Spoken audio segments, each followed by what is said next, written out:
Chapter 80. 033 Gentle and Weak Granddaughter. Mr. Jianghu is as cold as ice under two. Ren Wanxian didn't speak. Ren Qian stood still, watching her for a long while, took out his cell phone, and prepared to call the principal with a cold expression on his face. Hearing the keypad beeps, Ren Wanxian suddenly leaped up, snatched Ren Qian's cell phone, and ended the call. Ren Qian didn't take it back, just stood there watching her. The principal's call came back quickly, but neither of them looked. After a 5-minute standoff between the granddaughter and grandfather, Ren Wanxian finally spoke. Chen Zhu and I didn't get the spots. The astonishment on Ren Qian's face was no less than Ren Wangshuan's. The Ren family had put so much effort into securing these spots. He and the Chen family had been determined to obtain them. Now Ren Wanxian was saying that both of them didn't get the spots? He wanted to ask more, but Ren Wanxian refused to say another word, returned the cell phone to Ren Qian, and kicked him out the door, relocking it. Ren Qian held his cell phone and called the principal back. Bai Lian. Upon learning that one of the two spots went to Bai Lian, Ren Qian's surprise was evident. In Ren Wangshuan's descriptions, Bai Lian had switched from humanities to science, and her science scores had always been low. Ren Qian could never have imagined it would be Bai Lian. On Monday you go and apologize to Teacher Li. Ren Qian knocked twice on Ren Wangshuan's door with a heavy voice. Use your head and you should know, who in Xianxia would dare to mess with the Ren family? No one inside spoke. Ren Qian took out his phone, called Ji Xiaorong, but no one answered. He then turned to the servant and said, pick out a gift that girls would like. This meant a gift for Bai Lian. Suddenly, Ren Wanxian flung open the door, looked at Ren Qian. Grandpa, find me the best teacher in Beijing. She couldn't be outdone by Bai Lian. It was a little past 9 at night. Heiress Street number 112 hadn't closed yet. Bai Lian had come back early for something and was preparing to go to the small shop to buy milk, while the shop owner sat outside on a small stool sharpening a knife. She wore her blue and white school uniform, her hair neatly tied back, holding a notebook in her hand. As she neared the shop owner stood up with the knife in hand. Lian, you're back early today, eh? Yeah. Bai Lian lazily picked up a bottle of milk and casually scanned a QR code to pay. Got some stuff going on. Two plainclothes officers, pretending to be passers-by but on duty, quickly approached as soon as they saw the shop owner stand up. Student, why haven't you gone home yet this late? They discreetly separated Bai Lian from the shop owner. I'll be heading back soon. Bai Lian paid and assessed the two distinctly non-ordinary-looking individuals. She remembered Ji Xiaorong saying the police were watching the shop owner. She stabbed a straw into the milk, biting on it while moving to the alley ahead to wait for Mao Kuan. 5 minutes after Bai Lian left, Mao Kuan dragged his heavy steps coming from the end of Heiress Street. The shop owner was still sharpening his knife, and Mao Kuan squatted in front of him for a minute, commenting, Uncle, your knife isn't sharp enough, not fast for cutting bones. I'll bring you a sharper one in a couple of days. It's fine as it is.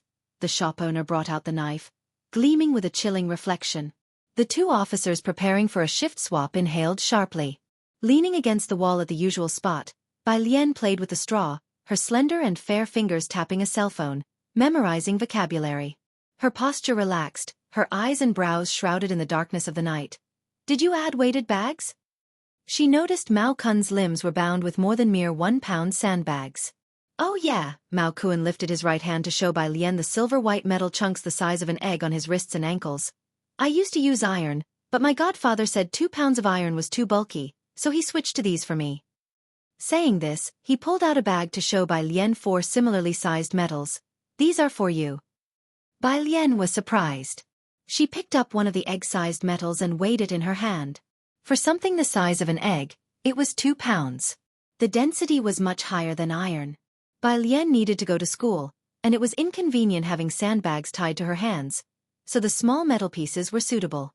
She picked up the 4 pieces of metal, casually tossed them, her posture lazy with a slight smile on her lips, casually complimenting, not bad at all. Mao Kuan watched her casually tossing the 8-pound objects. He had just strapped on metals weighing 2 pounds on each hand today, and had even eaten 2 less bites of his dinner. Today I'll teach you how to power your body, along with the boxing techniques from last time. Bai Lian casually twirled the 4 pieces of metal, instructing him in body movements, 3 training stances, the first one with your left foot in front, right foot behind. Chapter 81. 033 Gentle and weak granddaughter, Mr. Jianghu is as cold as ice under the 3. As she spoke, she placed her 4 pieces of metal into his hand. Pretend it's a long stick. Push sweep downward with your right hand moving forward. Follow with your right foot. Pull back with your right hand. Push forward with your left hand. Unexpectedly weighed down by an 8-pound object, Mao Kun's right hand shook. Bai Lian slowly bent over, holding a milk carton in her left hand, and used the cold edges of the carton to press against his right hand, gently lifting it up. Mao Kun looked at her languid face, her dark pupils clearly lacking any aggression, yet he felt an immense pressure. "Steady," Bai Lian said after he had stabilized, and only then did she let go of the milk carton with an air of nonchalance. He spent half an hour today learning 3 strength-building movements until he had memorized them. "Sis, am I really stupid?" Mao Kun escorted her to the door and suddenly asked cautiously on the way. Bai Lian clipped another word, and without lifting her head, responded, "Poor memory but naturally gifted in martial arts." Mao Kun was stunned. It was the first time someone had praised him. After a long while, he rubbed his head and said, "So can I teach Xiaowu and Xiaoqi?" They were his 2 sidekicks. "Sure." As they approached the courtyard gate, Bai Lian gave him a look, telling him to go back. She stood at the entrance of the courtyard, not bothering to take out her keys to unlock the door. 2 seconds later, as Jianghu opened the door to come out and greet her, he was met with the sight of someone standing nonchalantly at the entrance. Jianghu was momentarily silent, then stepped aside to let her in. "What are you holding in your hand?" When he saw her fingers hook a small bag, he reached out to take it from her. The moment he took it, his hand sank, almost causing him to stumble, but Bai Lian quickly stabilized him with a sincere look. "Grandpa, I'll take it." Then, she casually hooked the bag back with one finger, as effortlessly as if it held not 8 pounds, but a feather. "Jianghu, what's this?" he asked while locking the door, looking at her. It was just 4 objects, each the size of an egg. "So heavy." Tools for physical training. Bai Lian took out a small spherical object from the bag and tilted her head. "Grandpa, do you have a thicker soft strap? I need to thread it through." 5 minutes later, Jianghu watched his delicate granddaughter tie 4 spherical weights to her limbs. Then she serenely wished him a good night. The next morning, Bai Lian had arranged to visit the Xianxia library with Jianghu. The Route 12 bus on Pura Street was very convenient, traveling from the city gate, through Pura Street, to the school, and right to the library, a veritable assembly line covering nearly the whole of Xianxia. The library was located just 1 stop past the school. Bai Lian spotted Jianghu squatting beside a lamppost opposite the library from a distance on the bus. He was dressed in a light blue shirt and a white vest, squatting with his back to the pole, ignoring everyone around him. Jianghu stood by his side, expressionless, fixing the colors on a broken Rubik's cube to make 3 centers the same. He wore a black t-shirt, his pale fingers as if tipped with frost, his long eyelashes demure. Leisurely restoring the cube with one hand, he glanced down at Jianghu with a cold look. "Are you planning on fixing this by squatting here all night?" Jianghu, not wishing to stay near him, shifted to another spot, squatting facing a trash bin. "Think you might fit in there yourself?" Jianghu scoffed. Jianghu then covered his ears with his hands. Across the street, Ming Dongheng and Chief Chen stood far from a black business car, not daring to approach the two. A tense Ming Dongheng saw the Route 12 bus arrive. As the bus stopped and a figure in water green alighted, he visibly relaxed. Chief Chen had been frowning and smoking. Seeing Bai Lian, he immediately stubbed out his cigarette and, knowing what Ming Dongheng had been waiting for, greeted her without delay. "Miss Bai." "Miss Bai." Ming Dongheng also stepped forward, respectfully handing over a little book bag to Bai Lian. "This is the young master's book bag, please hand it over to him later." When Jianghu was scolding Jianghu, not even Ming Dongheng, let alone the entire Jiang family, dared to come close. Even Shi Jue, passing by them, would be affected. Jianghu had stayed in the lab the night before and hadn't come back. Jianghu had been alone at home, not sleeping, and eventually came to squat opposite the library, waiting for Bai Lian. Upon messing up the cube, he just squatted by the pole, immobile. Ming Dongheng didn't dare to disturb Jianghu and couldn't bear to call Bai Lian. Jianghu lab was involved in the handover of detectors, and Ming Dongheng understood the gravity of the situation, so he kept Jianghu company there. Jianghu only learned that Jianghu was squatting here when he returned in the morning. Jianghu's Bai Lian reached out and took the bok choy printed little backpack from Ming Dongheng's hand. Today, she wore a wide water green cross-collared shirt with broad sleeves and a dark green horseface skirt beneath. Her hair was still bundled with a wooden hairpin. Lifting her hand, she inadvertently revealed a glimpse of red around her wrist along with a silver-white metal object the size of an egg. Yes, Ming Dongheng glanced over at Jianghu Lai. If possible, please tell the young master that Chief Chen is looking for him. Bai Lian walked towards the other side. Chief Chen still had a smoldering cigarette in his hand, but he kept staring at the silver-white metal on Bai Lian's hand. Ming Dongheng frowned and sharply reminded him, "Chief, mind where you're looking." "Ah!" Chief Chen snapped back to attention and looked at Ming Dongheng mournfully. "Mr. Ming, don't you think the silver accessory on Miss Bai's hand looks familiar?" "What's that to you?" Ming Dongheng glowered at him. "No, I mean," Chief Chen hastily explained, "such a large piece of iridium. A whole 2 pounds of it at least. And naturally occurring." Chapter 82. Zhang Xiaonyao, what does she owe you? _1 Director Chen used several exclamation marks to express his surprise. Ming Dongheng didn't study this, his greatest breakthrough in life being that he had studied astronomy for a while, but he understood Director Chen's meaning, very scarce. "Don't be fooled by the current appearance that iridium doesn't seem so expensive," Director Chen shook his head. "You can't buy it even if you go abroad to negotiate with those mine owners, it's a prized commodity, you understand? The entire world is in short supply of iridium. Yet the production of iridium is particularly low. Domestically, to save on iridium, recycling efforts have been intensified. Director Chen's last mission was to negotiate the purchase of iridium in the F continent, but he didn't even get to see the mine owner. Despite having sufficient funds, he failed to acquire iridium for the country. Therefore, he was very familiar with iridium metal and could recognize it at a glance. Who would hang a piece of iridium metal on their wrist like that? And such a large piece? This piece of iridium, if placed in Zhongjing University's laboratory, how many people in the departments of physics and chemistry would go crazy? 2 pounds. Ming Dongheng's focus was also odd as he looked in surprise at Bai Lian's retreating figure. He hadn't noticed at all that she was carrying something weighing 2 pounds on her hand. Across from them, Jianghu Lai was about to say something, but seeing a figure walking slowly towards them, he took a deep breath. Bai Lian looked at his cold face, then lowered her gaze to Jianghu, who was squatting by the trash can, covering his ears. She bent down slightly, pinching Jianghu's collar with 2 fingers, lifting him up. She scrutinized him for a while with narrowed eyes, before lazily asking, "Are you little trash? Squatting by the trash can?" Jianghu Lai quickly restored the Rubik's Cube to the steps Jianghu had set. Upon hearing this, he stood coldly behind Bai Lian with one hand in his pocket, his tall figure slightly leaning, his pale eyes narrowly opened, sneering at Jianghu. Jianghu's eyes widened in disbelief as he looked at Bai Lian. Bai Lian let go, putting him down. Jianghu clutched at her clothes tightly, hanging his head low, silent. She didn't ask why he was squatting there.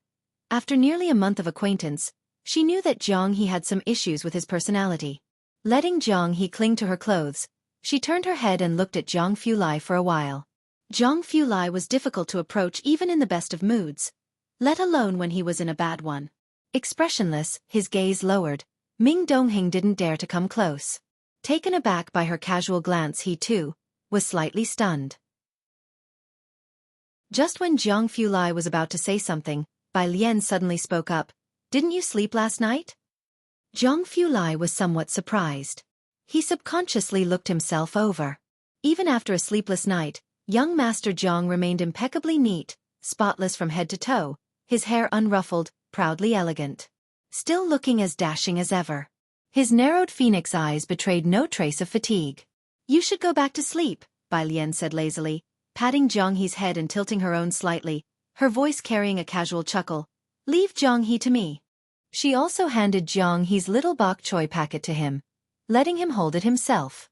As for what Ming Dongheng mentioned about Director Chen needing to see Jianghu Lai, Bai Lian didn't mention a word of it. Under normal circumstances, Jianghu Lai and Jianghu would be at an impasse for at least a day. Jianghu would ignore everyone, insisting on squatting alone like this. He would cover his ears whenever someone spoke, refusing to eat or sleep. Jianghu Lai, often busy, would still have to make time to watch over him and ensure he ate, frequently sitting beside him with a laptop. Both were quite resilient. It was just a matter of who couldn't bear the sleeplessness first. Unsurprisingly, it was always Jianghu who fell asleep first. Today marked the first time Jianghu had a breakdown since coming to Xianxia, an occurrence both unexpected and routine for Jianghu Lai. Perhaps not expecting Bai Lian to respond in that way, Jianghu Lai slightly lifted his gaze. It was after a pause of about a minute that he replied calmly, The two adults and one child walked in the opposite direction. Bai Lian, with one hand carrying her backpack and the other holding Jianghu's hand, led him into the library.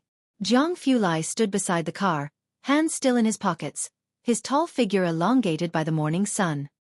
His cold and exquisite face was illuminated by the golden light, looking even more unapproachable. He watched as the two entered the library.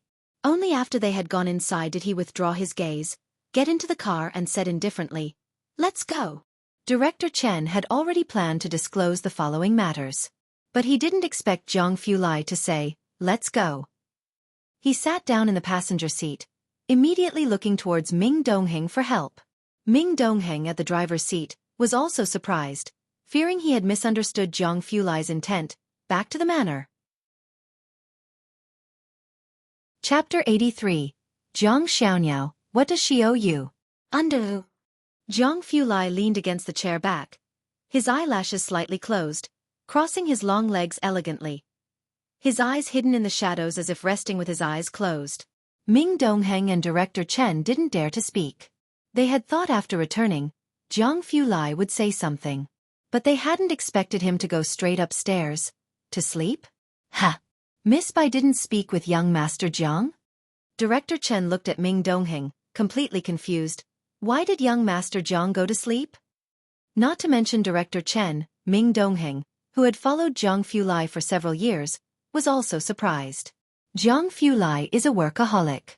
When the Jiang family was unstable, he attended school while dealing with the family affairs, and even had a record of staying awake for 4 consecutive days. Now that Jiang Shijue is managing the Jiang family for him, the laboratories are at a critical stage, and he is still very busy. Only when Jiang Shijue really can't handle a matter would he come to find him. To stay up all night and deal with other matters the next day was all too common for Jianghu Lai. Today, Director Chen had contacted Ming Dongheng early in the morning to meet with Jianghu Lai, obviously to discuss important matters, and Jianghu Lai could not have failed to see this. So, what on earth did Miss Bai say? And why did young Master Jiang go to catch up on sleep? Ming Dongheng scratched his head, puzzled, and simply yawned and went to sleep too, as he hadn't slept all night either because Jianghu didn't sleep. Coolly, he left Director Chen to his own devices. Director Chen didn't dare to object and just sat silently in the hall. The library, still early today, not many people around. Bai Lian found a spot on the second floor to sit down. She first opened Jianghu's backpack, placed his big dictionary on his desk, and then said, "Read." Jianghu sat down beside her, silently reading. Bai Lian had just taken out her notebook when she received a message from Pu Xiaohan on WeChat. "We're planning to go hiking today, are you coming?" Bai Lian, "I'm at the library." Pu Xiaohan then asked in the class group chat if anyone wanted to hike. Xianxia hadn't even gotten out of bed yet, and she kept tagging everyone until he woke up. Xianxia, "What the heck, tagging your daddy early in the morning?" Pu Xiaohan, "Early? Idiot, your desk mate is already at the library." Smile. Xianxia, "How many times do I have to tell you not to touch my flowers?" Xianxia immediately covered his phone, worried his mother coming to lift his blankets would see that someone was already at the library. It wasn't until his mom chased him with a stick from his room to the living room that he raised his phone high, bravely tagging Pu Xiaohan back with one word in the group chat.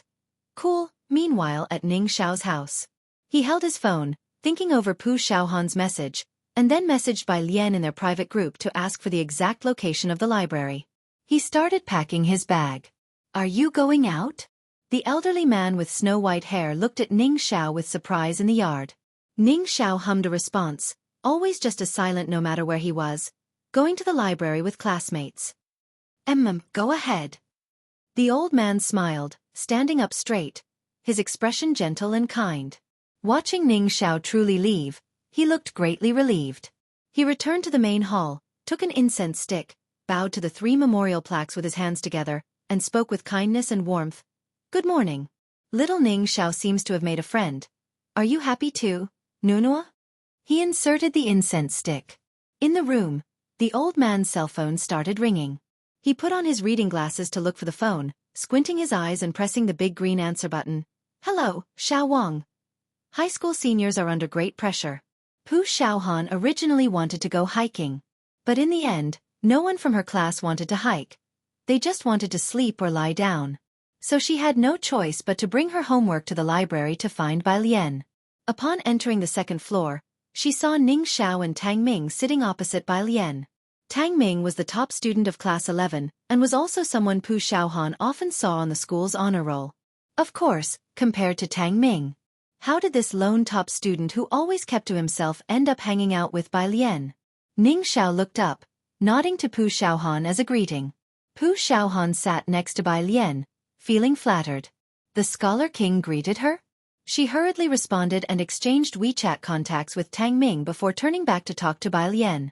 Then she saw Jianghu sitting next to her, engrossed in a big dictionary, his face expressionless, his eyelashes long and thick.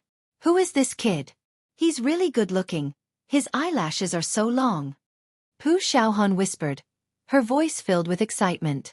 On the other side, Tang Ming looked at Pu Xiaohan with a complicated expression. Chapter 84. Zhang Xiaoniao, what does she owe you? _3 looks good. Doesn't it?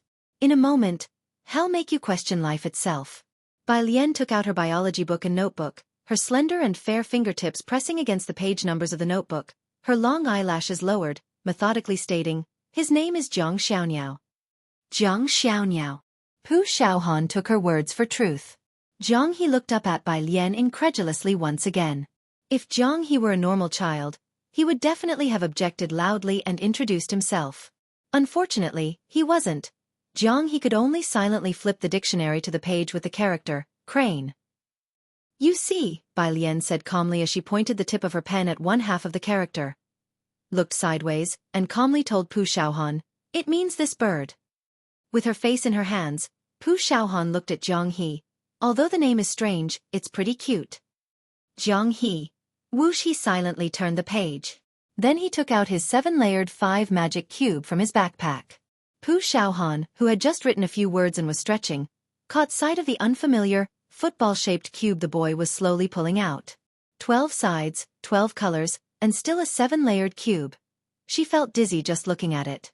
Then, in the next second, she saw. The delicate boy restored the colors on one face to the same color. Her half-raised hand paused in midair. Tang Ming finally retracted his gaze contentedly from across the room. Some time passed. Jianghu, playing with the 7-layered 5 magic cube, yawned quietly. Bai Lian tilted her head, took out some milk, inserted the straw, and handed it to Jianghu with composure. Don't fall asleep, Zhang Xiaoniao. You normally can hold up well. Don't sleep now, it'll stay with you till tomorrow. Zhang Xiaoniao holding the milk. Meanwhile, at the Ren family home. Upstairs. The Secretary General, seeing Ren Wanxian in a sulk, whispered comfortingly, Miss, I understand your grievances, but please don't throw a tantrum in front of Mr. Ren. He likes to be in control and not be controlled. After all, you are his only granddaughter. Miss, you must believe that I am absolutely on your side. I know, Ren Wanxian responded sullenly. If it hadn't been for the Secretary General risking his own safety to save Ren Zhouwei and personally handing the newborn Ren Wanxian to Ren Qian, Ren Wangshuan's safe birth would have been impossible. As a great contributor to the Ren family, the Secretary General still remained cautious and modest, without resting on his laurels. Everyone in the Ren family, including Ren Zhouwei, trusted him deeply. After he comforted Ren Wanxian, he then stepped out. Ren Qian stood at the end of the corridor. How is she doing? The miss says she knows she was wrong, the secretary bowed his head humbly. She also doesn't want to cause you worry, she's very remorseful. Ren Wanxian then came out to apologize. Grandfather, I'm sorry.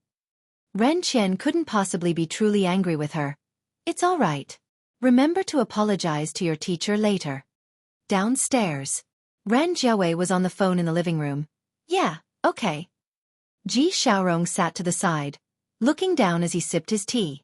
Ren Qian then sat opposite Ren Zhouwei, waiting for her response.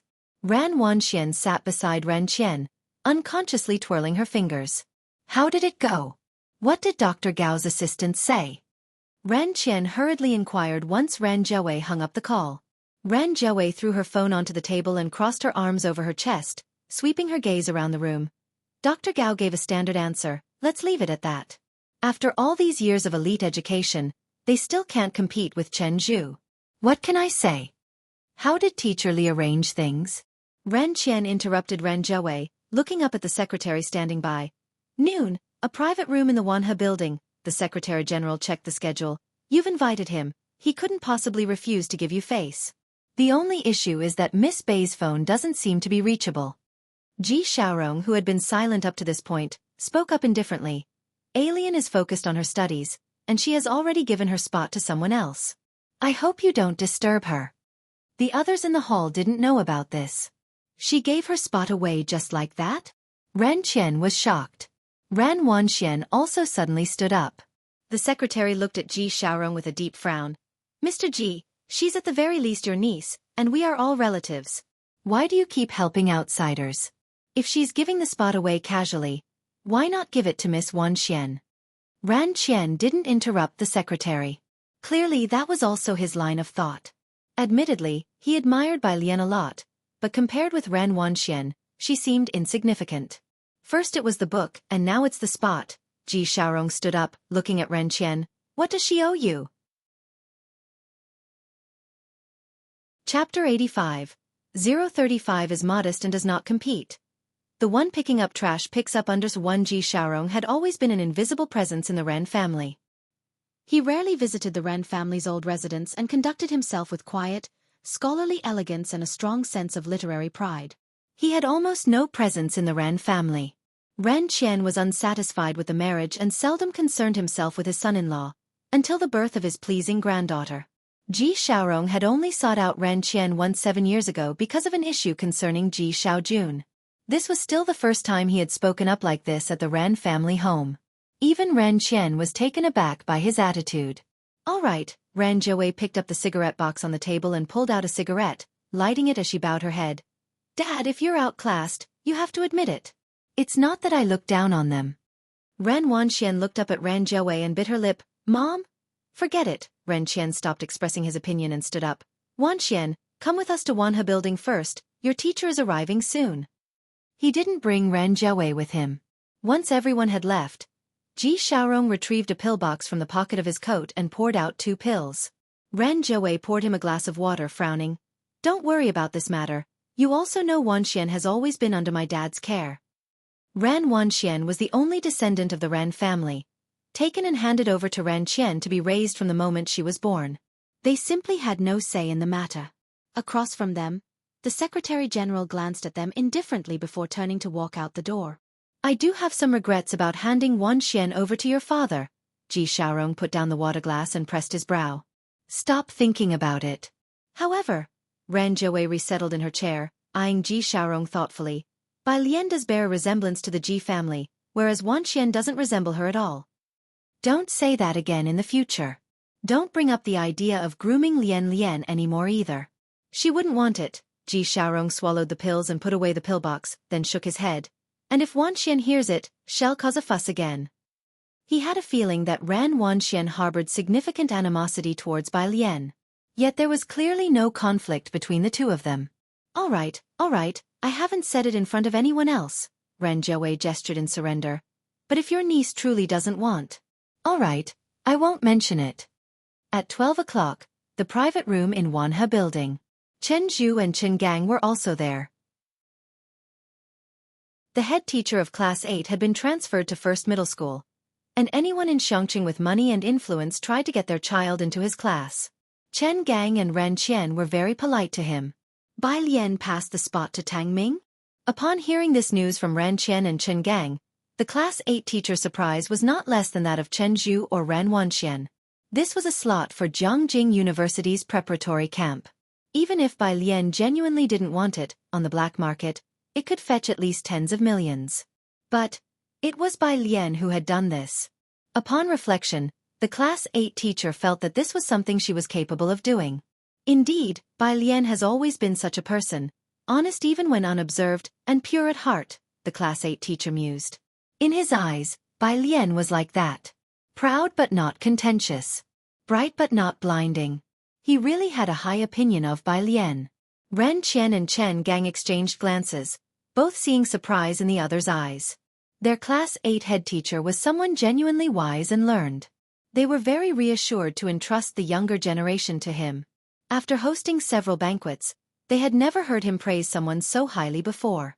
His highest praise for Chen Zhu was simply being bright.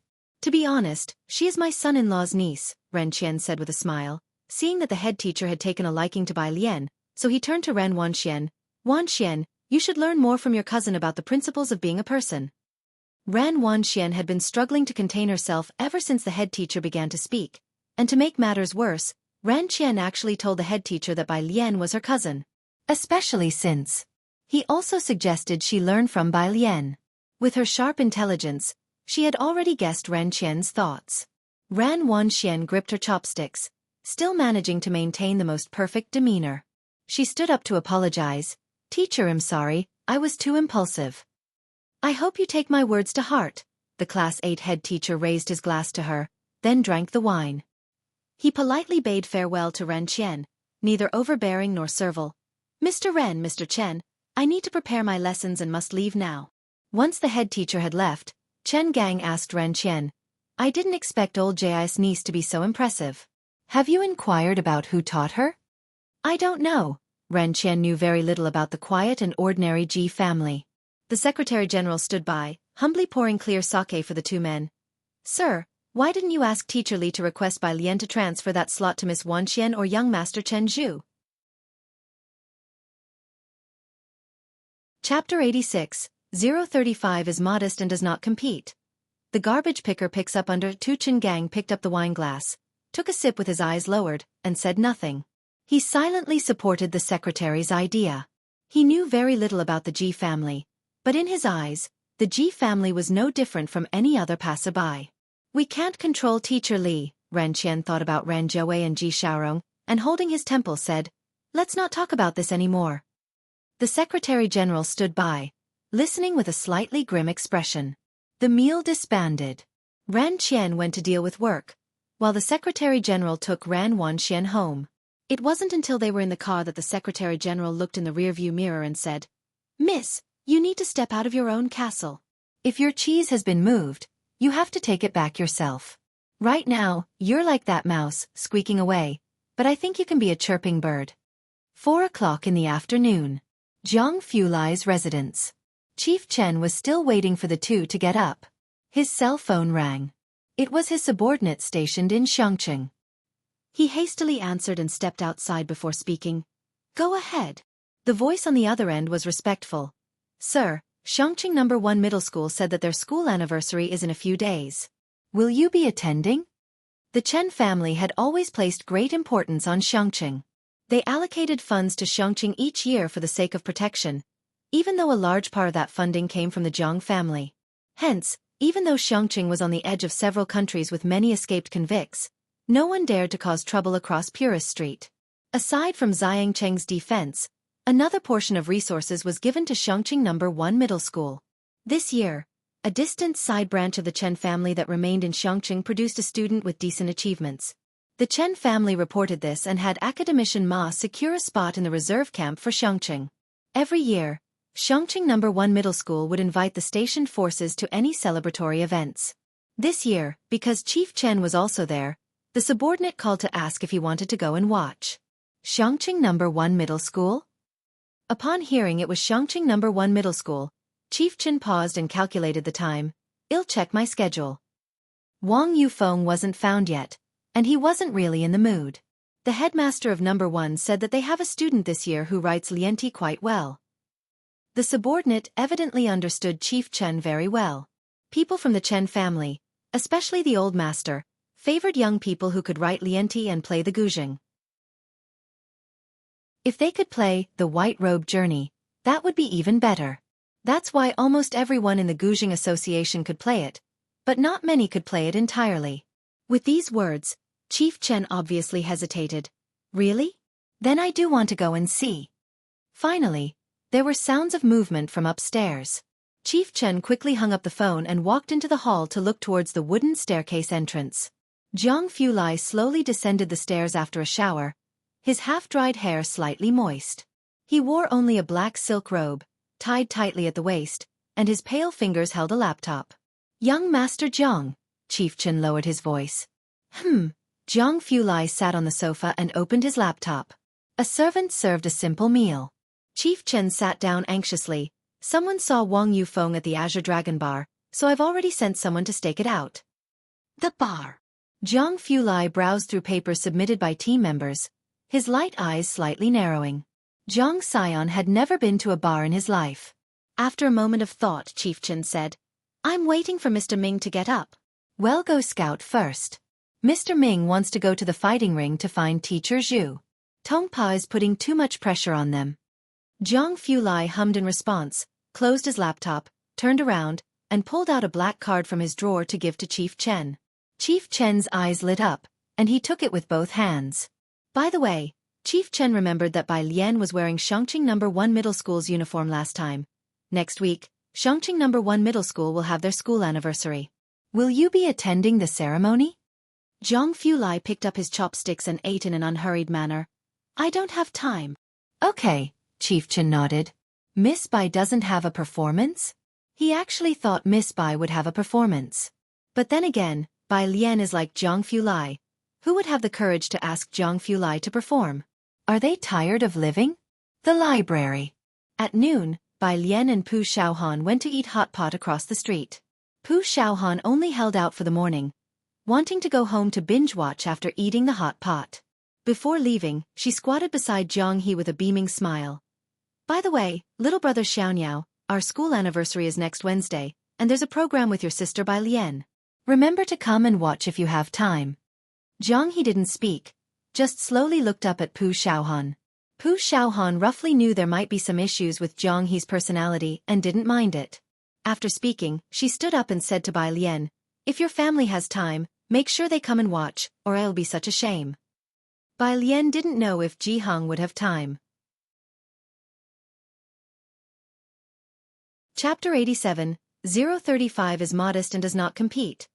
The one picking up trash picks up under 3, but Ji Xiaojun definitely didn't have the time, as he needed to teach his students. "Okay." Bai Lian lazily took out her earphones. Jianghe followed behind Bai Lian, silently noting down the time. "What's your account name?" Back in the library, Tang Ming recalled Bai Lian's Jingjiang preparatory camp account and lowered his voice. Ning Xiao also looked up. Bai Lian leaned back, crossed her legs, and lazily tapped the tabletop with her fingertips. "Bai Jian." "Bai sister." Tang Ming thought it sounded kind of cool. Bai Lian glanced at Jianghe and curved her lips. "Bai Jian, Jian is in picking up trash." Jianghe's head dipped low. With an expressionless face, he took out a dictionary. With a whoosh, he started flipping through it. "Picking up trash?" Tang Ming didn't dare to ask anything further and silently took out his phone to search for Bai Jian. No wonder he couldn't find Bai Lian's name before. Ning Xiao also took out his phone. This time with the correct username, Tang Ming could find it immediately. Username, Bai Jian. This month's points. 0. Sis, haven't you started doing the questions yet? The explanations in there are amazing, Tang Ming whispered, and there are video explanations, seriously worth watching. But getting points, he himself had only a few hundred points this month. Tang Ming had already realized how big the gap was between him and the others there. As he was speaking, he casually glanced further back. Total points, 0 followers, 1 fans, 1258. Tang Ming nearly blurted out. "Hey, isn't that?" Bai Lian opened a page of her book, looked up, her posture relaxed, her faint expression exuding an aura of pressure. Tang Ming forcefully swallowed the words that had reached his mouth. Monday. Morning. After finishing a Chinese language class, Bai Lian casually leaned on the desk with one hand and pulled out a biology book with the other, flipping through it at random. Her eyes drooped, and in the morning light, her fingers resembled soaked white jade. She just happened to see a diagram of a paramecium. She couldn't help but let out a laugh. "What are you laughing at?" Pu Xiaohan, who was stunned, came back to her senses, clueless. "Lu Mom is calling for you outside." After Bai Lian left, Pu Xiaohan stared at her biology book. It was just a diagram of a paramecium that looked like a straw sandal insert. Was it that funny? Outside, Lu Lingxi was scolding a group of boys. When she saw Bai Lian, her expression softened. Mrs. Li is looking for you, holding the test papers. Lu Lingxi pointed towards the second floor. The office is just downstairs. Bai Lian raised an eyebrow, nodded, and headed to the second floor. The class teacher of Class 8 was sitting in the office, wearing glasses, writing lesson plans. He looked up, saw Bai Lian and smiled, the sternness on his face warming. Student Bai. Teacher. Bai Lian lowered her eyes, wearing her school uniform neatly and cutely. Her long eyelashes cast a shadow on her eyelids. I heard you gave your spot to Tang Ming, the Class 8 teacher pondered for a moment before saying. The opportunity is a rare one. Can you tell me what you are thinking? Bai Lian didn't say anything. She nobly took out her phone and showed him a blue app on it. Class 8 teacher.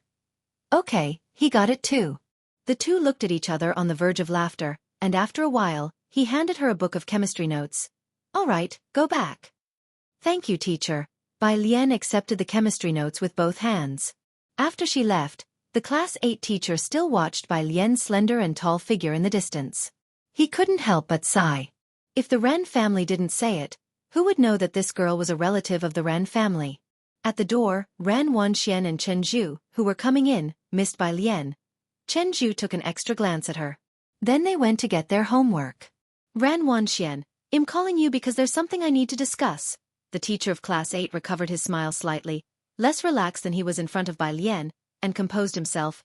A gentleman will be visiting on the day of the school celebration, and you're to receive him with the principal. Spend some extra time practicing your calligraphy these next few days. There were many in the school who were adept at Li script. Even Chen Zhu could do it. But none were as good as Ran Wanxian. A VIP from the school? That could only be from the Jianghu family. Ran Wanxian and Chen Zhu exchanged a glance, both recalling the Mr. Chen whom they had met once before. But after that, Chen Gang could never invite him again. Today's Ran Wanxian seemed to lack her usual aloofness. She nodded. Teacher, I understand. This was a big deal for the school, and as the teacher of Class 8 looked at Ran Wanxian, thinking of her fine calligraphy skills, he softened his expression. Wanxian, you are a smart child, and your teacher hopes you will become better. Ran Wanxian bowed and thanked him. Suddenly, she spoke with a hint of grievance. When you asked me to share the answers publicly with the prep school, I disagreed.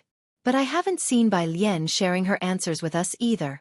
Teacher, you're being somewhat unfair to me. Why did she have to be the frog at the bottom of the well, while Bai Lian was considered to be of pure virtue? Ran Wanxian, Class 8 teacher looked at her for a while before speaking. How do you know she didn't share the answers with you? What? Chapter 88. 036 Chen Wei learns Muay Thai, Liang Tianduan. Chen Zhu, you know best, don't you? The homeroom teacher of Class 8 turned his gaze toward Chen Zhu. The first analysis you received was that of Bai Lian. I thought the fact that Bai Lian was willing to give her spot to Tang Ming already made it clear that she didn't care about these things at all. Ren, you were the one who said it had to be absolutely fair. I thought you were right, so I took the liberty of deciding on behalf of Bai Lian to withhold her analysis, to provide you with the fairness you wanted. Chen Zhu suddenly looked up. Of course, he knew that the first answer was Bai Lian's. He had even asked the teacher at the time. But the teacher didn't tell him who it was, just asking if he was willing to team up with Bai Lian. He had refused. So Bai Lian had actually considered giving them her analysis? Ran Wangshuan's heart was in turmoil. Bai Lian had actually agreed to give it to them? She had always believed that it was every man for himself. In this competitive relationship, even she and Chen Zhu would be on guard against each other. Bai Lian had actually agreed to let them see the analysis? Class is about to start. You two go back to your classrooms. The homeroom teacher of Class 8 continued to look down at his lesson plan. Both left with complicated feelings. Xianxia First Middle School has 2 cafeterias. One was established when the school was founded, and the other is a small cafeteria donated by the Ren family. The small cafeteria has high prices, and it's said that the chef is 5-star rated. But apart from the students of Class 8, few others go there. The water of the well does not interfere with the water of the river. So when Pu Xiaohan came back with her meal, She frowned upon seeing Chen Wei at the entrance of the cafeteria. Why would she come here? Who? Xianxia's passed her with 2 bottles of drink to find Bai Lian and Ning Xiao. Ning Xiao, who always kept to himself, was eating lunch with them today. After the study session on Saturday, Xiaohan was no longer surprised. The long table was quite full. Xianxia's handed the 2 bottles of drink to Ning Xiao and Bai Lian, then put his hands together in a prayer. May you both bless me with over 60 points in physics on the next monthly test, amen. I suggest you put that joint photo in your room and idolize it every day. Xiaohan reserved a seat for Yang Lin. Glancing in Chen Wei's direction, she said to Zhang Xi's, You know, why don't you just give in to that woman? Only then did Zhang Xi see Chen Wei. He was startled by Chen Wei and shrank back. No way, she's too much for me to handle. And my body and soul belong to Sister Yen. Other little demons back off. He gestured with his hands. Really stupid. Xiaohan rolled her eyes, and for a moment, she felt that there was something off with Chen Wei's eye. Everyone in class 15 knew that Zhang Xi's liked a female celebrity. Their table was covered with her posters. At the entrance of the cafeteria, Chen Wei watched Zhang Xi's place the drinks in front of Bai Lian. Malice in her eyes almost sprayed out. Her eyes narrowed and she asked slowly, Who is that girl? Bai Lian, a transfer student from the 35th class of senior year 3. The tall and strong girl beside Chen Wei recognized Bai Lian. Wei, should we? Chen Wei appeared very irritated. My dad told me not to cause trouble. Suddenly, she kicked a table in front of her. The person sitting at the table had his lunchbox fall to the floor, but he didn't dare say a word. He trembled as he picked it up, then headed back to find a table in a corner without raising his head. The entrance of the cafeteria suddenly grew quiet as if someone had pressed the pause button. Chen Wei walked up to Zhang Xi's, her brooding gaze sweeping over Bai Lian. Then she pushed Zhang Shi's lunchbox aside and sat next to him, smiling. Zhang Xi's, let's go eat in the small cafeteria. Today the chef made me squirrel fish. Zhang Xi's looked up and refused with an embarrassed smile. Sorry, I like spicy food. Well, all right then. Chen Wei let go of the lunchbox regretfully, but her eyes lit up with a smile again. Tomorrow I'll have the small cafeteria make something to your taste. She stood up, looking disappointed as she left. Just as she did, Yang Lin, who was holding her meal, stood aside to let them pass through the aisle first. What's the matter, you bad omen? With a face like your parents just died, the tall and strong girl grabbed Yang Lin by the collar and pulled her face to face, disgustingly saying, Who told you to make that face? Smack! Bai Lian coldly looked up. Her chopsticks dropped with a clatter. Before she could stand up, her sleeves were tugged tightly from both sides. Zhang Xi's reacted quickly, standing up and frowning. Chen Wei, we're all classmates after all. That's enough, you're all in the same class as Zhang. Chen Wei paused to appreciate Zhang Shi's expression before speaking. The tall and strong girl released her grip resentfully. The group swaggered out of the cafeteria. Only after they had left did the cafeteria return to its usual liveliness. Chapter 89, 036 Chen Wei learns Muay Thai. Liang Ti under Tu Yang Lin quietly sat down next to Pu Xiaohan with her meal, her expression calm. Pu Xiaohan turned and asked, Are you all right? Yang Lin spoke even less than Ning Xiao. She shook her head, indicating she was fine. Only then did Pu Xiaohan let go of her hand. They had all seen how Bai Lian treated Shi Yutong. She whispered to Bai Lian, We should avoid Chen Wei whenever possible. I've told you, she's from the Chen family, Chen Zhu's sister. No matter how much trouble she causes at school, the Chen family can smooth it over. Everyone at the same table from class 15 strongly agreed. Only Ning Xiao was different. He too had grabbed Bai Lian's sleeve just before, but he explained things very matter-of-factly. Chen Wei has learned Muay Thai, you can't beat her. Hearing this, Pu Xiaohan cast a silent glance at Ning Xiao. Look at the way studious Ning Xiao put it. As if they could fight a member of the Chen family if only they could beat them. Chen Wei's outrageous deeds at school were not limited to just this one. Forcing others to drop out wasn't a first for her, and ordinary students tried their best to avoid provoking them. Bai Lian withdrew her gaze from the cafeteria entrance and, with a slow and unhurried movement, began to use her chopsticks while her long lashes lowered. She made a measured gesture with them in front of herself. Pu Xiaohan looked into Bai Lian's pitch-black eyes. Even though the other party hadn't said anything, There was an inexplicably chilling feeling running down one's spine. "Why are you looking at me?" Bai Lian asked, her food-holding fingers pinching the chopsticks and tilting her head toward Pu Xiaohan with a slight curve of her lips. Pu Xiaohan found her smile inexplicably bloodthirsty. "Ah, you don't have tutoring today, do you?" Pu Xiaohan suddenly snapped back to reality. She broke the eerie atmosphere, asking Bai Lian. Bai Lian leaned on her elbow on the table and slowly replied, "Right. Then we can leave school together today." Pu Xiaohan smiled, then turned serious. "This school celebration is very important. We absolutely can't make any mistakes. I'll walk you through the process again after school this afternoon." The school celebration was imminent, and Pu Xiaohan, along with the entertainment committee members, had all volunteered.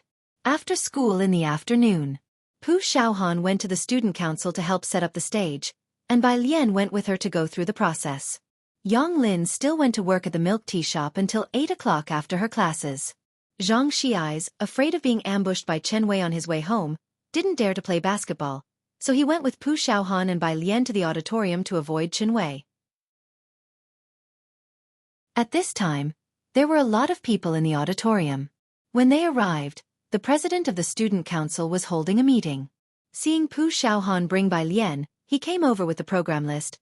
"By the way, Pu Xiaohan, I've moved Bai Lian's performance to the second to last." Pu Xiaohan examined Bai Lian's long sword. Surprised by the president's words, she asked, "Why suddenly change the performance order?" "It's just been pushed back one spot." The student council president obviously wouldn't mention Ren Wanxian and just chuckled. "I've heard Bai Lian's performance is quite spectacular, to hold the audience's attention a bit longer." He hadn't seen Bai Lian's rehearsal, but someone from the student council had, and they said it could rival Ran Wangshuan's. The student council president didn't confirm or deny this, feeling people exaggerated. However, this transfer student certainly looked better than Ran Wanxian. That much was true, perhaps adding some filter in this aspect. Pu Xiaohan reluctantly agreed with his explanation. Having Bai Lian as the finale meant the school had good insight. Xiaohan, the head of the arts department, quickly came over, waving at Pu Xiaohan. "You guys are early, go ahead with the process." Bai Lian was holding a vocabulary book in one hand and casually took off her school jacket with the other. She was wearing a light green satin blouse, tall and elegant, her demeanor extremely striking. She was really different from the average student. She looked up and greeted the head of the arts department courteously. The head of the arts department immediately slowed her gait and gently smiled with pursed lips toward Bai Lian. "Pu Xiaohan. Sun Qian, you're scaring me like that." Sun Qian resisted the urge to roll her eyes and said to Xianxia, "You boy, why don't you come be a mascot?" "I'll pass with the new student here," Xianxia, fearing being caught by Sun Qian as a cheerleader as before, quickly said. "Ah, I've got something to do, I'm off to the restroom." Sun Qian muttered, "Idiot." Pu Xiaohan found it hard not to agree, and then she patted the shoulder of the head of the arts department with a wink. "Who didn't come today?" According to the student council's usual style, the first spot was definitely reserved for Ren Wanxian. Today they were actually following the process, not giving Ren Wanxian any special treatment. "I've heard Ren Wanxian is practicing calligraphy today," Sun Qian shrugged. She glanced around at the others, seeing no one was paying attention here, and whispered, "You know, the school leaders have always valued her calligraphy." This was no secret in the school. After all, whenever there was a major event, or when the honor board under the teaching building needed calligraphy or posters, Ren Wanxian was asked to come forward. Chapter 90, 036 Chen Wei learns Muay Thai. Liang Ti under 3. There are many fans of Ren Wanxian in the school, the kind that are good at studying, talented in various arts, and come from a distinguished family. It's not common. Pu Xiaohan explained this to Bai Lian, who had just arrived at the school. "Our school is funded by Jianghu, and they place great importance on students' handwriting. Ran Wanxian writes Liang style extremely well." Pu Xiaohan's tone carried a rare hint of admiration. She had long admitted that she truly respected the talents of Class 8. Because Pu Xiaohan herself had also studied Liang style for a while, but hadn't mastered it. So she knew how difficult it was to achieve the level of Ran Wanxian. Liang style. Bai Lian, who was carrying a vocabulary book, paused and slightly turned her head. Pu Xiaohan knew that Bai Lian wrote in the imperial script. Lu's mom had mentioned it in class, saying it was neat and nice looking. Not just Lu's mom. Many teachers who taught Class 15 started collectively disdaining the handwriting of science students. The test papers of Pu Xiaohan, who always had neat handwriting, were not much affected by this. It's Liang Zuan's handwriting, Pu Xiaohan thought Bai Lian might not be aware, and so she explained, "You can't not know about it, right? Many people in our school can use this handwriting, but only Ren Wanxian writes it the best, so whenever someone from Jianghu visits, the school would ask Ren Wanxian to meet those big shots. As for exactly which big shots they would meet, that's not something ordinary people like Pu Xiaohan would know." "I see." Bai Lian retracted her gaze. "Here we are." Sun Qian led Bai Lian to the renovated backstage entrance. She lifted the curtain and guided Bai Lian through the procedure on stage. "When it's time, you'll go up from here, the spotlight will focus on you, and the final stance will be centered right here." The school anniversary was being taken very seriously this time, and every member of the student council was working diligently to ensure there were no mistakes on the day of the celebration. Not far away, a few sturdy girls were escorting someone as they approached. The student council president paused briefly and then went to meet them. "Chen Wei, what brings you here?" He was on good terms with Ran Wanxian and Chen Zhu. It wasn't that he was particularly afraid of Chen Wei. Rather, he was the only one bold enough to talk to her. Chen Wei's gaze lightly swept over him and landed on Bai Lian ahead. "She has a performance too?" "Yes," the student council president glanced over there. "The new student will be performing a sword dance. There are a lot of people backstage. Chen Wei, why don't you wait outside? I just saw Xianxia heading out." Chen Wei gave a nonchalant in response. As she turned to walk outside, Xianxia, who had been avoiding the crowd in the auditorium, slipped away as soon as he saw Chen Wei. When Chen Wei came out, all she saw was his retreating figure. The smile on her face began to contort. "Xianxia came with Bai Lian? To watch her performance?" "Yeah," one of the tall and sturdy girls scoffed, spilling all the information she had gathered that afternoon. "Bai Lian is his desk mate." Chen Wei paused mid-stride. She turned back. Her sinister gaze locked onto the sword Pu Xiaohan was holding on stage. She licked her lips ominously. "A sword dance?" That chilling look sent a shiver down Pu Xiaohan's spine. She clutched Bai Lian's arm, and when she caught a glimpse of Chen Wei out of the corner of her eye, she grabbed Bai Lian nervously. "Sun Qian, let's go ahead and leave." Chen Wei was unabashedly standing just below the stage. Sun Qian noticed the change in atmosphere, and the whole auditorium became much quieter. Pu Xiaohan handed the long sword to a member of the student council and reiterated with earnest, "Please take care of the props for us. Put it in the same place as last time." This was a long sword she had custom-made for Bai Lian. "Okay." He gave Pu Xiaohan a reassuring gesture. As Pu Xiaohan was leaving, he took the long sword and walked towards the props room, but after just a couple of steps, he was stopped by someone. Chapter 91, 037 Longsword Incident, Update at noon tomorrow. _1 Upon looking up, the boy saw Chen Wei, dressed in school uniform. He embraced the long sword and involuntarily took a step back. "Why are you running?" The girl beside Chen Wei kicked him. The boy's hand shook, and the long sword he was holding almost fell. Chen Wei raised her hand and simply passed her hand over the sword he was embracing. "Let me hold it for you." "Tish, thank you." The boy's hand trembled as he handed the long sword to Chen Wei. Chen Wei took the long sword, drew it out to look at it, and made a few gestures with it, snorting coldly. "He likes this sort of thing?" Her voice was chilly. "What are you still looking at? Don't you hurry up and leave?" The tall and strong girl by her side kicked him once more. The boy staggered away as if fleeing. "What's wrong?" Sun Qian looked at his flustered appearance, surprised. "No, nothing." The boy shook his head frantically. Sun Qian narrowed her eyes at his retreating figure, finding it strange. Outside, Pu Xiaohan handed 2 tickets to Bai Lian. This time, it was said that there would be sponsors present, and the school, fearing any mishaps at the event, had limited the number of outsiders in the auditorium. Bai Lian was to take the number 12 bus to the next stop's library, and Pu Xiaohan accompanied her to the bus stop. While passing the street corner, Xiangxi's mother suddenly peered out from the flower shop. "Xiaohan, Yonglin isn't with you today?" "She's at the milk tea shop." Pu Xiaohan and Bai Lian stopped. Then, "Could you give her this flower for me?" That boy, Xianxia, said he seemed to have caused her trouble today. Xianxia's mother hastily came out with a fresh lily, closing the door to the flower shop. The flowerbed people are rushing me. I can't wait for her to finish work today. Of course, Auntie. Pu Xiaohan took the lily. Yang Lin always came here to buy a lily on Fridays. Xianxia's mother knew she liked lilies and had specially reserved the most beautiful one for her today. You go ahead. Pu Xiaohan touched her nose and handed the flower to Bai Lian. I'm afraid classmate Yang Lin might not accept it. Other than from Bai Lian, Pu Xiaohan hadn't seen Yang Lin accept anything from anyone else. Bai Lian glanced at the elegant lily in Pu Xiaohan's hand. The flower was snow-white and uniquely shaped like a trumpet, with fresh droplets rolling down, and the green stem stood tall and graceful. It was pure, beautiful, and refined. Okay. She reached out to take it. It was now the peak time after school, and the milk tea shop was still quite crowded.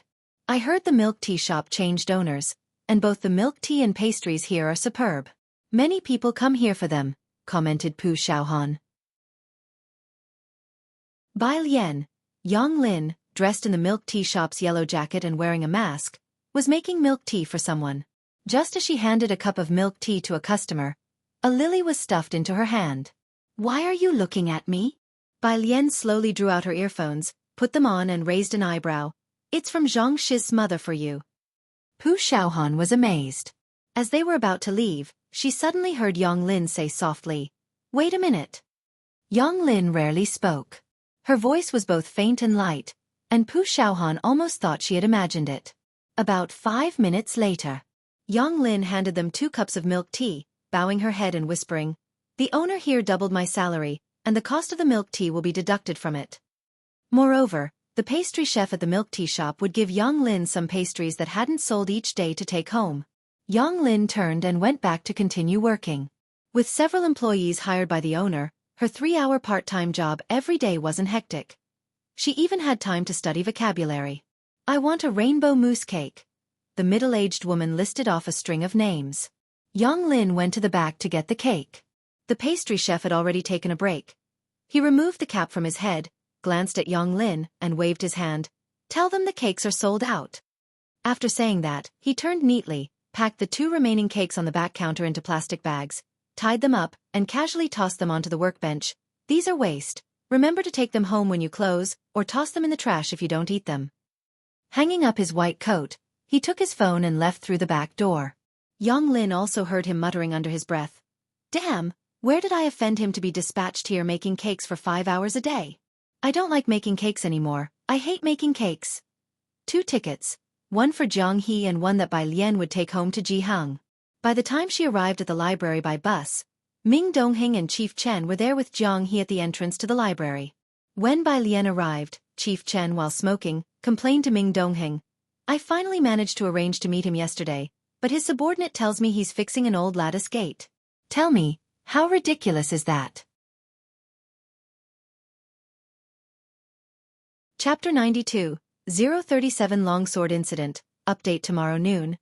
_2 Ming Dongheng, with one hand casually tucked into his pocket, stood coolly 2 steps away, holding a cartoon backpack emblazoned with a daikon radish. Without even looking up, he responded, Nothing outrageous. Sister Beixian helped an old granny cross the street before. She really did that? Director Chen was surprised. She's so cold, and she'd help an old granny cross the street? I always thought you guys were just joking with her. Director Chen would not dare joke with any one of them.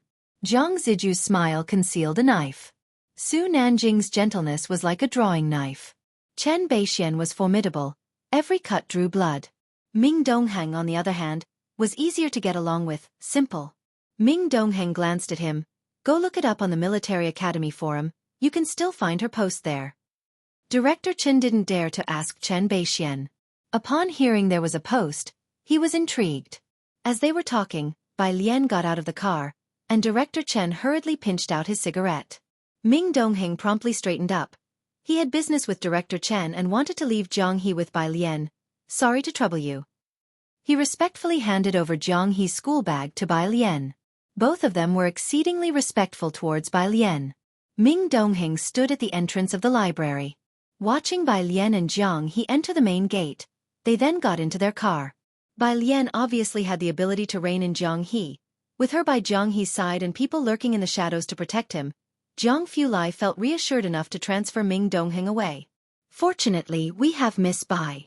Director Chen looked at the library in the rear-view mirror and sighed. Library. Leisurely, Bai Lian pulled out a ticket in front of Jiang He, teasing, "Going the day after tomorrow?" Jiang He didn't speak, just reached out to grab it. Bai Lian raised an eyebrow, lifting the ticket higher and nonchalantly flicked it. "Your silence means you don't want to go." Jiang He's hand could not reach Bai Lian's wrist.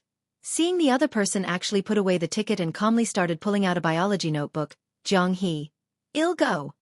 He spoke sullenly. Bai Lian, with her legs crossed, flipped through the notebook with her long fingers, rested her arm on the table, casually holding the ticket, and lazily tilted her head at his words. "Go where?" "To see the school anniversary." Bai Lian elegantly folded the ticket and stuffed it into Jiang He's vest pocket. "Hold on to this." Late at 10 o'clock at night, Chen Wei, wearing a school uniform, was going home with a long sword. At the gate, the servant saw her and quickly opened the iron gate. Miss, the master is waiting for you." Chen Wei entered the house expressionlessly with her school bag and long sword. In the hall, a man was standing with his back to her. "Dad." She stood at attention. Slap. A harsh slap struck her face. "Missing a monthly test is one thing, but did I send you to school to cause trouble?" Chen Gang looked at her coldly. "If only you could learn a bit from your brother, I wouldn't be so disappointed in you." A streak of blood appeared at the corner of Chen Wei's mouth. She covered her face, her expression dark and ominous. "Did I lose face for you again?" "That's really great." Chen Gang extended his hand. "Where's the ruler?" "Don't." The distraught woman finally rushed over, sobbing as she pleaded with Chen Gang, then turned back, tears streaming down her face. "Chen Wei, apologize to your father." "Apologize to him." The servant bowed his head and handed over the ruler. 5 minutes later, Chen Gang glared down at Chen Wei, who was lying on the ground barely able to get up, and said indifferently, "Take her to the confinement room." The servant approached to help Chen Wei. Using the long sword to support herself, she staggered to her feet and viciously grabbed a cup from the side table and hurled it at the servant's head. "Get lost!" Struck on the head. The servant bled and retreated while holding his forehead. The others were used to it. Early Wednesday morning. Jiang He got up early. When Jiang Fulai came down from upstairs, Jiang He had finished his breakfast and changed into a white shirt with black and white striped suspenders, now squatting to put on his shoes. Jiang Fulai was still in his soft home wear, his hair slightly damp.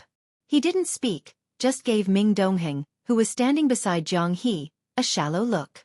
Ming Dongheng stood up straight, speaking in a very matter-of-fact tone. "The young master is going to Miss Bai's school." Jiang Fulai, holding a teacup, with an elongated stature and one hand in his pocket, stood in front of Jiang He, his light-colored pupils slightly narrowed, surveying the youngster from above. There was a sense of intimidation. Ming Dongheng immediately took 3 steps back, retreating from the battlefield. Jiang He maintained his posture, looking up at Jiang Fulai with an expressionless face. His eyes black, large and round, devoid of emotion, he always kept himself sealed within his own world. A silent resistance. Jiang Fulai locked eyes with him for quite a while. Then, with a cold expression, he went plop as he set the teacup on the nearby round table, crouched down beside Jiang He, and with a cold touch, those slender fingers tied the untied shoelaces. Chapter 93, 037 Longsword Incident, Update tomorrow noon. Underscore 3 It was a neatly tied bow. After tying it, Jiang Fulai stood up, crossed her arms, and looked down at Jiang He with an indifferent gaze. It was then that Jiang He slowly spoke. "There's a performance at the school celebration, Sister Bai." As he said this, he took out his own ticket. "I only have 1 ticket." Jiang Fulai looked at him coldly. She took out her phone while heading upstairs to change clothes. She tapped on Director Chen's profile picture. As a result, Director Chen, who had just awakened, received the 4 cold words from Jiang Fulai. "School celebration ticket." Director Chen stared at those 4 words, instantly shivering with realization. Through the screen, it was almost as if he could feel the chill and murderous intent coming at him, and he couldn't help but shudder. He hadn't even had time to ponder why Jiang Fulai wanted tickets. Meanwhile, at the Chen family's place, in the dark confinement room, Chen Wei, who had just woken up, got up from the floor. The confinement room had no windows. There was only a small slot in the door through which meals were passed to Chen Wei. Supporting herself with her hand on the long sword, she crawled to the door and clung to it. "Where is everyone?" The servant who was on guard outside cautiously approached, and before getting close, Chen Wei's hand reached out and grabbed the collar of his clothes, pulling him closer. "Give me your phone." Chen Gang, who had put her in confinement, always took away her phone. The servant, trembling, handed her the phone and told her the unlock code. Chen Wei turned on the phone and dialed a number directly. After ringing for quite a while, it was finally picked up by a groggy voice. "Who's calling Dad so early in the morning?" Chen Wei leaned against the door. She only remembered Xianxia's number. As the wound on her body tore, she hissed in pain, then slowly sat down. "Xianxia, this is Chen Wei. I have the white stringer longsword. I can't go to school. You go find Chen Zhu from class 8 and have him come back to fetch it." Chen Wei knew everyone in the Chen family. Chen Zhu knew his bounds and wouldn't fail to come back for it. After speaking, she hung up the phone and, trembling, leaned against the door and slowly sat down. She then looked down at the sword in her hand with cold eyes. It truly was a pity. She hadn't even used it for 2 days at school.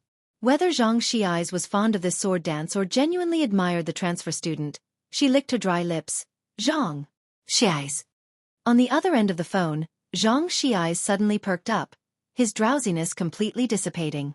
He hastily got up, washed up in a rush, and without eating breakfast, went to the school to find people. Because it was the school celebration. Today, the school was decorated with lights and colors, and everyone was dressed in their finest, creating a lively scene.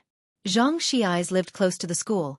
He rushed into the campus and after inquiring around, he finally found someone from class 8 in the art building, and relayed the whole situation exactly as it was. Upon hearing it was at the behest of Chen Wei, the people from class 8 didn't dare to delay. Finally, having delivered the message, Xianxia leaned against the wall wiping off his sweat, his long legs carelessly crossed as he slowly exhaled. Despite his exceptional good looks, not a hint of dishevelment showed. A few girls couldn't help but glance over several times. His popularity in the school was no less than that of Chen Zhu. Even Ran Wanxian, who had just entered the music room, recognized him. "What's he doing here?" Chen Wei sent him to find Chen Zhu. The person from class 8 began to explain and then added, "By the way, where is Chen Zhu? Haven't seen him all morning. Could you let him know for me later?" Neither Chen Zhu nor Wanxian ever joined the class group chats. Even those in class 8 who could add them were scarce. Ran Wanxian kicked away a Guzheng stool blocking her path and walked up to the piano, her voice cold. Upon hearing this, the boy sighed with relief. "Thank you." He went out to move other stuff. Ran Wanxian sat in front of the piano, tested the sound, and her phone rang. It was Chen Zhu. "Where are you?" "Come to the principal's office to prepare first. The old Chen is about to arrive." "Okay," Ran Wanxian quickly stood up. Her classmates, knowing she would be accompanying the principal to meet VIPs, watched her enviously as she left. The principal's office wasn't far from here. Ran Wanxian saw Chen Zhu waiting for her at the bottom of the administration building. When Chen Zhu noticed Ran Wanxian's gaze, he stopped and asked, "Is there something else?" Ran Wanxian was not acquainted with Chen Wei, and Chen Wei didn't dare to provoke her. Chen Zhu waited for her at the stairway entrance. After a while, she withdrew her gaze. She shook her head. "No." Chapter 94. Student 038. Do you have a Guzheng? Part 1. _1 Chen Zhu was no longer so curious about Ran Wanxian. "Alright, let's go then."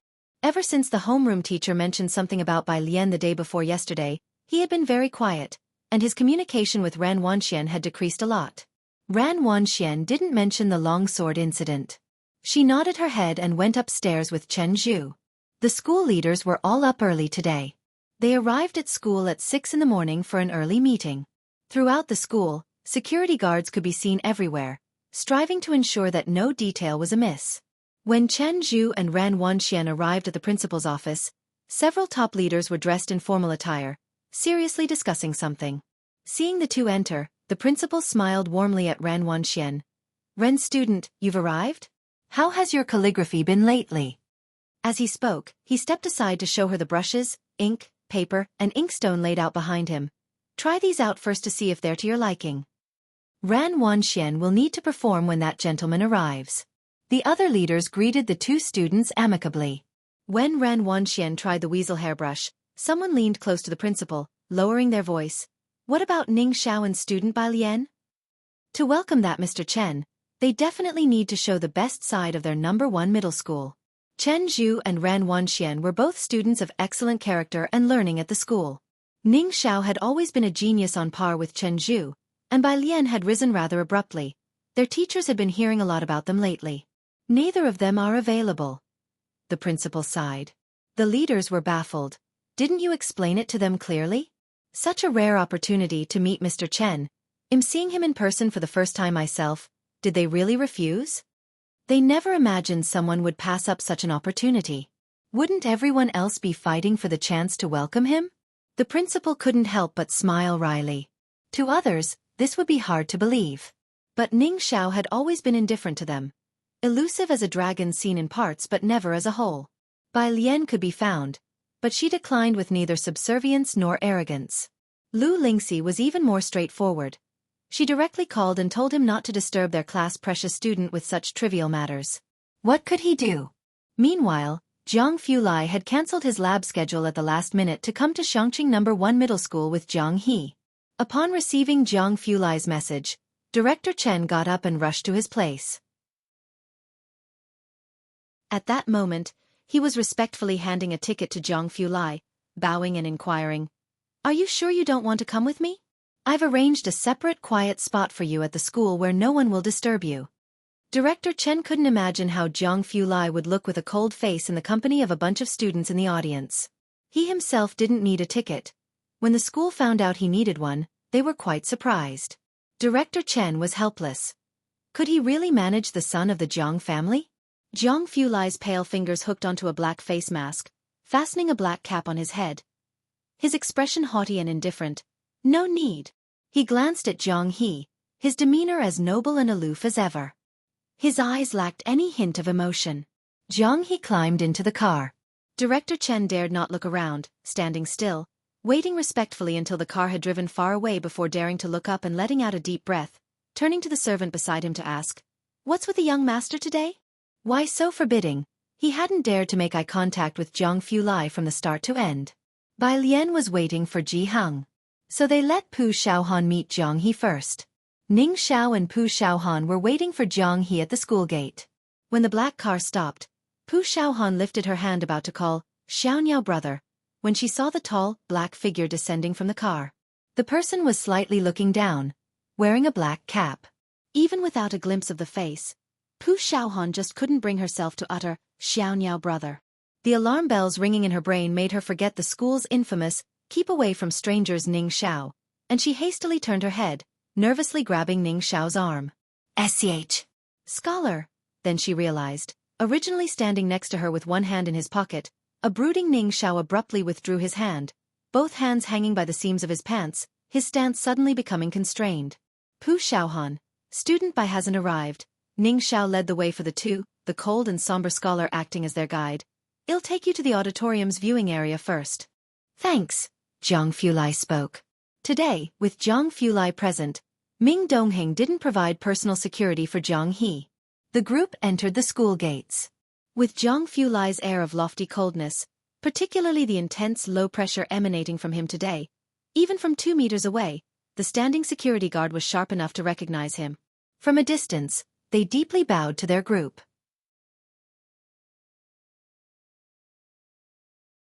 Chapter 95. Student 038. Do you have a guzheng? Part 1. Underskirt 2 Jiang He, dressed in a white shirt and black suspenders, worked hard to keep step with Jiang Fulai.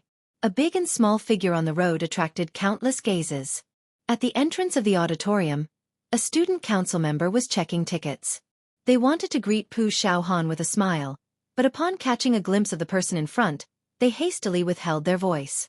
Inside the auditorium, Pu Xiaohan didn't dare to go in with Ning Xiao. She waited until she saw Ning Xiao lead Jiang Fulai inside before she relaxed. "Who is that?" The student council member dared to speak out, somewhat certain. "Must be a VIP invited by the principal." I wonder why the principal and Chen Zhu haven't arrived. Pu Xiaohan was waiting at the entrance for Bai Lian. Time was brief. The school celebration began at 8 o'clock. At 7:40, Bai Lian arrived with Jianghu.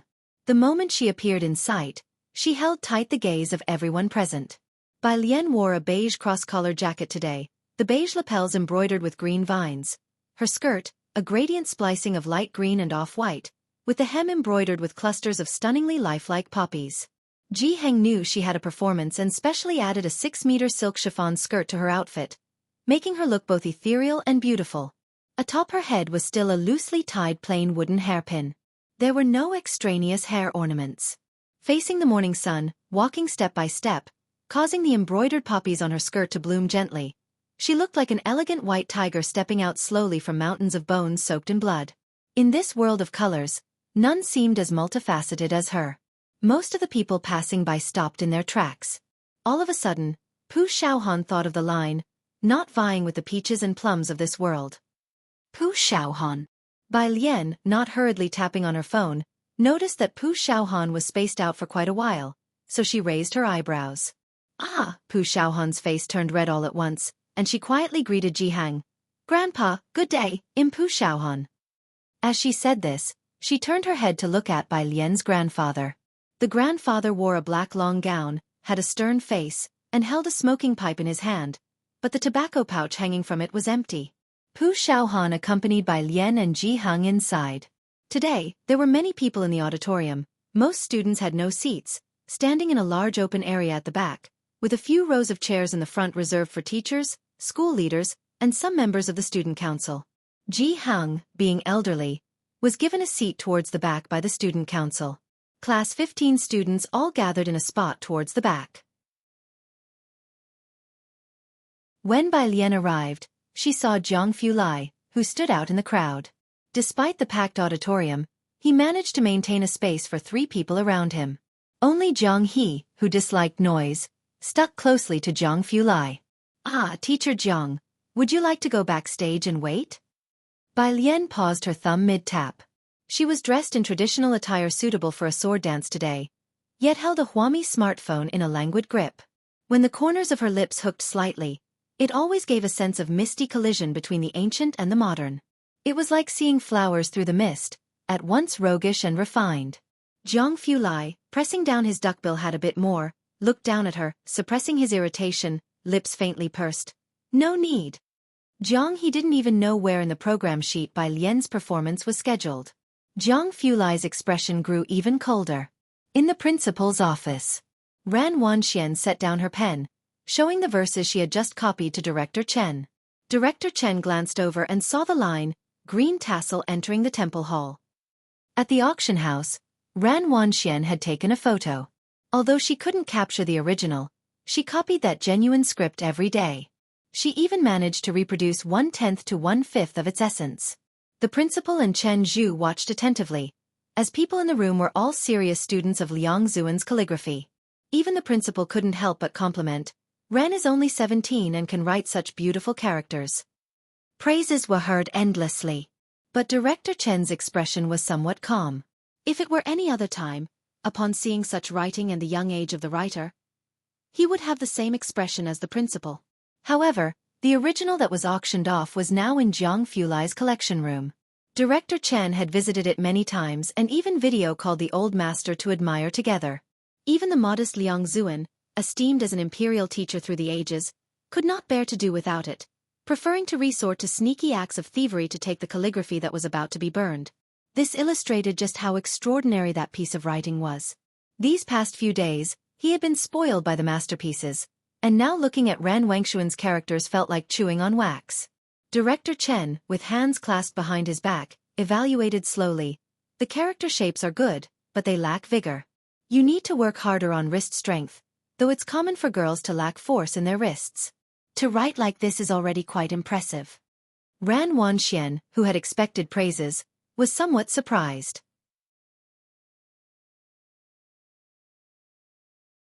Chapter 96.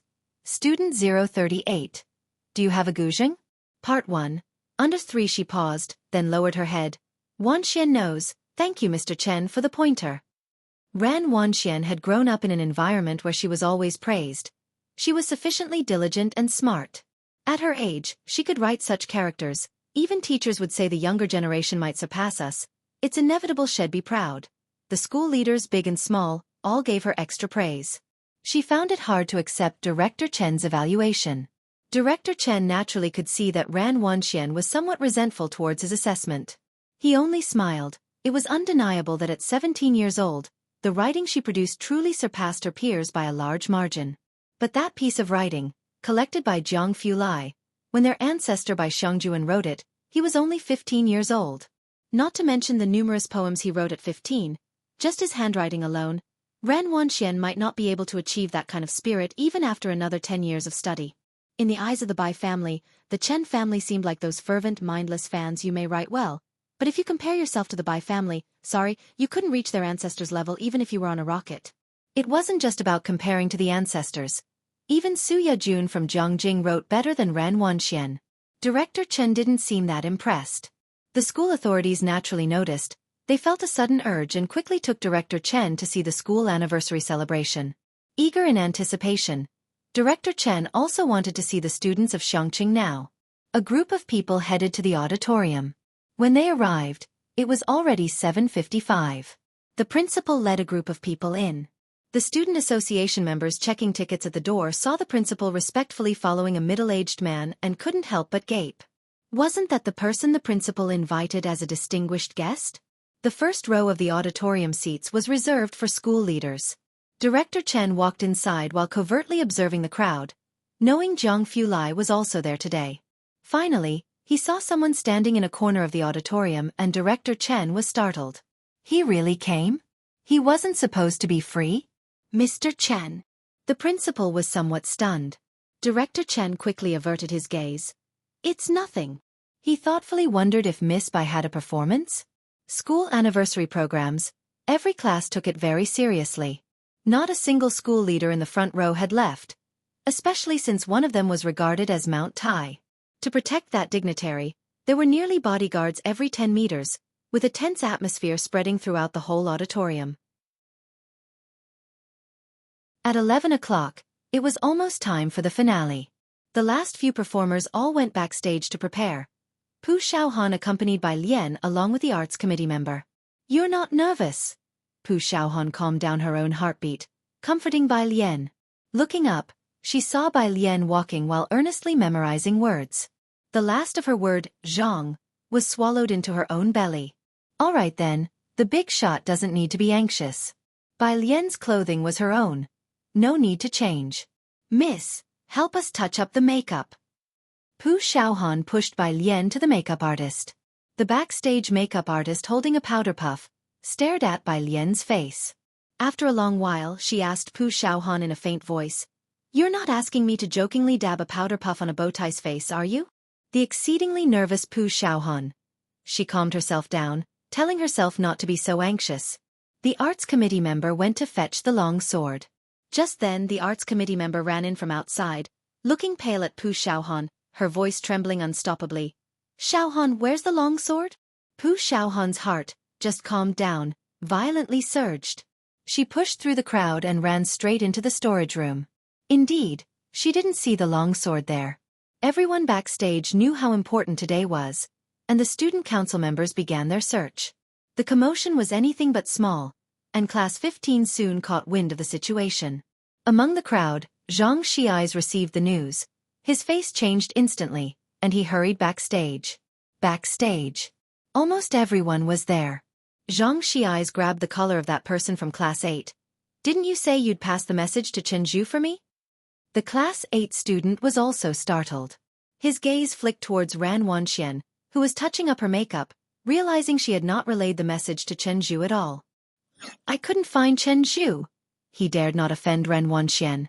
"You." Bai Lian had been watching since Zhang Xiai's came in, turning off her phone, slightly leaning against the wall, squinting at the male student from Class 8. "So the long sword isn't at school at all?" Pu Xiaohan, who was still searching for the long sword, heard this and almost fainted. "It's my fault, my fault. I should have looked after it myself. It's my fault." Zhang Xiai's punched the wall fiercely. Backstage was in chaos. The blunder was too big for students to handle, and soon someone went to fetch a faculty leader from the audience. He came in dressed in a suit with a stern face. "What's going on here? What are you all doing?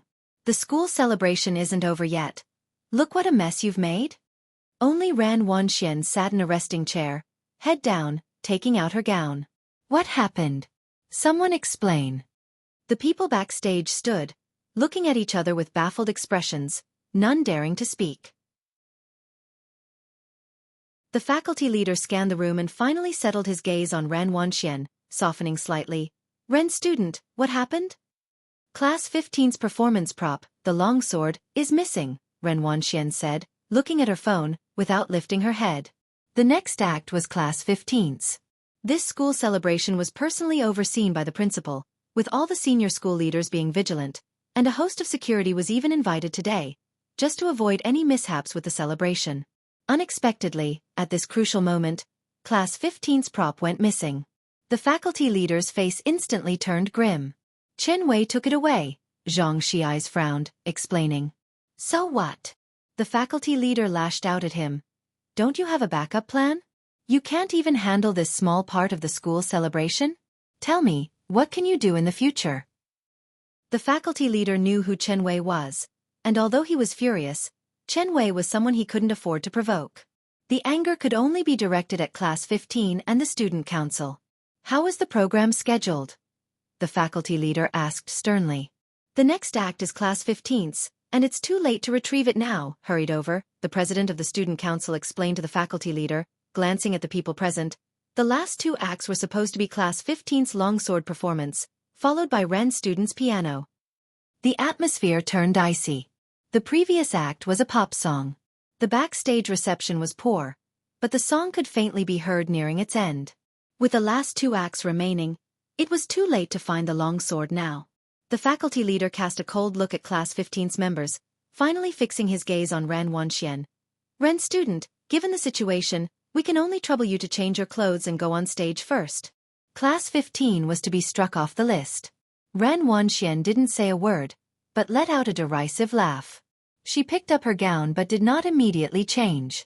"Ren student, I thank you on behalf of Class 15, Pu Xiaohan spoke up from the side. "It was her own negligence." Ran Wanxian glanced at Bai Lian, arms crossed. "Bai Lian, don't you have something you want to say to me?" Bai Lian didn't look at Ran Wanxian. Ran Wanxian almost laughed. "Fine." She turned around, looking at the faculty leader, and said directly, "Sorry, my dress isn't ready yet." "Bai student." The faculty leader instantly understood Ran Wanxian's meaning, and he frowned as he turned towards Bai Lian. Bai Lian merely tilted her head and grabbed a student council member. Her skin was chillingly pale, her eyes slightly downcast, the corners of her mouth curled into a slow smile, like a blood-colored mandala blooming in the endless hell of midnight. She leaned in, tugging at the person's collar while she softly inquired, "Classmate, do you have a guzheng?"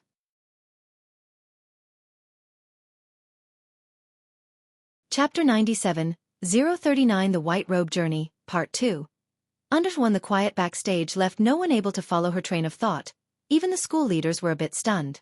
The boy, with his collar grabbed by Bai Lian, had an impactful view of her face at close quarters, leaving him momentarily unresponsive. Bai Lian calmly looked at him, repeating, "Do you have an ancient zither?" "Yes." He quickly came to his senses. Many things in the school were sponsored by Jianghu, and they especially loved to donate zither to the school. The music room alone had 7 or 8 different types of zither. Bai Lian nodded her head and let go of him.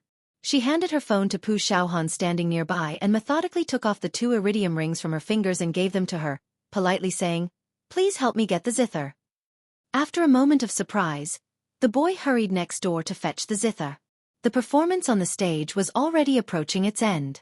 Bai Lian smoothed out her sleeves and looked at the school leaders, her chilly eyes devoid of any emotion, yet her flat tones sounded intimidating. "The program can be changed, right?" The once imposing school leaders subconsciously nodded. Bai Lian withdrew her gaze. "Then change it, I'll play the zither." The boy who went to get the zither just came back with it.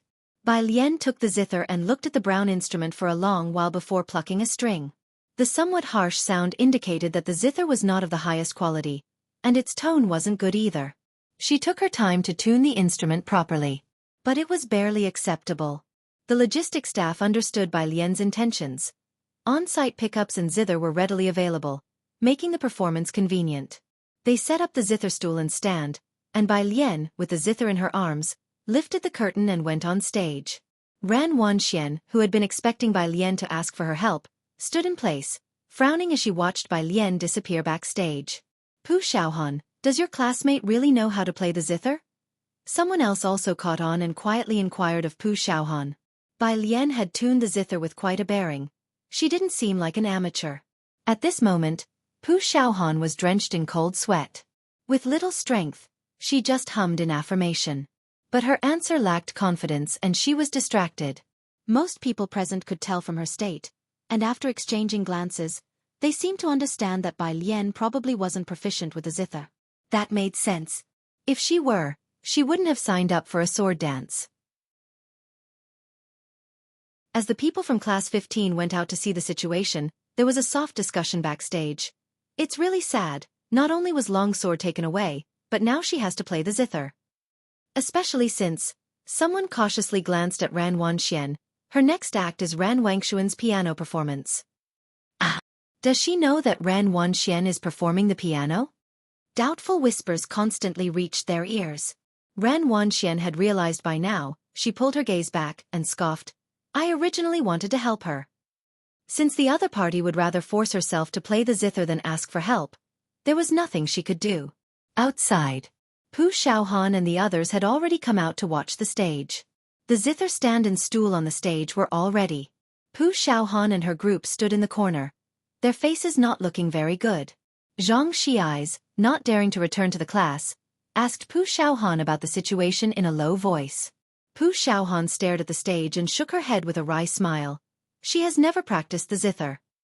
Not to mention the zither, Bai Lian had hardly ever touched the white stringer long sword. Even Ran Wanxian, who was proficient in piano, made time to practice every day. Bai Lian hadn't touched the zither recently, nor had she communicated with the stage crew about the rhythm in advance. The outcome of this zither performance was foreseeable. Xianxia and the others suddenly felt a sinking feeling. Bai Lian, dressed in a ruchuan, emerged from backstage, a spotlight shining on her pale face, and the sounds in the auditorium suddenly dropped considerably. But there were still people talking quietly. Like the boys standing next to Jianghu. They seemed to be keen on learning, continuously arguing over a biological heredity problem involving the probability of disease. But her offspring includes both sufferers and normal individuals. Jianghu saw Bai Lian come out, seemingly to perform on the zither. Bai Lian hadn't told him about her performance, and he thought it had always been the zither. He had also heard from Ji Xiaojun that Bai Lian seemed to have learned the zither in the Bai family, and Jianghu didn't doubt it for a second. He turned his head back to the two debating boys and said, she's a sufferer and her son is a sufferer, her daughter is normal, it's clearly X-linked recessive inheritance, so the child that her daughter would have with a normal person has a 1 in 4 chance of being sick. The two students flipped to the back of their book for the answer. And sure enough, it was 1 in 4, an X-linked recessive disease.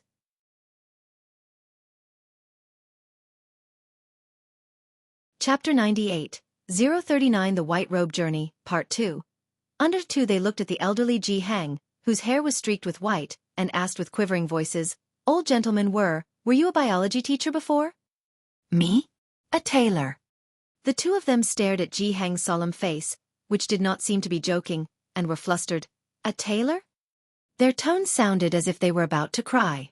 Yes, Jianghu said expressionlessly as he watched them, then pointed at the stage and said, My granddaughter is about to perform. You two be quiet and watch, and remember to applaud later. Look, the clothes she's wearing were made by me. The two turned their gaze to the stage, looking at the exquisite clothes on by Lian. Ah, was he really a tailor? Finally, the two of them started to cry. The first row. Director Chen saw Bai Lian come on stage, still holding a guzheng, and he suddenly sat up straight. He watched Bai Lian without blinking an eye. Today, many performances had been outstanding, but Director Chen watched them with a sort of absent-mindedness. He had seen many national-level live performances, and the small shows in Xianxia, where he had managed to sit from 8 until after 11. It was solely out of respect for Jianghu Lai, and possibly for Bai Lian, who might perform. Unexpectedly, Director Chen, who had been indifferent to the performances, suddenly sat upright, which startled the principal. At the same time, a leader who had returned from backstage whispered to the principal what had happened there. The principal's smile froze on his face as he quickly whispered to Director Chen, "This Guzheng performance is just a little amusement by the students and naturally cannot compare to the professionalism in Jianghu. You are just here to enjoy the show." Director Chen did not take his eyes off her. He was still sitting straight, watching Bai Lian on stage. Bai Lian sat on the stool. Her hands gently rested on the Guzheng, with her eyes slightly closed. The wide gradient green skirt spread on the floor, with various colors of poppies blossoming in the wind at the hem that lay on the ground. The anxious and uneasy auditorium gradually quieted down. Bang! The brightest spotlight shone down in the center. Bai Lian, who had kept her eyes closed, suddenly opened them. Her eyes were no longer casual and indifferent, but dark and cold, brimming with a murderous air. She raised her hands, her fingers poised on the strings, and started to pluck them from top to bottom. The incredibly fluid arpeggio cascaded effortlessly from her hands. The sound of the Guzheng was reserved and powerful, like a commanding presence. Even those without an understanding of music could feel the tension related by the Guzheng, one note at a time. Director Chen in the first row abruptly stood up. He stared at Bai Lian, his hands trembling. It was just the prelude, but he recognized it. It was White Robe Army. It was the Bai family's army. Zhang, the sound of the Guzheng became more and more urgent. Bai Lian raised her wrist, with her index finger and thumb ready, pressing the strings with decisive and crisp strums. Although she wasn't wearing artificial nails, the sound of the Guzheng was not soft at all, but became firmer instead. One could faintly perceive through the passage of time thousands of troops charging forth. Bai Lian, with her head half lowered, moved her fingertips swiftly across the strings. Her finger rolls matching her string shakes, her fingers moving so quickly they were almost a blur. The gushing sound, whether slow or fast, light or heavy, clashed into a symphony of swords and shadows. The gushing's rapid and cutting sound, full of ups and downs, did not offer the audience a moment's respite. At its most exuberant peak, it quickly descended sharply. Where her jade fingers swept across, 1,000 troops charged forth. Zhang, the final note was like a taut string in everyone's minds, almost holding their breath. The rapid sound abruptly stopped, and Bai Lian's hands rested on the Guzheng strings as she slowly lifted her head. The only screen behind her magnified her face. Her eyes were still pitch black, yet they seemed faintly bloodshot. Although the piece had come to an end, the hall was still utterly silent.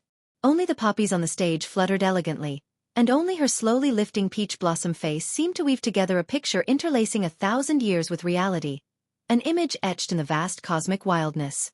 Bai Lian's fingers pressed on the Guzheng strings, pausing for 2 or 3 seconds before she stood up with her instrument. With one hand, she swept aside her skirt and took a small bow in thanks. In Class 15's gathering spot, Jianghu was held by Ning Xiao, his mouth slightly open as he stared at the stage. Beside him, the tall and upright Jianghu Lai also quietly stood in place. His usually unemotional eyes were now surging with waves, his fingertips almost trembling. And in the first row, Director Chen's eyes were also almost red. Everyone on site was from Xianxia, and some understood Director Chen's feelings. This song, being Jianghu University's anthem, just listening to it was enough to stir the hearts of the listeners. Imagine, this was a pre-war piece composed 1,000 years ago by the Bai family's young mistress and played to send off the Bai family's army. Now, to think of it being almost perfectly recreated in such a spirited performance filled with pride and trembling excitement.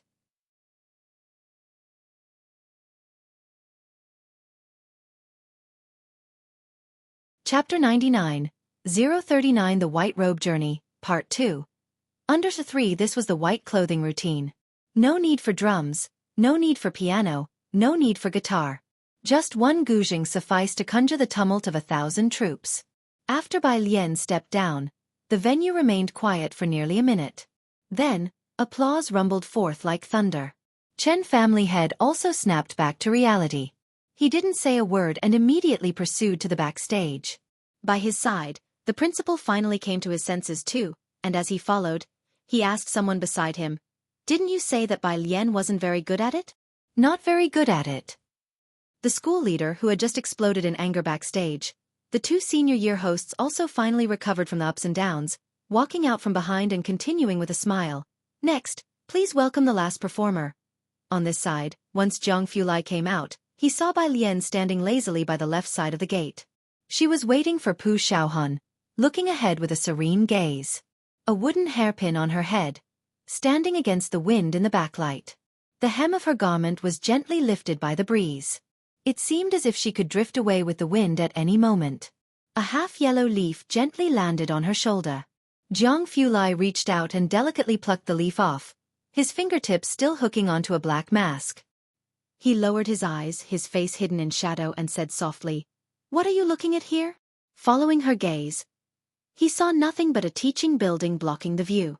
Upon hearing the voice, Bai Lian tilted her head and replied, "Reflecting." "Reflecting?"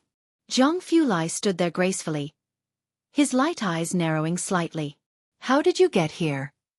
Bai Lian suddenly remembered to ask, "Didn't Jianghu say that you were busy?"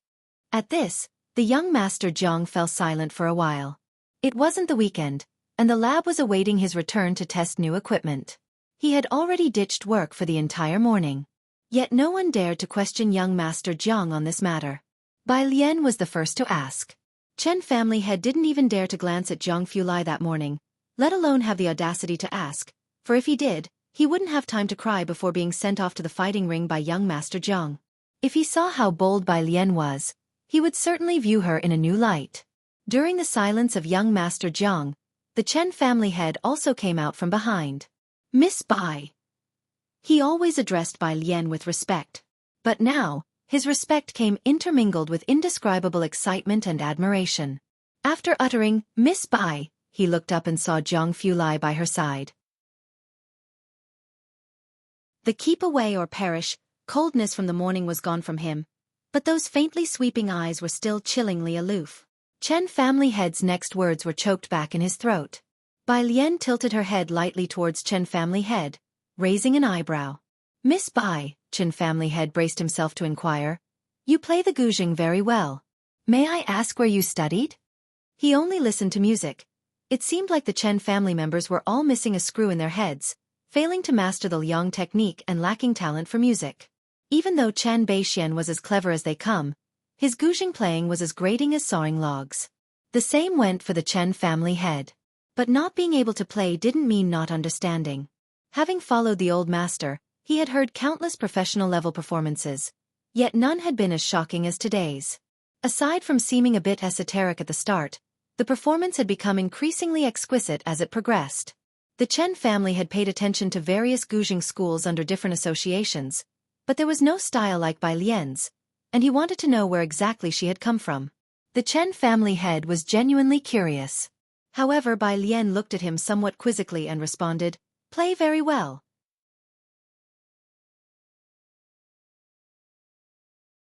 Chapter 100. 040 Butcher's Edition. Prescription, 3. Under 1 Bai Lian, in her 2 lifetimes combined, had nearly gone a year without touching the guzheng, so it was understandable that her proficiency was lacking. The main issue was that the guzheng given to her by the student council had 21 strings. But the guzheng she was previously accustomed to had only 18 strings. So she had just found it very awkward to play. Her performance was not even 1/10 of her normal standard. Fortunately, she played The White-Robed Journey. If it had been something else, it might have been even more unpleasant to listen to. Who was her teacher? She chose not to disgrace her mentor. Bai Lian silently wondered if the founding master had received her reflections and repentance. "Isn't that so?" Chief Chen looked at Bai Lian as if she were dissatisfied with herself and couldn't help but exclaim in surprise. He didn't understand guzheng, but he could still feel the music's power. With her performance, Bai Lian could now join the Jiangjing Guzheng Association and, with another 2 years of practice, it was not impossible for her to become a concert-level guzheng performer. Is Bai Lian setting such high standards for herself? Chief Chen wanted to continue questioning, but the slow, deliberate gaze of the person beside him made him shudder all of a sudden. Looking back, he indeed met Jianghu's faint gaze. Chief Chen stiffened. Thankfully, the arrival of Pu Xiaohan and others eased Chief Chen's stiffness at that moment. Pu Xiaohan and Xianxia's were just as puzzled as Chief Chen, but with Jianghu standing next to Bai Lian, not a single person dared to utter a word. Tell my grandpa I'll go ahead to the school cafeteria and wait for him, Bai Lian said as she took over her phone and 2 pieces of iridium. Pu Xiaohan nodded. Only after Bai Lian and the others had left did Xianxia's eyes wipe his sweat, looking at Pu Xiaohan and relaxing slightly. Who was that just now? He didn't specify whom, but Pu Xiaohan knew he meant Zhang Fulai. Her lack of surprise at Zhang Shi's timidity was because even the top students would. Pu Xiaohan did not answer, instead frowning. What's the deal with that long sword anyway? It's about Chen Wei calling me this morning. Zhang Shi's eyes also calmed down. Over at the auditorium. Because only a faint sound of the guzheng could be heard backstage. They missed the grand, overwhelming atmosphere of the live performance. When Bai Lian came out, she returned the guzheng to that boy, her calm face revealing nothing. No one backstage knew she had played the White Robe Journey. The logistics staff removed the guzheng, and several people lifted the piano for Ran Wangshuan's performance onto the stage. Ran Wanxian, stroking her gorgeous custom dress and lifting the hem, stepped onto the stage and bowed slightly to the audience. As she sat down, her eyes lifted, and the smile at her lips suddenly froze. The first row of school leader seats in the auditorium were almost all empty. Even Elder Chen was gone. For whom was she performing then? Not knowing what had happened, Ran Wanxian played a piece with a disturbed mind, and sparse applause followed from the auditorium. This had never happened before. Even if she hadn't put her heart into it today, Ran Wanxian knew her piano performance had met the standard. Why was the auditorium's reaction so lukewarm? She was puzzled in her heart but showed no sign of it as she walked backstage, dragging her dress, feeling vaguely uneasy. The Chen family and the Ran family had both been busy with Chief Chen's underground market affairs lately. Nobody had found the time to come today. Ran Wanxian changed into her regular clothes and went outside to find Chen Zhu. Students passing by were excitedly checking their phones, and she could distantly hear words like guzheng and so cool. A bad premonition faintly formed in Ran Wangshuan's heart. Chen Zhu was still sitting in the first row, quietly sitting with his phone, lost in thought. Where did the principal and the others go? Ran Wanxian looked around. Chen Zhu came to his senses and looked up. They probably went to find Bai Lian, I guess. Bai Lian! Ran Wangshuan's heart clenched, yet her face remained indifferent. What do they want with her? Chen Zhu didn't respond, just tossed his phone to Ran Wanxian. See for yourself. Ran Wanxian caught the phone reflexively, looked down. It was the school's forum, with the hottest post just published. Ah. Bai Lian's guzheng performance was epic. I got goosebumps. You really missed out if you weren't there to see her live today. Video attached. Just 5 minutes long. There were already over 200 replies. As Ran Wanxian scrolled further, all the posts were about Bai Lian's performance. She didn't see a single one about her piano. The entire school forum had been completely taken over by Bai Lian. Ran Wangshuan's hand holding the phone was a bit unsteady. She started to understand why the atmosphere had been so tepid during her piano performance. But how could Bai Lian play the guzheng? She didn't return the phone to Chen Zhu. Instead, she stood still and directly opened the video.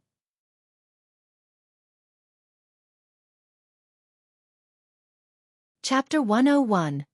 040 Butcher's Edition. Prescription, 3. _2 The canteen of No. 1 Middle School. Bai Lian got her meal and waited for Pu Xiaohan to bring Jianghu back. Jiang Fulai was called away by a phone call halfway there. So Jianghu followed Bai Lian to the No. 1 Middle School canteen. Zhang Shi's arrived before Pu Xiaohan. He brought that male student from Class 8 and apologized to Bai Lian. I'm sorry, Bai student. Was it you who took Long Sword? Bai Lian was memorizing words. Hearing the apology, she looked up slightly, leaning gently against the canteen chair, her emerald green skirt spreading over the stool in full bloom, the peonies blossoming in luxurious and extravagant beauty. The boy from Class 8 was a bit stunned. Don't be nervous, Bai Lian smiled, her lips curling up. She was always breathtakingly beautiful, usually lazy and not aggressive, and now methodically pressing on her phone, she said, I just want to understand what happened. Nervous about what? Zhang Shi's gave him a glance. Our Bai classmate here is such a sweet student, not like Chen Wei, she's straightforward. The boy from Class 8 looked at Bai Lian, at her, I just want to clear things up, otherwise I won't know who to annihilate, expression. Is this being sweet? Does Class 15 have some kind of filter when it comes to Bai Lian? Ran Wanxian agreed to me. The boy hesitated but chose to tell the truth. I don't know why she didn't contact Chen Zhu. Qin Wei, Ran Wanxian. Bai Lian withdrew her gaze and silently repeated these two names. Outside the canteen's main entrance, Pu Xiaohan brought Ji Heng in. Pu Xiaohan was sweet-tongued, and Ji Heng, carrying a big smoking pipe, looked at this gathering of students, likely all Bai Lian's good friends, and his usually stern face softened a lot. Upon seeing Ji Heng, Bai Lian gestured with her hand for Xianxia to take the boy away. Right, she was originally going to perform a sword dance. And then her zither playing turned out to be even more amazing. She also said she didn't have any talents. Pu Xiaohan chattered all the way. Grandfather, how can she play the zither so well? Ji Heng was dressed in a black robe, neat and clean. Surprised by her words, he sat down and looked at Bai Lian. You can do sword dancing too? I only heard from your uncle that you learned the zither for a year. Only learned for a year? Pu Xiaohan was shocked. Alien, you've only learned the zither for a year? Bai Lian, who had been learning since a child and for over a decade. She remained silent. But she couldn't refute it. Let's eat. She passed the chopsticks next to her to Ji Heng and Jianghu. It was then that Ji Heng noticed the little boy beside Bai Lian. Is this your first friend? At the time, Ji Xiaojun had told Ji Heng that Bai Lian had made a friend in Xianxia. Yes, grandfather, his name is Jianghu. Bai Lian picked up her chopsticks and raised an eyebrow at Jianghu. This is my grandfather, you can just call him Grandpa Ji. Jianghu swallowed his food and then looked up slowly, very quietly. Hello, Grandpa Ji. Hello. Ji Heng still had a pretty stern face. He always had this expression, serious and old-fashioned. Today was the school anniversary celebration, with performances in the morning and a half-day off in the afternoon. Bai Lian was always one not to waste time, so she'd go to the library to read and do homework during the holiday. She put Ji Heng on a public bus. By the way, we're having dinner at your uncle's tonight. Ji Heng remembered this as he was boarding the bus and reminded Bai Lian, go straight to your uncle's house this evening. Usually, when mentioned, uncle referred to Ji Xiaojun. Bai Lian, pressing her phone, her delicate brows and eyes lazy, replied, okay. The bus drove off slowly. After seeing Ji Heng off, Bai Lian took Jianghu to the library. Pu Xiaohan, who didn't love visiting the library, tugged at Yang Lin, who had just finished a part-time shift, to follow along. The library wasn't crowded on a workday. Bai Lian found a table by the window on the second floor, a spot she and Jianghu often chose, and the group sat down and studied seriously. She hadn't answered many questions when her phone buzzed a few times. White tank top. Sis, I just knocked that guy out from last time.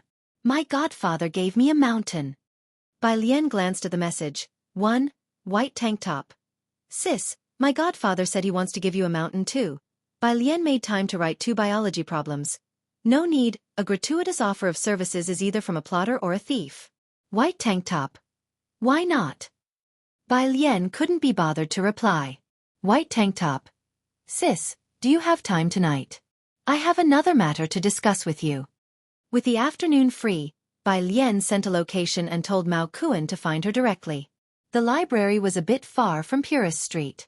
It took Mao Kuan more than half an hour to arrive. Bai Lian put down her pen, picked up her phone, and stood up. Jianghu stood up as well. Stay put, it'll just be at the library entrance to meet someone. Bai Lian stretched out a finger and leisurely pressed Jianghu's head back down. I'll be right back.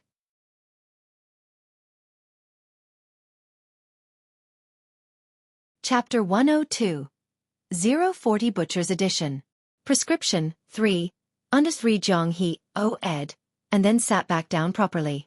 Bai Lian looked towards Pu Xiaohan again, and before she could speak, Pu Xiaohan gave her an okay gesture to reassure her. Outside the door, Mao Kuan led 2 underlings, Xiaowu and Xiaoqi, as the 3 of them squatted silently at the doorway. Brother Mao, Xiaowu rubbed his head. This place isn't really for us, though Xiaoqi fits in quite well. Xiaoqi had a tender face and looked to be only around 15 or 16. His hair wasn't long, and he had neither dyed it nor styled it in any odd way. If he hadn't been following behind Mao Kuan, he would have looked more like a delicate high school boy. Mao Kuan, with a cigarette between his lips, didn't argue. As they were talking, Bai Lian emerged from inside, prompting Mao Kuan and his companions to immediately stand up. "Sis," Mao Kuan scratched his head while introducing the two beside him to Bai Lian. "This is Xiaowu and Xiaoqi, whom I picked up on Backter Street. They both share the surname Mao with me." "Sister Bai," both of them called out in unison. Xiaowa's voice, in particular, was loud and clear. Bai Lian leaned lazily against the wall, still dressed in her finely decorated robe, exuding grace and willfulness, her snowy face showing a casual indifference. She folded her arms across her chest. "What's it about?" "The plaster you gave me is extremely effective," Mao Kuan said earnestly. "Some people want to buy the recipe." "Are you selling it?" "Buy the recipe?" Bai Lian narrowed her eyes, aware that traditional Chinese medicine was declining and Western medicine was prevalent nowadays. But this was a recipe from the Imperial Palace, capable of treating sprains and strengthening the Buddhist foundation. A miraculous drug for martial artists. Why hadn't it been handed down? "Sis." Mao Kuan saw Bai Lian lost in thought and not speaking for a long while. He quietly reminded her. Bai Lian came back to her senses, gazing at Mao Kuan for a long moment, her expression tranquil and distant. "All right, but the name of the recipe must be stated, Imperial Revitalizing Plaster." Imperial Revitalizing Plaster? Despite never having heard of it, Mao Kuan thought the name sounded cultured. "I'll handle this, rest assured. Although I'm not smart, Xiaoqi is knowledgeable about these matters and will make sure you're not taken advantage of." Xiaoqi seemed not to speak much, just standing quietly behind until Mao Kuan called him. Then he would offer a reserved smile. Bai Lian just leaned there, looking at Xiaoqi. "How old are you?" 17, Xiaoqi responded. "Not in school." Bai Lian tapped her phone screen with her slender fingertips and furrowed her pretty brows. At that age, he should be in the first year of high school. 9 years of compulsory schooling. The orphanage only let him finish middle school and didn't allow him to continue. Later he was tricked into Backter Street, and I picked him up, Mao Kuan explained for Xiaoqi as if such things were commonplace. "Also sis, my godfather wants to meet you." "Are you going to Backter Street?" He looked at Bai Lian, seeking her opinion. Mao Kuan was originally just a small-time hoodlum, and it was just good luck that his godfather took him in. His godfather had many capable people under him, and like the poison scorpion, those people called him young Master Mao to his face but didn't really regard him, something Mao Kuan was well aware of. Yet in recent days, his godfather had taken a liking to him. Mao Kuan knew it was all because of someone, so when his godfather said he wanted to see Bai Lian, Mao Kuan didn't accept on her behalf. Bai Lian stood up straight, smoothed out her sleeves gently, but did not reply. Mao Kuan immediately understood what Bai Lian meant. She did not want to meet. He always knew what Bai Lian was thinking. Suddenly, a ringtone sounded from the phone. Bai Lian glanced down and saw it was Pu Xiaohan calling. Her eyes narrowed slightly, and she answered immediately. From the other end of the phone came a cacophony of noises and intermittent cursing. "Alien, come quickly!" Bai Lian's head snapped up, and without a word, she strode into the library, her skirt tracing a proud, cold arc behind her. Mao Kuan and the others exchanged glances, then followed her in.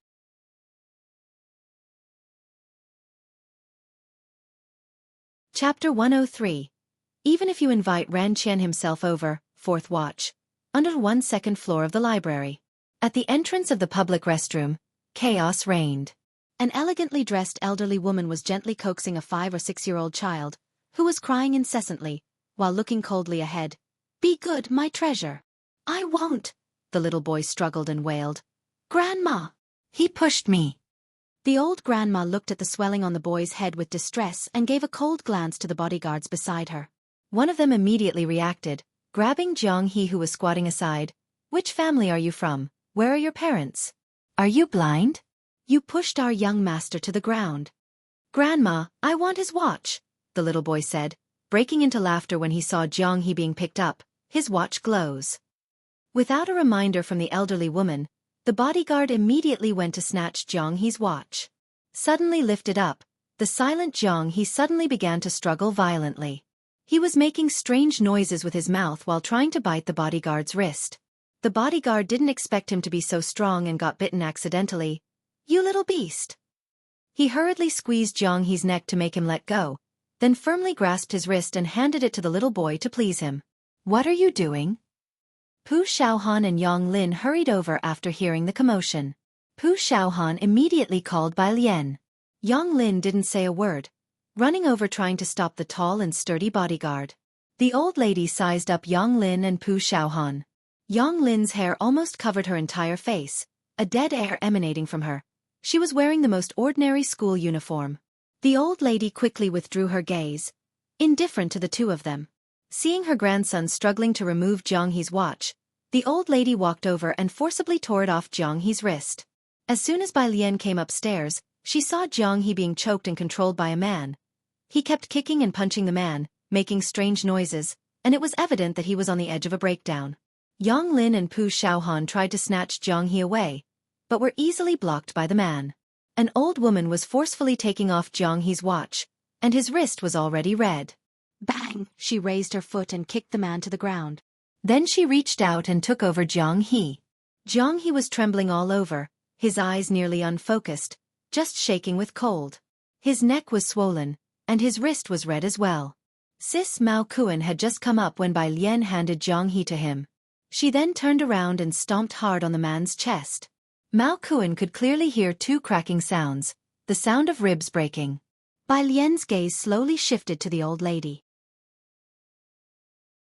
She walked over slowly, her eyes narrowed. The smile that slowly formed on her lips was like that of a Rakshasa stepping over a sea of corpses. The old lady held her grandson protectively as Bai Lian's chilly eyes bore into her.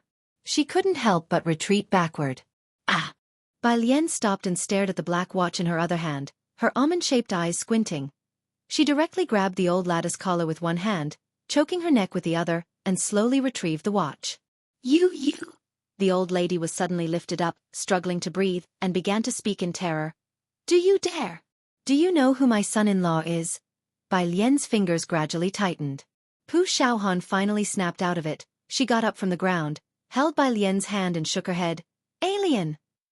Bai Lian looked down at the old lady for a long while, finally releasing her grip before the woman suffocated.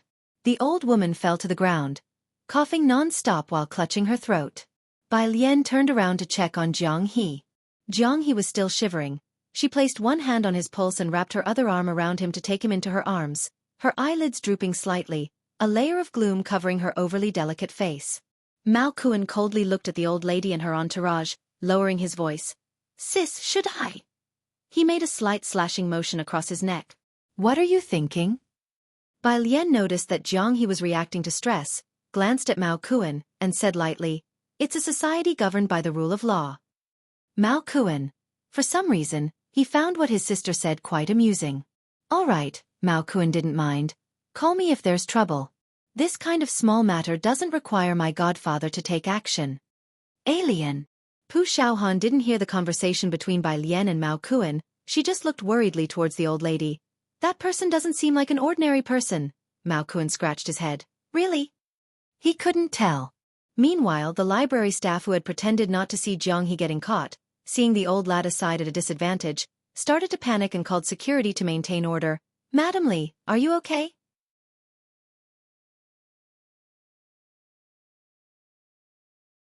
Chapter 104.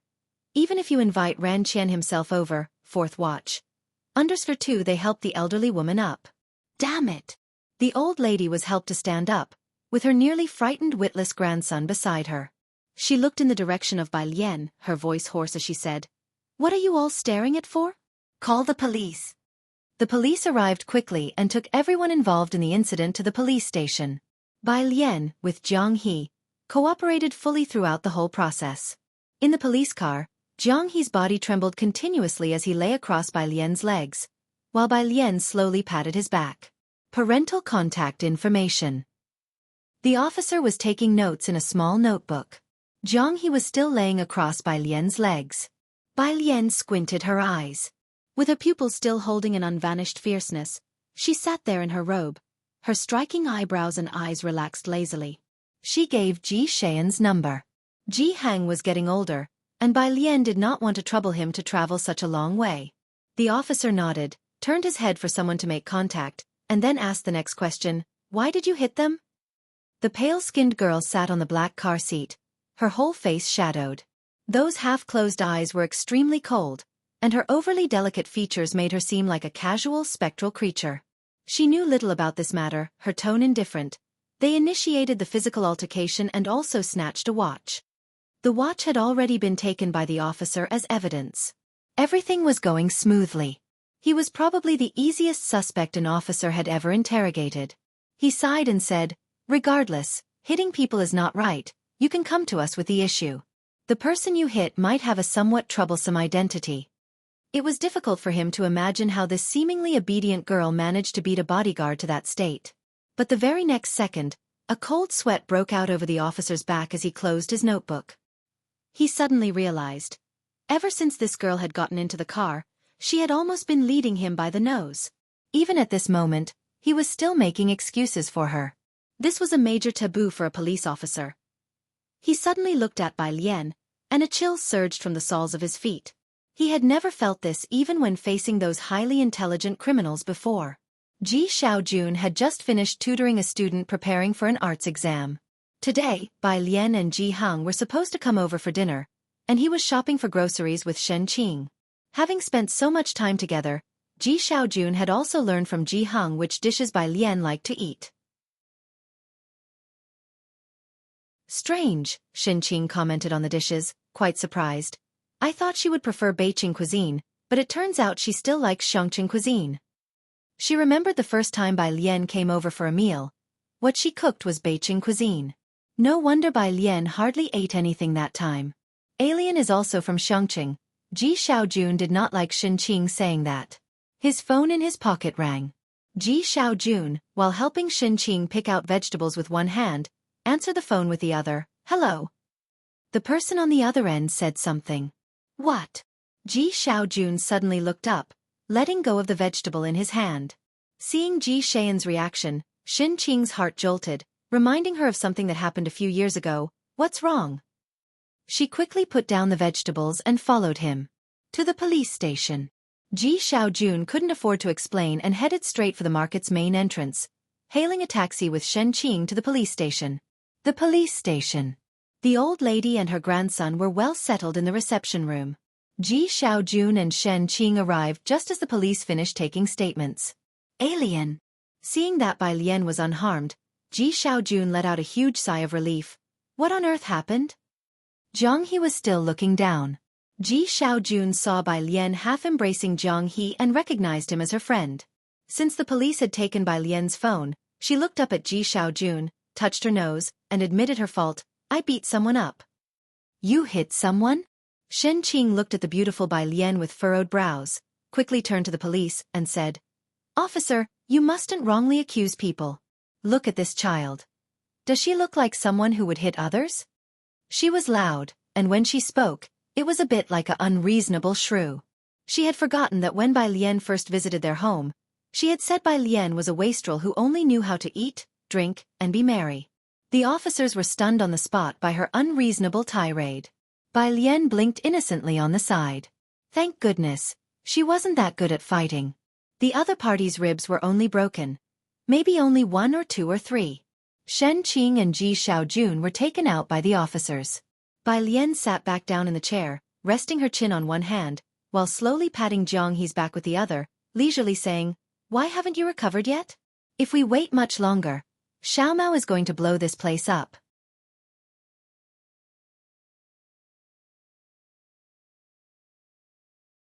Chapter 105.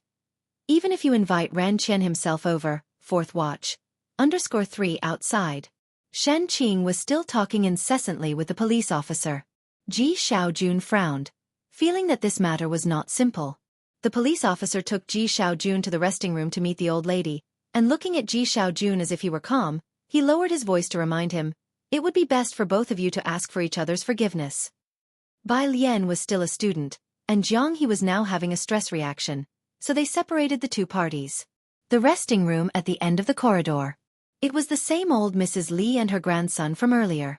As the police officer opened the door to the resting room, Shen Qing felt an unusual atmosphere inside. "Chief," said the police officer who opened the door with great respect, "I've brought the person." The chief did not reply. He was busy keeping up a placating smile. "Mrs. Li, rest assured, I will handle this matter impartially." Old Mrs. Li was holding her grandson.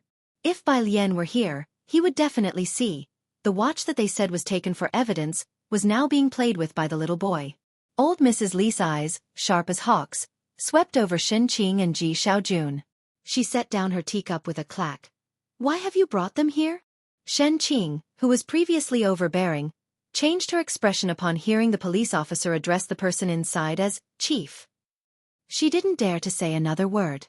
Facing ordinary policemen, she could raise her voice, but a chief was not someone ordinary people could meet, usually only seen on TV news. She subconsciously grabbed Ji Xian's clothes. "Didn't you hear what Mrs. Li said?"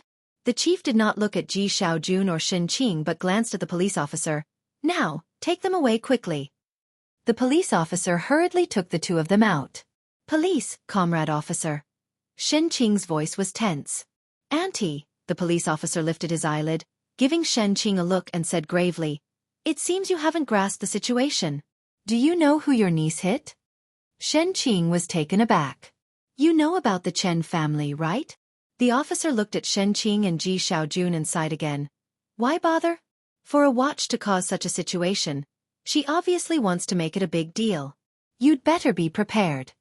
In the whole of Xianxia, who didn't know about the two great families, the Chen family and the Ren family?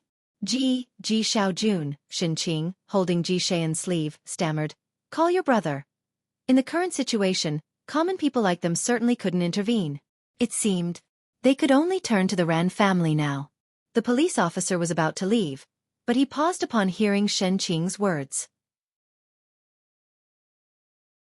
He looked at Ji Xiaojun and Xianxia, both dressed simply, in surprise. Were these two also backed by powerful connections?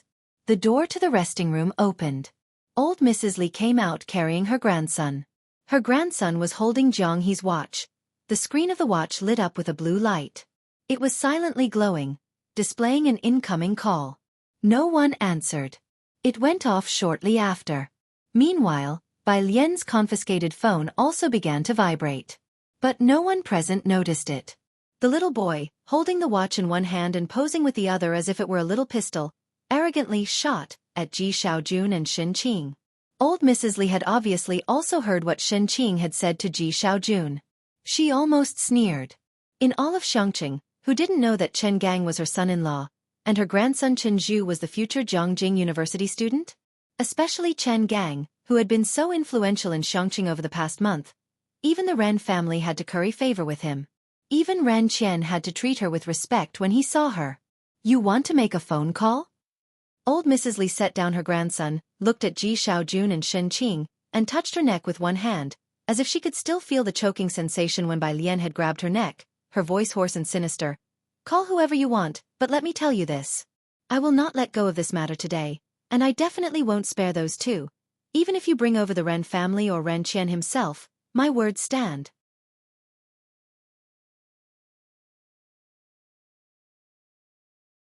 Chapter 106. 042 Ordinary Background. Who would dare to provoke him? _1 The people at the station stood to one side, quite accustomed to the scene. Just because she dared to mention the name Ren Qian. After the elderly lady finished speaking, the chief of police barely smiled and said to her, "The young master was frightened along with you, ma'am. Please go home and rest. Leave the follow-up to us." The chief didn't have the guts to keep the Chen family at the station. The two had only exchanged pleasantries in the lounge. They hardly questioned them further about the case. Madame Li responded reservedly. As for this matter, the chief respectfully saw her out. "Mr. Chen, about that."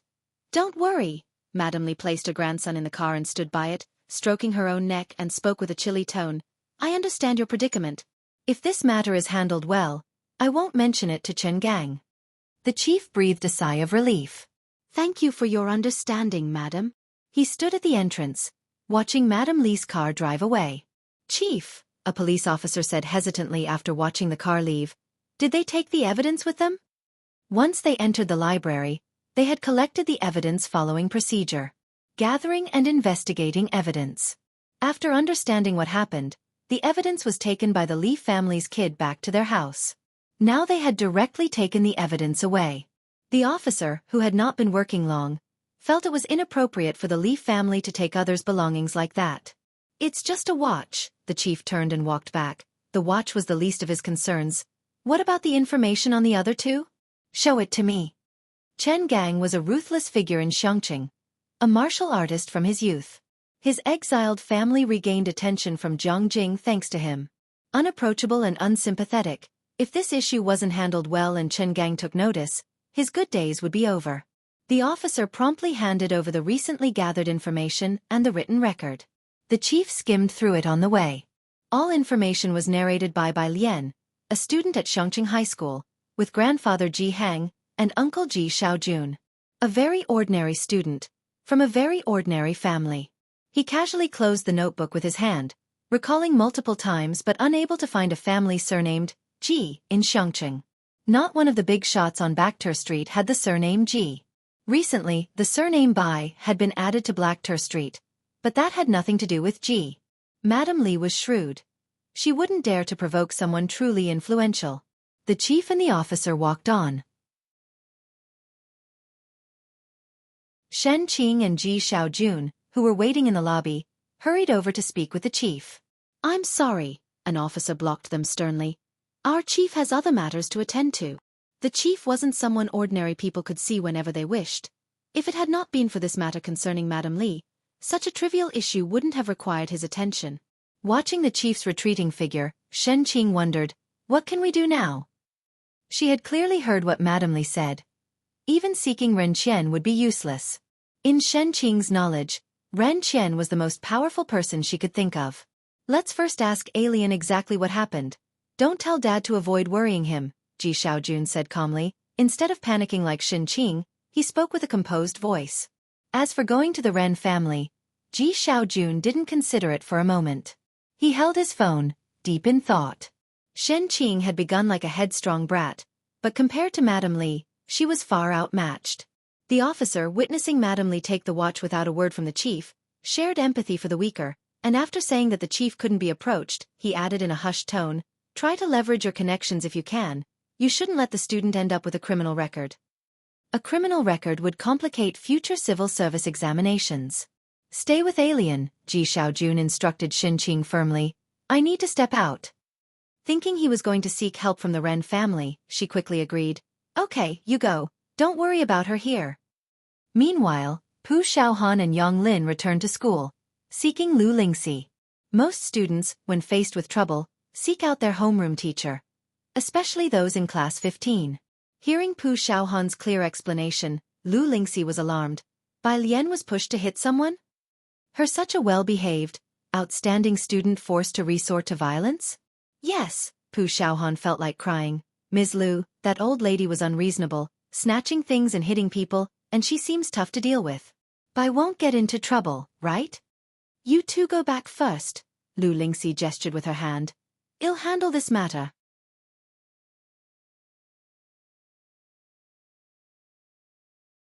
Chapter 107. 042 Ordinary Background. Who would dare to provoke him? _2 She stepped out of the office and took out her phone to make a call.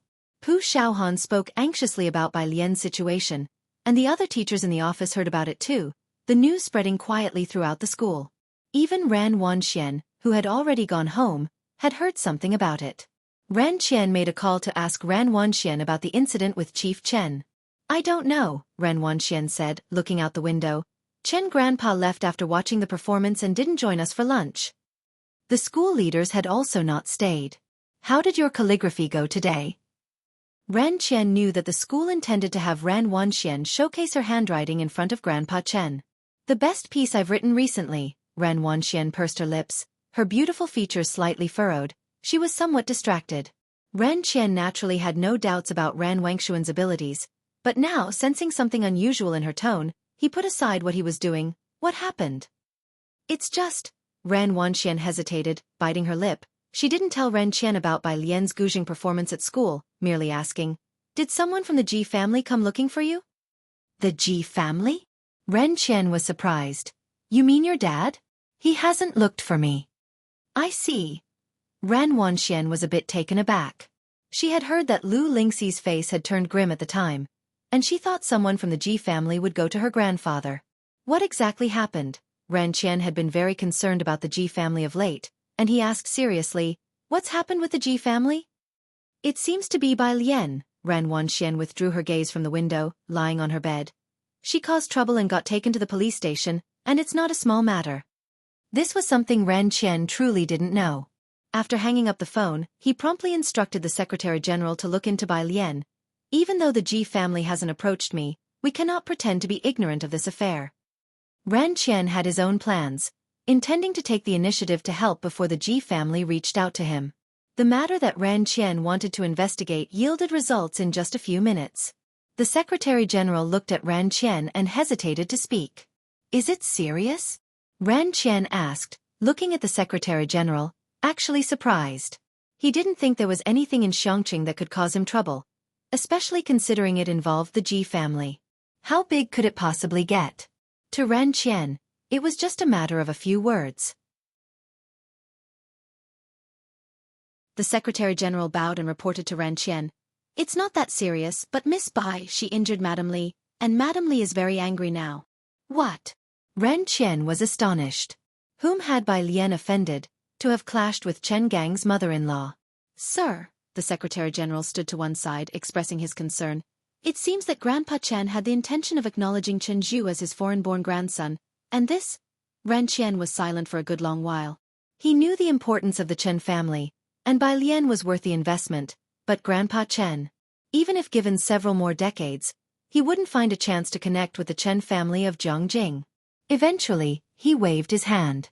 Ren Qian slowly said, "Let's not deal with this matter for now. If the Ji family calls, you help me find an excuse to delay them." "Understood." The Secretary General lowered his head. Xianxia CRFS Dark Matter Research Institute. Jiang Fulai took off his glasses, his black coat open, his cool gaze fixed on the data, the fluorescent marker being slowly tapped between his fingers. No interaction between dark matter particles and other particles detected. Expand the variety of particles. Got it. Hewen noted down the important points. Standing behind Jiang Fulai, he observed him covertly, estimating the mood of young Master Jiang. Eventually, the quest for knowledge overcame the fear of young Master Jiang, and he won, holding his notebook, spoke cautiously. "Young Master Jiang, have you done the new questions from the app recently?" Jiangjing University's app training camp has a basic question bank and a challenge question bank, with 20 new questions released each month. They cover mathematics, physics, chemistry, and biology, with 20 basic questions every month. Getting all the questions right grants 10,000 base points. The scores are determined by the system. The challenge question bank is composed of questions set by a group of tutors from Jiangjing University, randomly refreshed. Solving one question multiplies the monthly score by 1. The number of questions solved is equivalent to how many times the score is multiplied. The question bank is refreshed each month. The basic question bank is generally manageable, but for the challenge question bank, no one aside from young Master Jiang has completed it. The system's best answer is still young Master Jiang's. However, Jiang Fulai hasn't logged into the system for 2 years. He hadn't realized how he Wen and the others had spent these 2 years. Unable to finish the challenge questions, they dared not ask. A few days ago, someone downloaded the app and even followed someone. The people from several laboratories were almost brought to tears. But after waiting 2 weeks, Jiang Fulai neither brushed the questions nor left any answers. What kind of questions? Jiang Fulai picked up his phone and looked at the time. It was just past 4.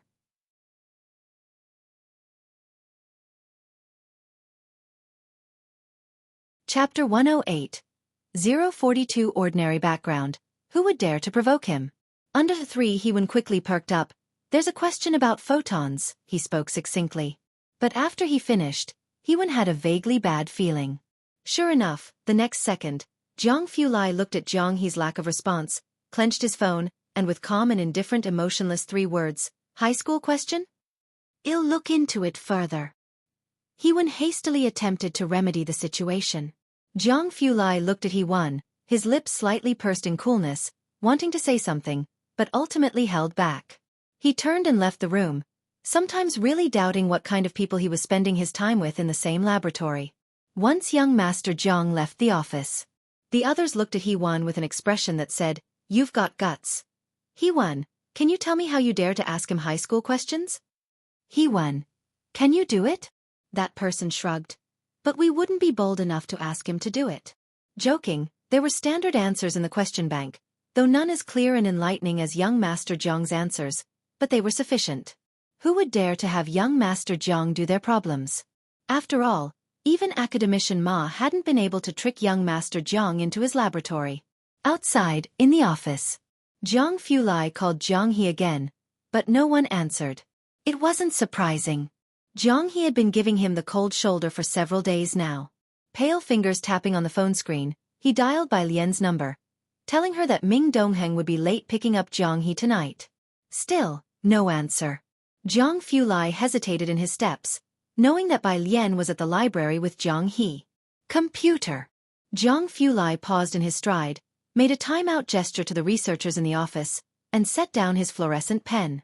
The assistant quickly handed over his computer. The underground laboratory, to avoid cosmic ray interference, was built deep into the earth, perennially cold and shadowy.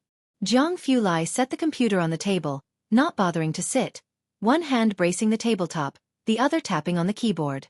The computer's glow made his face seem even more pale and sharp, and a black skull icon soon appeared on the desktop. Line after line of code emerged at his fingertips. The assistant stood 3 steps away, watching expressionlessly.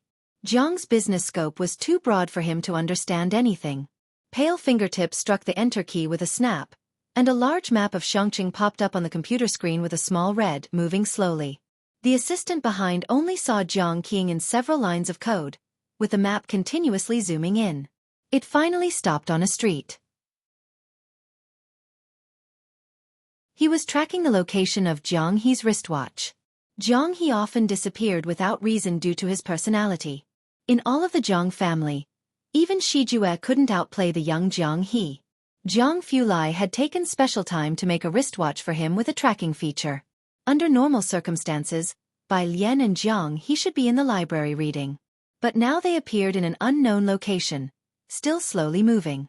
Jiang Fulai pulled up the previous movements of the watch to confirm that the last appearance was at the police station. He stared at the route, closed the laptop lid with a cold snap, postponed the meeting to tomorrow, give half a day off. He straightened up slowly, picked up his phone, and left carrying an air of frost. The entire office fell silent all at once. Someone looked towards the assistant. What happened to young Master Jiang? The assistant pushed up his glasses, making a profound guess. Probably someone who's looking for trouble messed with the young master. The son of Academician Jiang Sui? Hewen walked in just in time to hear the assistant's words and was quite astonished. After Jiang Sui's parents passed away, Jianghe was mistreated by a group of relatives who danced with demons. Jiang Fulai took Jianghe from Jiang Sui home and severely dealt with that bunch of relatives. It was a well-known event throughout Jiangjing. They would rather provoke Jiang Shijue, who didn't blink an eye when killing someone. Who would be so bold as to provoke Jiang Fulai? Jiang Fulai took the elevator up, looking down at his phone as he dialed Ming Dongheng. Ming Dongheng was with Chief Chen. When he received Jiang Fulai's call, Chief Chen was exchanging pleasantries with someone. Is this drug really not for sale on a large scale? He had heard that there was a miraculous plaster on Bakhtur Street, which had a significant appeal to the Chen family and various special forces, no less than Wang Yufeng's minerals. The other person smiled. Sorry, there's no news from Dr. Bai at the moment. Chief Chen looked at the person and cursed inwardly, thinking they were tough nuts to crack and playing the old game of holding their goods dear. Had better not find that Dr. Bai, or he would kidnap him, no matter the cost. Ming Dongheng glanced at them and then stepped outside to answer the call. His tone respectful yet puzzled. Young master. Where are you? Jiang Fulai didn't wait for the driver. He picked up the car keys with his eyes downcast, his voice indifferent. But Ming Dongheng on the other end of the phone heard it with a shock. Bakhtur Street. Meet me at the police station. Jiang Fulai opened the car door, holding the phone in one hand and starting the car with the other, as the evening sun slanted through the windows, casting his fierce face in the hazy sunlight. Jianghe's watch was last positioned there. What? Ming Dongheng's heart skipped a beat. His hands became somewhat unsteady. What's the matter? Chief Chen, who was speaking to someone, noticed Ming Dongheng hastily standing up, lowering his voice. It's about Jianghe, Ming Dongheng couldn't delay. You keep an eye on this place, I have to take a trip to the police station. Seeing Ming Dongheng's complexion, Chief Chen didn't dare to ask further. Backter Street wasn't close to Xianxia police station. Ming Dongheng drove Chief Chen's car almost speeding all the way, blatantly over the speed limit in some sections. Passing policemen, recognizing the license plate number, dared not stop him. Xianxia Police Station Headquarters. Ming Dongheng parked the car. His car was eye-catching, and as soon as it appeared, someone saw it and quickly reported it upstairs. In the police station office. The chief heard the report and immediately stood up, shocked. Chief Chen's car? Why has he come here? Chief Chen's car was provided by Xianxia, and he was always low-key. But anyone in Xianxia with some connections knew what car Chief Chen drove. The chief quickly put on his coat and went to the police station entrance. But it wasn't Chief Chen at the entrance. Instead, there stood a tall, cold man holding car keys, standing next to Chief Chen's car. Seeing the chief come out, he merely gave them a cold glance, without saying a word. Whoever followed Jiang Fulai couldn't be just anyone. The chief did not recognize Ming Dongheng, but anyone who could casually drive Chief Chen's car was clearly not ordinary. He was intimidated by Ming Dongheng's cold expression, standing at the entrance not sure how to start a conversation with him. Just when the chief hadn't quite figured out what to say, a royal blue sports car with Jianghu license plates approached from the end of the road. Screech, a sound. It stopped at the entrance of the police station. Under the setting sun, the car's body radiated a fierce chill. Ming Dongheng recognized this as the car specially brought to Xianxia for Jiang Fulai's daily use. He strode to the driver's side, and as the car came to a steady stop, he opened the door to let Jiang Fulai out. The chief glanced and saw a man in a black overcoat getting out of the driver's seat. Just a stately silhouette, simplistic in black, reflecting dark gleams in the setting sun, the entrance of the police station fell silent for a moment.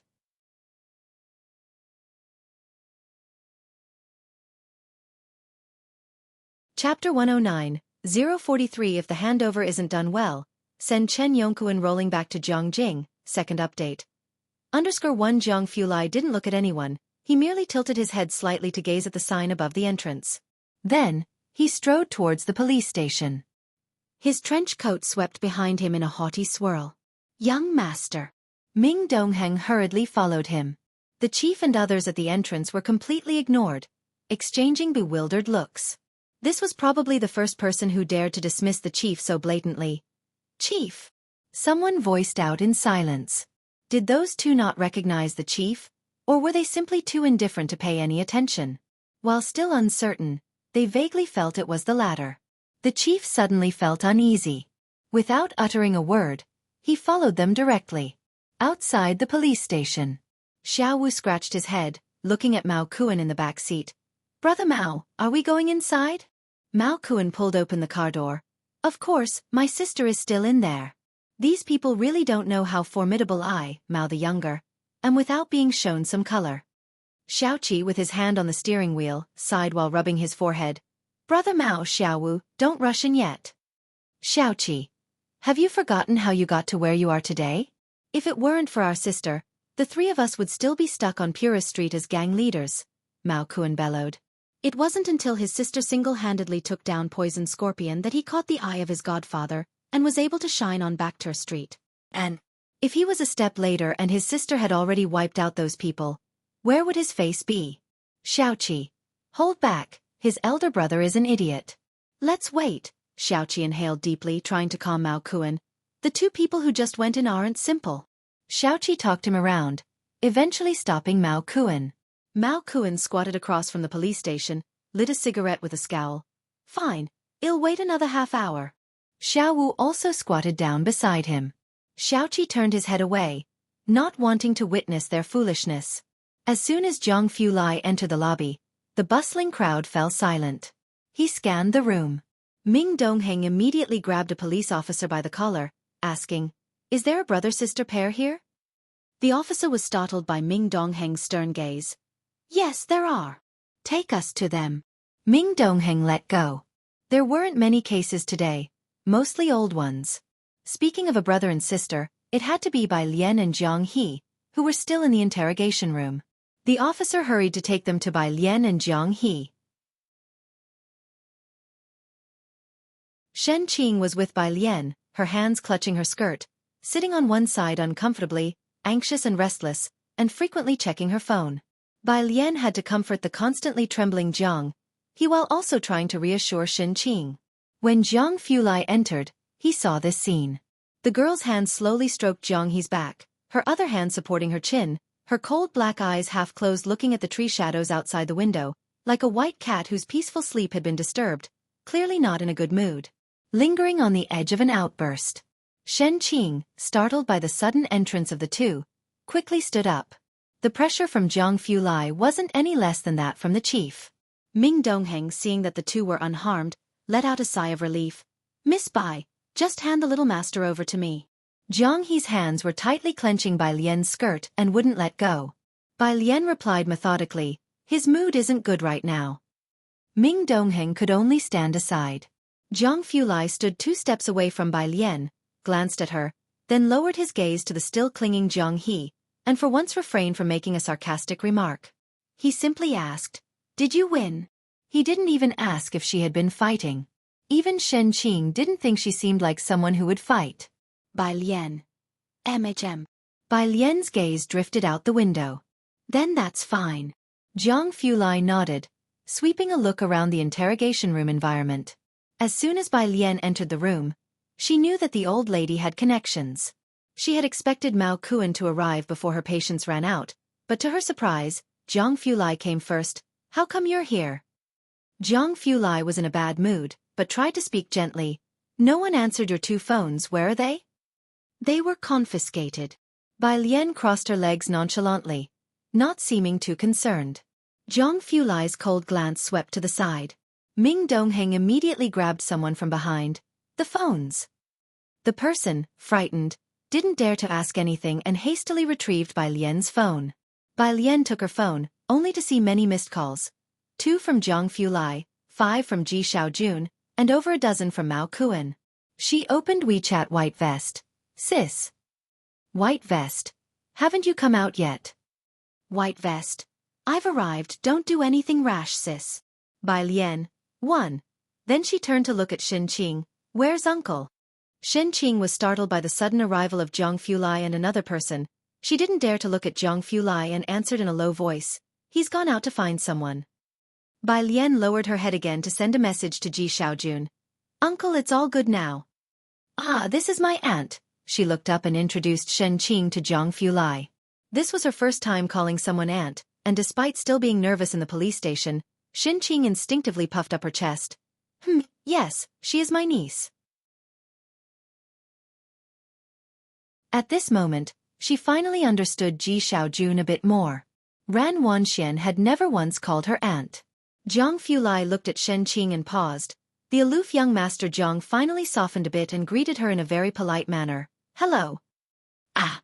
Xianxia didn't know where to put her hands. "Oh, and little Wenmang's watch," Bai Lian frowned. "Why didn't you bring it along with you?" Having investigated the watch's trail, Jiang Fulai naturally knew where it was. Without asking, he could guess what had happened between the two. "Someone will bring it back," Jiang Fulai said lightly, glancing at the door. Then his tone softened when he looked at Bai Lian again. "Let's go out first." Ming Dongheng reached out, wanting to take Jiang He from Bai Lian's hands. Jiang He weighed at least 50 kilograms, which was not light for a frail girl. He had just stretched out his hand when he saw Bai Lian easily lift Jiang He up. Ming Dongheng. He remembered. "Miss Bai, do you still have a piece of iridium in your hand?" Jiang Fulai coldly watched Jiang He, who was burying his face, and he held back. The station chief was still waiting at the interrogation room door, and when he saw Jiang Fulai leaving with people, he hurried over, stiffly addressing Xianxia with a much nicer tone than before. "Please wait a moment, the procedure isn't finished yet, you can't leave for now." He didn't dare to speak to Jiang Fulai. So he had to approach Xianxia, who seemed the easiest to talk to among the group. Jiang Fulai stopped, interrupting the chief with 3 chilly words. "Who are you?" "I'm the chief of this substation." The chief lowered his head. "The chief." Jiang Fulai withdrew his gaze, not looking at him again. He continued forward. "Let Chen Yongkuan come and talk to me," he said, turning his head to Ming Dongheng. "If it's not handled well, just have him roll back to Jiangjing." The young master Jiang rarely called out people's full names. This was not an instruction, but a notification. Ming Dongheng's heart tightened, and he nodded seriously. Jianghu Lai didn't stop for a moment. Without making a statement or bailing anyone out, he just left with Bai Lian and Jiang He. Nobody behind them dared to stop them. After Jianghu Lai and Bai Lian left, the remaining people at the police station looked at each other in dismay. In Xianxia, they heard most about Ren Qian and Chen Gang. Who was Chen Yongquan? Was he also from the Chen family? The officer from before looked at the chief and swallowed. Chief, are we just letting them leave like this? How do we explain to the Li family? What is there to explain? The chief suddenly broke out into a fine sweat on his forehead. Hurry up and notify the Li family to send over the watch. His fingers trembled. The upper circles in Xianxia knew about a big shot from Jiangjing who had been sent down to manage things here. They all referred to this person as Chen Yi, or Chen Bureau. The ordinary officers naturally didn't know Chen Ye's real name. But the chief, who had seen the files, was very clear about Chen Ye's true name. Chen Yongquan. The rest of the officers were startled by his reaction, and they quickly went to contact the Li family. The Li family. The elderly lady had already gone home to change into a new set of clothes. At this moment, the family doctor was carefully applying ointment to her neck, and in just 2 hours, the old lady's neck had turned purple and blue. The servant half knelt on the ground, holding a mirror for her. Lady Li's eyes were full of gloom. Ever since her daughter married Chen Gang, most people didn't dare to speak to her too loudly or too softly. How dare that girl do it? Smack! She slapped the mirror away. The servant hurriedly knelt down, trembling as they bowed their head. Grandma, the little boy ran down from upstairs, holding up a black watch for Lady Li to see. It requires a password. Give me the password quickly. Dear grandson, Lady Li immediately hugged the boy, rubbing the swelling on his head. I'll have someone fetch it for you right away. Just as she was saying this, her cell phone rang. It was from the police station. I was just about to contact you. Lady Li sat upright and spoke indifferently. Ask that little bastard what the password of the watch is. On the other end of the phone, the officer wiped off the cold sweat. Lady Li, the chief has asked me to notify you to return the watch immediately. What do you mean? The old lady was very displeased. What do I mean? The chief snatched the phone away. Lady Li, you may want to die, but I still want to live. You better find Chen Gang. If he has any clout in front of Chen Yi, your Li family might still find a way to survive today.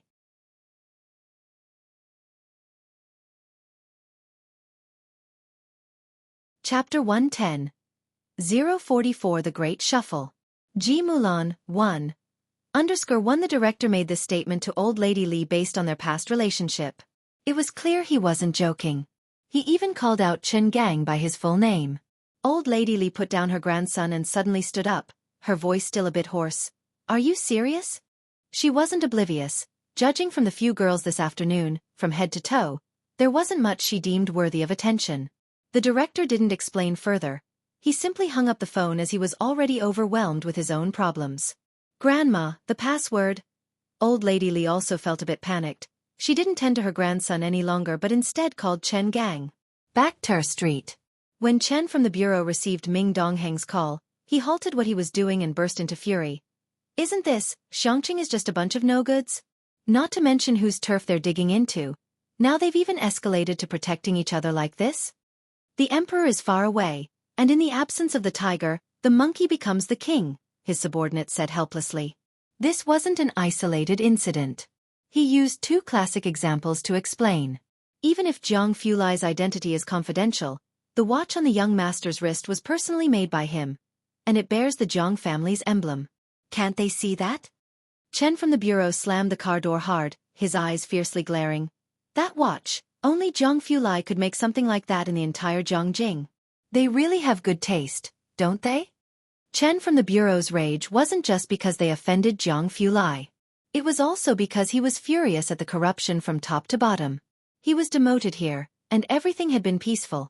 Even Bakhtur Street hadn't had any major incidents.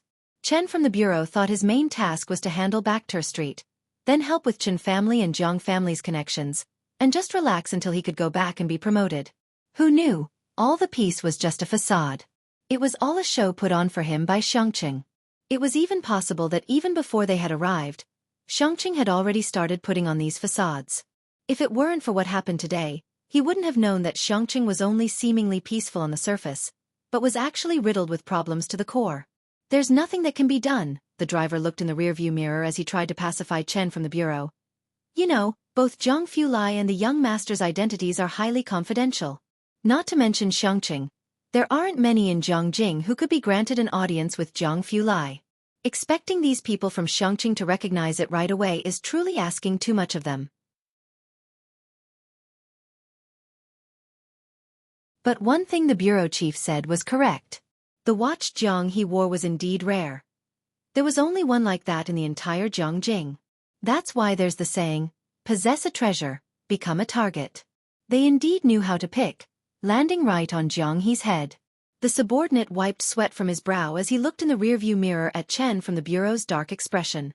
Just how they were going to endure Chen from the bureau's wrath, he didn't know.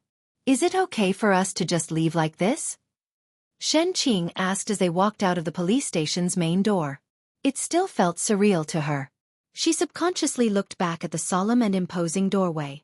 Only a sliver of the setting sun was left overhead, its color a deep red, almost not blinding, but Shen Qing still felt dazed. We just walked out like that? It's fine, Ming Dongheng saw Jianghu Lai treated Shen Qing with respect, so he lowered his posture and with a cold gaze, glanced back before saying, you can leave with peace of mind, they wouldn't dare to trouble you again. That's good, Shen Qing let out a sigh of relief. As soon as Bai Lian walked out, she saw two people squatting across the street, with Xiaoqi standing expressionless beside them, looking up at the sky. She paused for a moment, then turned to look at Jianghu Lai and handed Jianghe over to him. I will wait for my uncle, you take Jianghe back first. The sunset outlined her figure sharply, her plain clothes seeming even more assertive than the twilight sky. Jianghu Lai looked at her, then reached out and took Jianghe from her. As a researcher, Jianghu Lai's hands could definitely be considered a work of art, distinctively articulated yet wrapped in a faintly cold jade-like chill. Yet Bai Lian's fingers wrapped around Jianghe's arm were even more slender, in smooth, cold white. Hard to imagine those with the hands that could play out the sounds of charging armies. When he took Jianghe, he unavoidably touched that cold white. He let go upon contact, not as cool as the palm of his hands. Jianghe clung tightly to Bai Lian's sleeve and wouldn't let go. Jianghu Lai lightly glanced at his tightly closed eyes. Xiaoniao. Bai Lian gently tugged at her own sleeve, then whispered a comfort. Sister has something to take care of right now. Let go, and he'll come to see you first thing in the morning?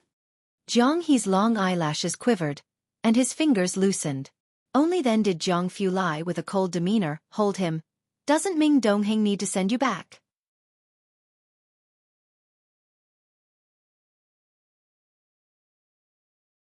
Chapter 111. 044 The Great Shuffle. Ji Mulan, 1, under 2, no need. Bai Lian lazily smoothed out her sleeves and skirt hem. Once Ming Dongheng drove off, the three people on the opposite side sheepishly walked over. Sis. Bai Lian stood against the sunset and casually introduced. This is my aunt. Mao Kuan and the others spoke up loudly. Auntie, hello. Xiao Mao. Shen Qing was startled. Mao Kun's bleached hair always made him seem a bit untrustworthy, but compared to Ming Dongheng, Mao Kuan couldn't be more normal. Shen Qing relaxed a lot. Xiao Mao, are you also friends with Alien? Yeah. Mao Kuan scratched his head somewhat guiltily. Not far away. Ji Xiaojun, who was on the phone, walked towards them. On the other end was a woman's voice. She's back in Xianxia? Ji Mulan, what kind of tone is that? Ji Xiaojun frowned and scolded. I left her with the Bai family because they have a big family business. With her antics, who else could protect her but the Bai family? And what does she do? Just to gratify a whim, she pats her butt and heads back to Xianxia, causing trouble for me everywhere. Ji Xiaojun stopped walking. This has nothing to do with her. Do you think you know better than I do? Ji Mulan interrupted him, listing the many issues Bai Lian had caused throughout her life. You reaching out to me is less effective than a single word from Bai Qiming. You have a new family? Ji Xiaojun suddenly asked. Ji Mulan went silent. Found your so-called true love again? Ji Xiaojun, noticing Bai Lian standing not far ahead, looking obedient and charming, sneered. Once this matter is settled, we won't need to mention Bai Qiming. You disappeared for over 2 years without a word. You should at least come back to see your daughter and your father when you have the time. Ji Mulan, you're no longer the capricious teenager you once were. Dad is getting old. Don't do something you'll regret. He finished speaking and hung up without waiting for her reply. His expression soured. He had only one sister, and most of the time, he was stuck between Ji Mulan and Ji Hang. But this time Ji Mulan had left Bai Lian alone with the Bai family, which disappointed Ji Xiaojun deeply. Ji Xiaojun had always had Ji Mulan's phone number. He just never contacted her before, and today, for Bai Lian's sake, he reached out for the first time. He pocketed his phone and approached Bai Lian and Shen Qing, softening his expression considerably. When he saw Mao Kuan and the other two with Bai Lian, he paused, his gaze lingering on Xiaoqi's face for a moment. Uncle Ji, hello, the three said with great politeness. Ji Xiaojun responded with a regaining his composure, emanating authority. He was much like Ji Hang in that he didn't talk much. Shen Qing, on the other hand, was quite chatty, insisting on having Mao Kuan and the others over for dinner. We shouldn't, Auntie, Mao Kuan scratched his head. My godfather is looking for me. Shen Qing watched the trio leave with a touch of regret. She had a good impression of the three, especially Xiaoqi. Let's go shopping for groceries. Dad will arrive soon, Ji Xiaojun said, withdrawing his gaze and patting Bai Lian's shoulder. Let's not talk about this with your grandfather to avoid worrying him. As for what actually happened at the police station, Ji Xiaojun hadn't asked Bai Lian, staying silent, thinking about the matter with Ji Mulan. Today was Bai Lian's second time visiting Ji Xian's home, but her mindset was completely different from the last. Shen Qing and Ji Xiaojun were cooking in the kitchen. On the coffee table in Ji Xian's living room were many trophies and photos. Bai Lian's gaze fell on the photo in the center, featuring Ji Xiaojun in his middle age with a girl in the picture. The girl wore a black t-shirt, holding a trophy, looking very petite and smiling brightly with pure joy. She always felt that person looked familiar. Those are his students, Ji Hang, following her gaze, noticed the picture, took a deep drag on his cigarette, his voice muffled. Each of them got into Beijing University of Arts, except for Yang Qiong. Beijing University of Arts was the best art school among the 4 major cities. You could say that in his years of teaching, Ji Xian's students were everywhere. Ji Hang's gaze turned distant, and he didn't continue. Yang Qiong. Bai Lian lounged on the couch with a carefree posture, her eyes narrowing slightly. She had never heard the name before.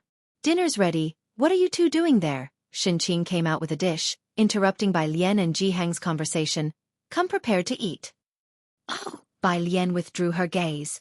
She went to wash her hands in the kitchen, helping with the serving. Don't bother, Shen Qing chased her out. Let your uncle do it, he's thick-skinned, he'll be fine.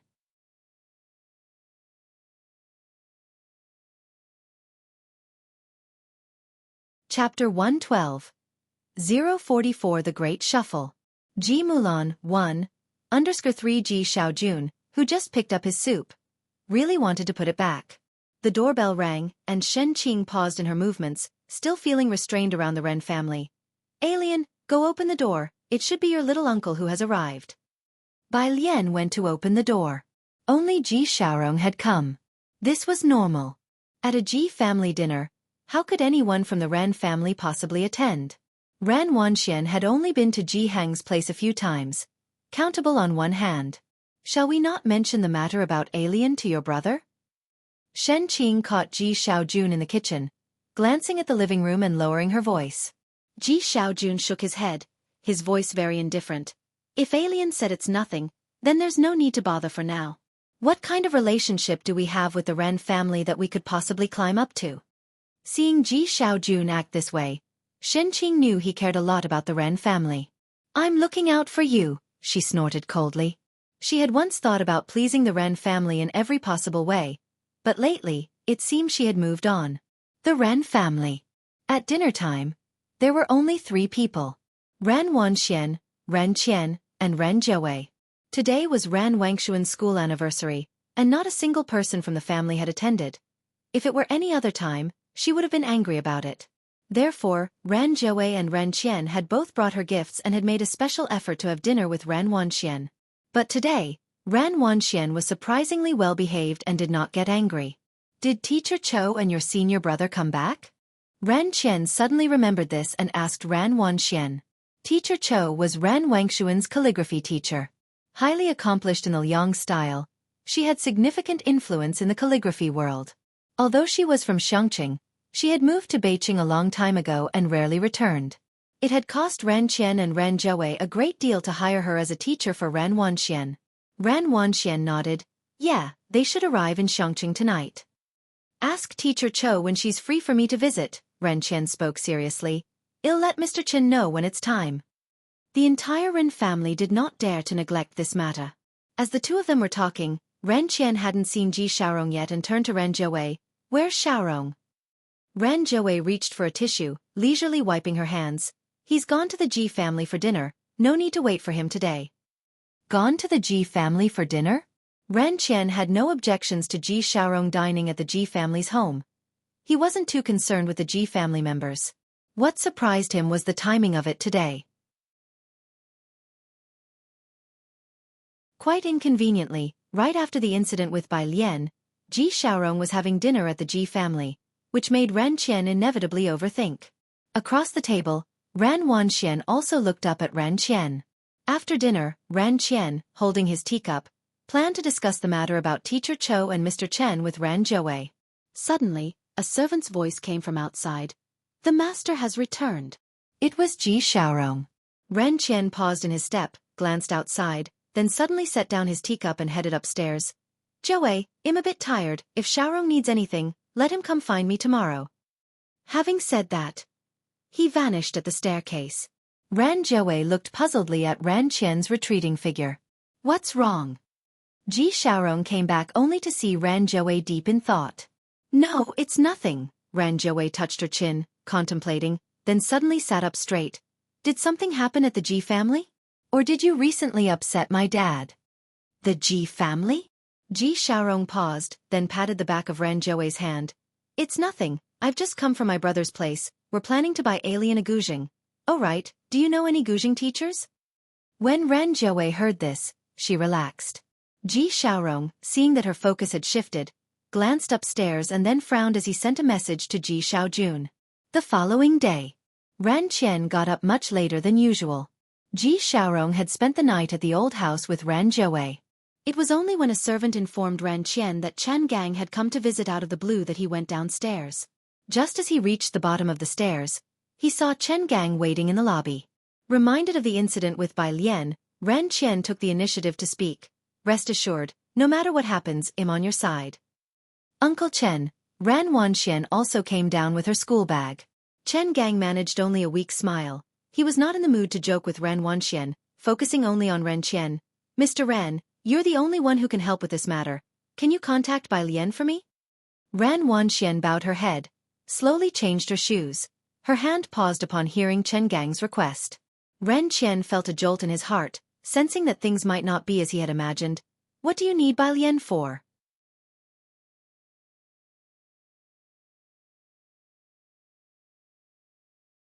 Chapter 113.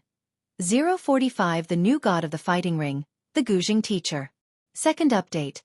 _1 Chen Gang held the cup in his hand. Overnight, Xianxia had turned upside down. It seems you haven't received the news yet, he looked at Ran Qian. The Li family got into trouble yesterday and was sealed off. Xianxia took over a group of people from Jianghu overnight, and the only thing I could find out is that this matter is related to Bai Lian and Chen Yi. Chen Gang didn't even meet the Li family, he asked the relevant personnel, and the answer he always got was, it's classified. Fortunately, he had made the right connections in his daily life, and finally someone told him that one of the parties involved was Bai Lian. This is why he came to the Ran family. He remembered Bai Lian was Ji Xiaorong's niece. Ran Wangshuan's hand, which was tying her shoelaces, suddenly stopped. She's related to Chen Yi? Ran Qian also lost his color considerably. As for the Ji family, he never took them seriously. How could they be related to Chen Yi? Ran Wanxian stood up. She clutched her school bag tightly and suddenly spoke up. Maybe it's because she played the white robe journey at the school anniversary. Ran Qian and Chen Gang both looked at her. Bai Lian learned the Guzheng, Ran Wanxian said, her eyes downcast and her mind in disarray. That day at the school anniversary, she intentionally played the white robe journey. Everyone knows the Chen family likes the white-robed journey. It must be because of this. After finishing speaking, she took her school bag and went to school. Behind her, Ren Qian also recovered his composure, saying to himself that the Ji family, how could they possibly be connected to Chen Yi? If it was because of the white-robed journey, then it made sense. So, did Ren Qian suddenly realize that Bai Lian was actually fine? Not only fine but had also gained Chen Yi's appreciation? Ren Qian suddenly took out his mobile phone, trying to call Ji Xiaorong, but the call didn't go through. He sat on the sofa in a daze, feeling regret for the first time. So, the Ji family didn't really want to ask for his help yesterday? Then his actions last night. Ji Xiaorong must have sensed it. As you can see, I can't get in touch with Bai Lian either, Ren Qian looked at Chen Gang and sighed. I think you should not get involved in the Li family's affair. It was just for show, and now that it's been discovered by Chen Yi, you'd better back away if you can. As for Bai Lian, Ren Qian then made a phone call to Ren Zhouwei's assistant. The two of them spoke for a few moments. After hanging up the phone, Ren Qian looked at Chen Gang. It seems like they are looking for a Guzheng teacher for Bai Lian. On Zhang Fulai's side, Director Chen had been waiting downstairs since dawn. When Zhang Fulai appeared, dressed in a black shirt, he quickly stood up, respectfully handing over Jiang He's watch with a shamed expression. Jiang Xiao, the arrangements with the Li family and Xianxia have been completed. It was almost a complete overhaul. Zhang Fulai just stood there, his cold gaze sweeping over him. Like the calm, dark sea before a storm. Director Chen's body trembled. Just as Director Chen was about to cry, a lazy voice came from behind him. Where is Jiang He? Director Chen turned in relief, turning his head sharply back. He then saw Bai Lian walking in nonchalantly from the outside, dressed in the most basic school uniform, her long hair pinned up behind her head, her face against the rising sun, holding a string of red Chinese knots in her pale fingers. Zhang Fulai retracted his gaze and then reached out to take the watch. He's upstairs and won't come down. I'll go take a look. Bai Lian put down her school bag. She had promised Jiang He that she would visit him and naturally wouldn't break her word. Zhang Fulai took Bai Lian upstairs to see Jiang He. Jiang He had been frightened yesterday and had slept all night after taking a sedative. Now he was already awake, sitting in front of a small table, quietly painting with a brush in his hand. Bai Lian walked quietly to his side. Jiang He was drawing the Xianxia building. The Xianxia building. It was also her profile picture. The lines here are wrong. Bai Lian watched for a while, then bent down, took his hand, and lazily helped him with a few strokes. The building is supposed to be in a state of disrepair. With her hand on Jiang He's, she added a few soulful strokes to his craftsman-like drawing. Zhang Fulai didn't come close, just leaning against the door, watching intently as she taught Jiang He to paint. The morning sun had not yet fully risen, and a few rays of light passed through Jiang He's small window, quietly shining on the girl's translucent profile, creating a play of light and shadow that brought a burst of vitality to the room. After completing a painting, Jiang He looked at the vivid and perfect drawing, raised his head, and admired Bai Lian's little face filled with amazement. His mouth slightly ajar. His round eyes brimming with adoration. Zhang Fulai snapped out of it, surprised that Bai Lian could paint too. He approached, bent slightly, and took a glance. After looking, Director Jiang, the human photocopy machine, was somewhat silent. He began to understand why his teacher had trembled while saying he didn't have the talent when he first tried painting.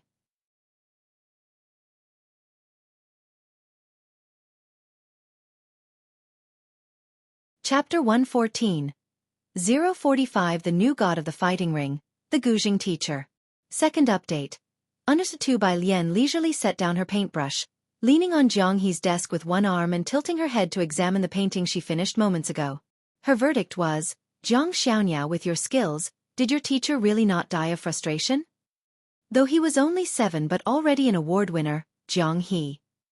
Was she not here to see his work today? Speaking of this, Bai Lian suddenly remembered the cat on Zhang Fulai's notebook. She tilted her head. Teacher Jiang Yu. Zhang Fulai suddenly stood up, glanced at the time on his phone, his expression unchanged, his tone calm, as if aloof. Your class is about to start, I'll take you to school. At this hour, taking the bus would definitely make her late for school. Bai Lian glanced at him and didn't refuse. Okay. But as they were going downstairs, Bai Lian, following leisurely behind Jiang Fulai, spoke up again. Teacher Jiang, besides the fact that your cat doesn't look much like a cat, everything else is good. Jiang Fulai picked up his keys, heaved a light sigh as he knew that notebook was nothing but trouble. Downstairs, Police Chief Chen and Ming Dongheng stood aside, swept by an icy glance from Jiang Fulai, and strove to pretend they heard nothing. Once the two had left, having dodged a bullet, Police Chief Chen finally breathed a sigh of relief.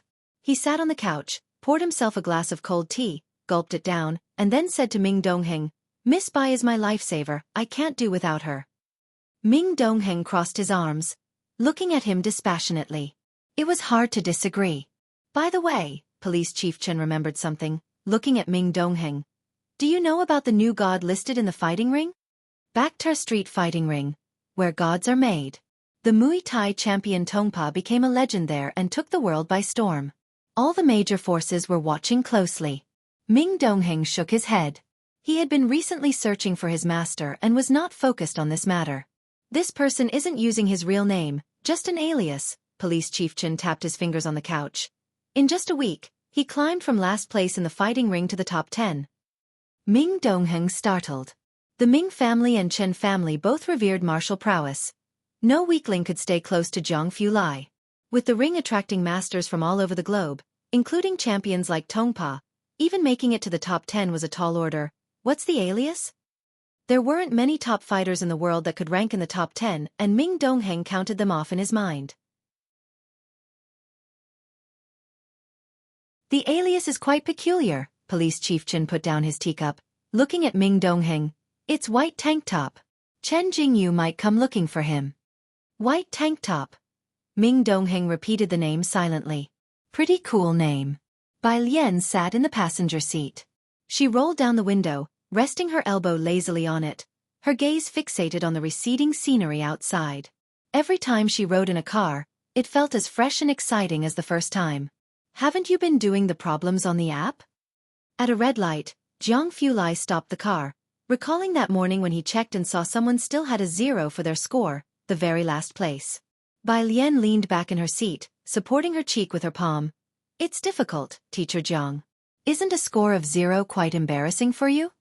Inside there were biology and chemistry problems, and as luck would have it, the first question she encountered this month was chemistry. What a pain. No, the light turned green. Jiang Fulai glanced at her and earnestly explained, they wouldn't dare. Shortly after, they arrived at the entrance of the first high school. Jiang Fulai parked the car. Bai Lian waved at him before blending into the sea of students entering the school. It was the busiest time for the school rush hour. Jiang Fulai didn't drive off immediately, watching Bai Lian's figure until she was out of sight. It was apparent that she was quite popular at school, especially after the weekend celebration. No sooner had Bai Lian joined the crowd than a burst of exclamations erupted from the students. Jiang Fulai sat in the car, an icy expression on his face as he watched the group of students, his demeanor as chill and sharp as a long sword's blade. When Bai Lian reached class 15, classes had not yet started. Yang Lin hasn't arrived yet? Bai Lian put away her backpack, looked at Yang Lin's empty seat, and knocked on Ning Xiao's desk behind her. Pu Xiaohan and Zhang Xiai's were always late. But Yang Lin was almost certainly at school by 6. Ning Xiao looked up. She hasn't come, not for the first time either. Bai Lian took out her books one by one. Her brows furrowed. Yang Lin had missed the first 2 classes. Bai Lian went to the office to ask Lu Lingxi about this, and when Lu Lingxi heard Yang Lin had not arrived, her brows also tightened slightly. Never mind, focus on your class.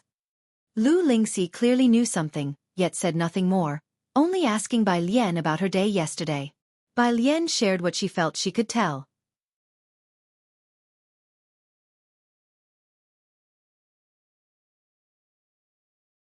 Chapter 115. 045 The New God of the Fighting Ring, the Guzheng Teacher. Second update. _3 There are as many Guzheng teachers in Xianxia as there are hairs on an ox. But among them, only one is the most famous. Teacher Yu. Ji Xiaorong took Ren Zhouwei's words to heart, especially when it involved Bai Lian. It's my fault, Ren Zhouwei, thinking back to their first unpleasant meeting which caused her to be unfriendly, As Bai Lian had been described in the same way as Shen Qing by the Secretary General, decided, "I'll go find the Guzheng teacher myself." Ren Jiawei also found it strange. Although Guzheng isn't as valuable as the piano, learning it still requires a certain family background and artistic cultivation. She hadn't expected Bai Lian to play the Guzheng. Ji Xiaorong knew very little about Ji Mulan and Bai Lian. Dad said she really likes the Guzheng. As for her performance, nobody had seen it except for Ji Heng. Even Ji Heng had said so. "You bring alien to Wanhe building at noon," Ren Jiawei haphazardly decided as she put on her sunglasses and grabbed her car keys to meet Teacher Yu. "I'll have Teacher Yu wait there with you." Ji Xiaorong didn't have a chance to say a word. Ren Jiawei had already stepped on the gas and left. He could only pick up his cell phone and send a WeChat message to Bai Lian. At noon, Ji Xiaorong waited for Bai Lian at the school gate. "Dad." Ran Wanxian spotted Ji Xiaorong from a distance. Seeing Ran Wanxian, Ji Xiaorong slowed down and pondered for a while. Knowing he could not hide this matter from Ran Wanxian, he explained, "I'm taking alien to meet a Guzheng teacher." Ran Wangshuan's fingernails dug deep into her palm. She lifted her head, seemingly indifferent. Bai Lian arrived quickly. Ran Wanxian watched as Ji Xiaorong took Bai Lian away, her eyes darkening. "Guzheng teacher?" Bai Lian trailed behind Ji Xiaorong, thumb pressing on her notebook, unfazed, and looked up slightly, thinking they had been joking just yesterday. Was this for real? Bai Lian opened her mouth, intending to say it wasn't necessary, but seeing Ji Xiaorong's excitement, she touched her nose and followed. "That teacher is Teacher Yu, the best Guzheng teacher in Xianxia, but he rarely takes on disciples." Ji Xiaorong walked while introducing Teacher Yu to her. With that, he pushed the door open and entered the private room. Inside the private room, Ran Jiawei was making polite conversation with Teacher Yu. Upon seeing Bai Lian enter, Ran Jiawei stood up and introduced her to Teacher Yu respectfully. "This is the student I wanted to introduce to you, Bai Lian." Teacher Yu was over 50 with slightly graying hair and a pair of dark, turbid eyes. He held his teacup, his gaze subtly sizing up Bai Lian. Bai Lian's fingers were slender and fair, without a single callus. Anyone who learned Guzheng would inevitably get calluses. Without calluses, it was almost an exception. An outsider. "I heard from Manager Ren that you want to learn Guzheng." Teacher Yu frowned slightly as he looked at Bai Lian and asked, "Why do you want to learn?" Bai Lian paused but was always polite to teachers. After a moment's thought, she answered honestly, "Because my mom asked me to learn." "Just for that?" Teacher Yu's brow furrowed tighter. He didn't think Bai Lian was lying, but his expression became even more serious. "Then tell me, how many major schools of Guzheng are there now?" "Are there still schools for Guzheng now?" Bai Lian raised her eyebrows. Back in her day, there had been only one school. Had her senior brothers and sisters split up? Teacher Yu knew from Bai Lian's expression that she was unaware. Anyone with even a bit of Guzheng knowledge would know the 9 major schools. He stood up leaning on the table. "You know nothing. How are you going to learn the Guzheng?" "Young lady, the Guzheng is a sacred art, not something for you to seek attention with." "I'm sorry, Manager Ren, I cannot accept this student." Upon opening the door, he saw Ren Wanxian standing outside, which startled her. She subconsciously glanced at Bai Lian standing inside, then whispered softly, "Dad?" Ji Xiaorong suddenly remembered, pulled out his phone, and opened a video. "Wait, Teacher Yu, I have a recording of Alien's Guzheng performance. Could you take a look first?"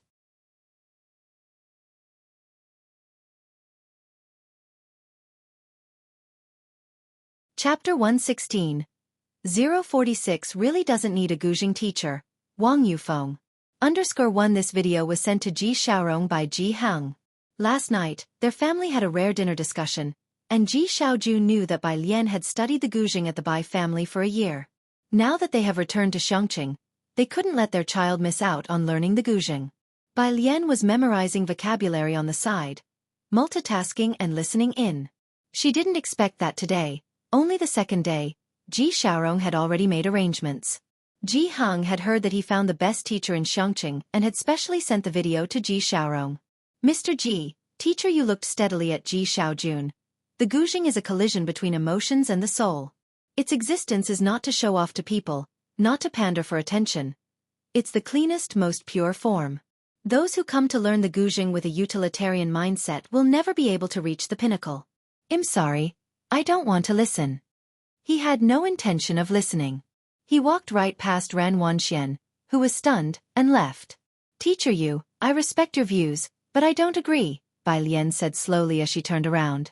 She didn't defend her decade-plus years of Guzheng study, nor did she explain why she didn't understand the different schools of Guzheng. She just made eye contact with him. The development history of the Guzheng spans thousands of years. Inheritance and promotion are the most important aspects. But the world is diverse, and this is the charm of civilization and heritage. While we like the Guzheng, we can also like many other things. People need to eat. Have you truly understood them by setting aside all your own perspectives? Why deny them? Teacher Yu paused in his steps, looked indifferently at Bai Lian. A successful artist should marginalize themselves, and esteem for art should be their initial aspiration. Life is a form of cultivation. Let me tell you this, you will never succeed. He had come today with hopeful expectations but left in disappointment. He didn't have the luxury to expect a student as talented and devoted to Guzheng as Master Jian's pupils. He merely wanted a student with a bit of spirit and willingness to work hard. Not one tainted with utilitarian motives, who lost their original intention, or even touched the Guzheng only a few times. Xianxia had produced many renowned Guzheng masters since ancient times, and Teacher Yu was one of the well-known ones. Even Ran Wanxian had heard of him. Ran Wanxian had come to find out which master teacher Ji Xiaorong and Ran Zhouwei had found for Bai Lian, and upon learning it was Teacher Yu, Ran Wanxian could not help but feel a pang of jealousy.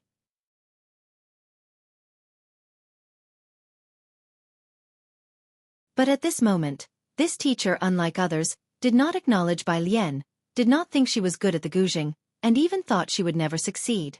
The slight feeling of jealousy that had just arisen suddenly dissipated.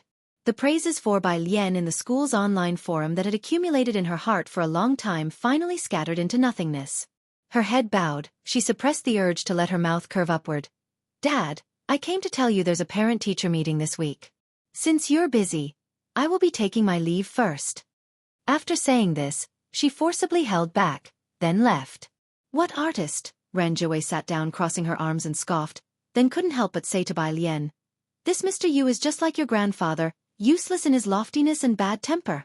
Don't listen to him. Look at your grandfather, busy with art and tradition every day. What has that brought him? He's speaking without feeling the pain. I'd like to see him perform in public without taking a penny. Enough, Ji Xiaorong said, his head aching as he looked at Ran Zhouwei. Don't say that anymore, or you will be heavily criticized. Ran Zhouwei was indifferent. She was a worldly person after all. To her, all art was the same. Weren't all those art students burning through money? Bai Lian, with her brows and eyes downcast, was multitasking by memorizing vocabulary while listening to Ran Zhouwei talk, occasionally nodding along. She sat politely, her slightly loose hair softly framing her face and eyes. Quiet and serious.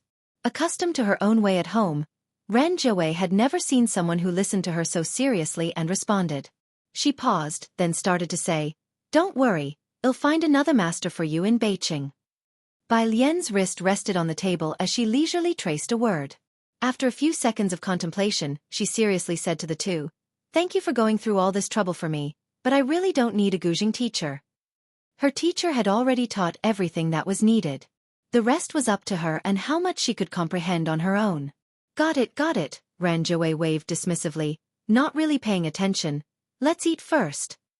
After finishing her meal, Bai Lian returned to class. Teacher Yu's words had no impact on her.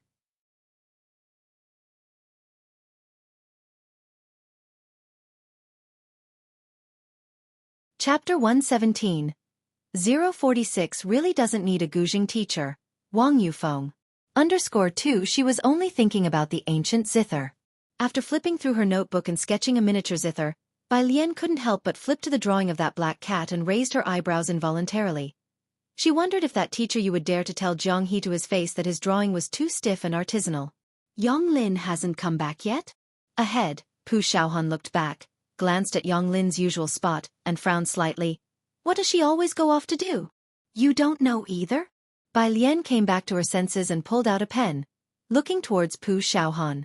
Pu Xiaohan shrugged her shoulders. Having been classmates for over a year, Pu Xiaohan knew almost nothing about Yang Lin. Yang Lin never spoke to others, even more introverted than Ning Xiao. The only bit they knew was because of Bai Lian. They roughly knew that Yang Lin's family situation wasn't good and she was always working part-time. Other than that, they didn't know much about her. Bai Lian opened her pen cap and glanced at Yang Lin's empty seat. She considered asking Lu Lingxi about it tomorrow. With the pen in her hand, she didn't start on her homework immediately. Instead, recalling something, she lowered her eyes and drew a line on the blank paper, then pushed the wet ink around with her clean fingertips, quickly completing the drawing. After looking at it, she opened her phone, took a picture, and sent it to Jianghu Lai. As Jianghu Lai was reviewing results, he saw the message on WeChat, casually opened it, and saw a black and white cat. Its entire body was low to the ground, lazily sprawled out and sleeping, with its tail curled up, revealing its fluffy fur spread out lazily. Jianghu Lai was somewhat silent, typing the words, "Your drawing is very good." Before he could send it, the next second, another message from Bai Lian came through. It was good, the cat he had drawn before. The contrast was stark. Jianghu Lai looked at the words he had typed and deleted them one by one. He opened the image of the lazy cat again. Then he placed his phone on the desk, glancing at it from time to time. Such a beautiful ink painting. He, who passed the laboratory report to Jianghu Lai, immediately saw it on Jianghu Lai's phone left open on the desk. He was somewhat astonished. Jianghu Lai's cool fingertips accepted the report, giving him a glance and spoke indifferently. This was drawn with a black pen. Really? He took a closer look and realized it wasn't an ink painting after all. He was even more amazed. As a result, that afternoon, all the team members who came to see Jianghu Lai learned that the young master Jiang had received a beautiful ink-style painting drawn with a black pen. It was very attractive. With a casual stroke, Bai Lian impressed a group of engineering students in the laboratory. After school in the evening, instead of going to the library, Bai Lian went straight to see Jiang He. The latter had sent her more than a dozen commas that afternoon. When Bai Lian arrived, Jiang He was holding a tablet, messaging someone. He, tell the teacher who exactly added those few strokes to the painting. Jiang He, it can't be young Master Jiang, nor can it be Mr. Ming. Jiang He, the other party sent another flurry of guessing texts, and as Jiang He heard someone knocking at the door, he quickly ditched the tablet and scrambled up from the floor to open the door. Bai Lian squatted at the doorway, leisurely pulling out a piece of paper from her pocket and handing it to Jiang He. Jiang He unfolded it and saw it was a cat lying on the ground. His eyes blinked in surprise. Study hard, Bai Lian stood up.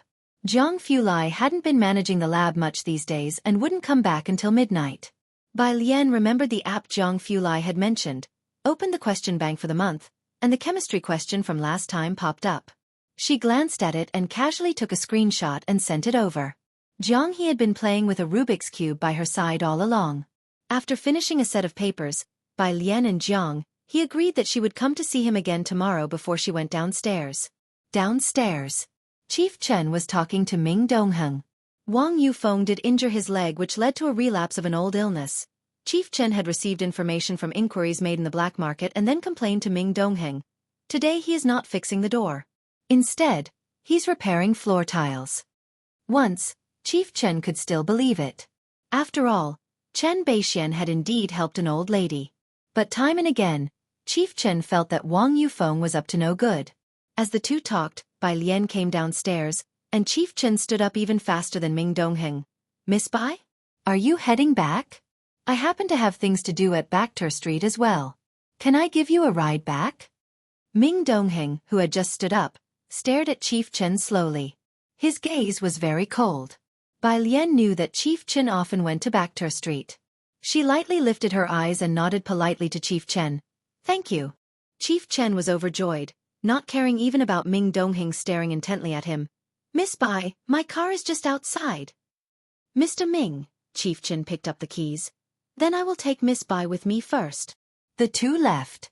Ming Dongheng stood outside the big iron gate, watching Chief Chen's car drive away. Bai Lian would rather take the bus than let him pick her up. Ming Dongheng thought for half an hour, but he couldn't figure out why the hell. Purist Street. Bai Lian asked Chief Chen to stop the car at the entrance to Purist Street. Once she got out of the car, she saw an old man leaning against the wall, squinting his eyes as if he was about to make a phone call. Recognizing that this was the old man who had fallen on the roadside last time, Bai Lian adjusted her backpack, put away her phone, and supported him. "Where do you live?" The sky was getting dark. The old man squinted his eyes, his cloudy gaze resting on the girl in front of him. She had a pale face and delicate features, wearing the tidy and clean uniform of Jianghu school. "Young girl," she recognized Bai Lian and instantly smiled. "It's you. Do you live nearby?" Bai Lian supported her with ease and tilted her head slightly. "I'll walk you home." "When you get old, you get a few aches in your legs," the old lady hesitated. "Will it trouble you? I was just about to call my grandson to pick me up." "It's fine." Knowing that the old lady lived in a nearby alley, Bai Lian helped her to walk slowly forward. Chief Chen slowly drove towards Backter Street, and seeing Bai Lian supporting an old person in the rearview mirror, he couldn't help but sigh. "Miss Bai is truly a good student." But Chief Chen looked into the rearview mirror. Didn't that old person look a bit familiar? Before he could recall anything, in the rearview mirror, the two of them turned a corner and were no longer visible. In less than 10 minutes' walk, Bai Lian found out that the old lady was Grandma Wang, whose family had lived on Purist Street for generations. Alien look, wearing a baggy camouflage outfit that made her look even more frail, Grandma Wang pointed at the small yard ahead and said with a smile, "That's my home, come in for a cup of water." She patted Bai Lian's back of the hand. As the two approached the gate, someone in the yard heard the noise. He was in his 30s or 40s, with a light beard on his face and bare-chested, revealing a blue and white tiger tattoo on his chest and shoulders. One hand holding a shovel and biting a cigarette in his mouth, he swung open the half-shut door. "Godmother, I said I would go get it." Before he could finish, upon seeing the girl supporting Grandma Wang, his words halted midway.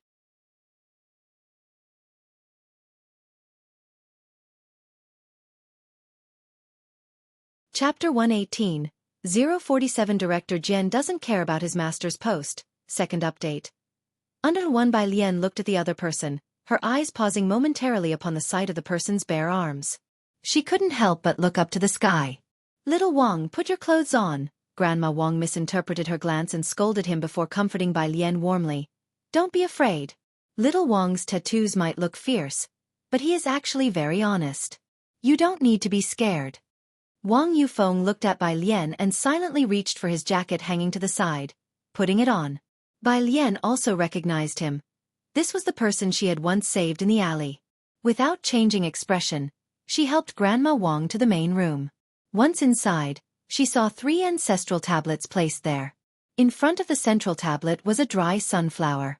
She looked at the 3 neatly arranged tablets for a moment before shifting her gaze away. Classmate, Wang Yufeng, having properly put on his shirt, poured a glass of water for Bai Lian and Grandma Wang, then offered with a smile, "Have a drink of water." After finishing her water, Bai Lian prepared to go home. By that time, it had already become dark outside. Leaning on a walking stick, Grandma Wang stepped out and looked at Wang Yufeng, who was filling soil in the courtyard. "Little Wang, it's not safe when it's dark. Escort Bai Lian home." Wang Yufeng looked at Grandma Wang, hesitated as if he wanted to say something. He turned to look at Bai Lian, who was holding her school bag, her pale fingers tapping on her phone to study words, a wooden hairpin slanted in her hair, her school uniform spotless, and she lazily glanced at him, raising her eyebrows, with an expression that said, "Try looking at me one more time." Wang Yufeng immediately averted his gaze. In such a manner, did he think she needed his escort? He quietly set down the shovel and escorted Bai Lian to the door. Both of them tacitly said nothing in front of Grandma Wang. Once outside, Wang Yufeng finally spoke in a muffled voice. "Do you live here too? I've never heard about it before. Just moved in." Bai Lian spoke slowly, chopping off another word. "No wonder." Wang Yufeng nodded. He had thought as much that someone so tough had shown up on Purist Street. "I don't come to my godmother's place very often. Let's exchange contact info. If my godmother needs anything in the future, just contact me directly," he said, pulling out his mobile phone, all earnest. Bai Lian gave him a glance. This time she didn't refuse. Wang Yufeng walked Bai Lian to the Ji family's main gates, made sure of the location, and then slowly made his way back. At the mouth of the alley, a black car was waiting for him. The man standing by the car looked down, full of guilt. We couldn't find him. Wang Yufeng's stern eyes slightly lowered, the night completely enveloping his face. He looked at the black-clad thugs and spoke slowly. You can't even handle a doctor. You have really disappointed me. Meanwhile, Chen Gang, exhausted, left the detention center. Chen Zhu, who had been waiting outside, immediately went up to him, asking, "How did it go?" Chen Gang, pressing his brow, got into the car. To the Ren family. The Ren family. Ren Qian had been waiting for Chen Gang to come. I've got a hunch, Chen Gang, having figured out a bit of the situation, sat down on the couch. The deeper reason is that they're deceiving their superiors and subordinates alike. The Li family just happened to catch the bullet. A warning to others. A new official needs to assert authority with 3 strokes. Although Chen Elder didn't need these 3 strokes, he wouldn't allow others to step on his head. Reorganizing Xianxia was just a matter of time. Ren Qian, holding his teacup, equally at his wit's end. I've asked Chen Elder and he can't be reached, not even on behalf of Master Xianxian. The Li family was no longer important now. Ren Qian tapped his fingers on the table. I've asked the principal. After Bai Lian's performance, Chen Elder indeed went to find Bai Lian. What? Chen Gang was startled. It seems she really plays the guzheng well. Chen Zhu, also surprised, looked towards Ren Qian. He didn't understand guzheng but could appreciate emotion. He had been waiting for Ren Wanxian that day and did not know that Chen Elder eventually went to Bai Lian. Ren Wanxian had been silent all this time. It wasn't until Chen Gang and the others turned the discussion to Bai Lian that she said indifferently, My mother helped her find Master Yu, and even with a high price, Master Yu refused to take her. Master Yu. Both Ren Qian and Chen Gang had heard of Master Yu and were surprised to hear this. Both knew Master Yu. Ren Qian, pondering, said, Master Yu is talented and has declared that he wants to take on a disciple with real talent. It wasn't surprising that he didn't take Bai Lian. Ren Wangshuan's gaze dropped, feeling her smile was somewhat improper, and said lightly, She doesn't really know the guzheng, she didn't even sort out the different schools of playing. She just played White Robe on a whim because she heard Chen Elder was there, trying to be opportunistic. Otherwise, Master Yu wouldn't have scolded her for seeking attention and infuriating him to death.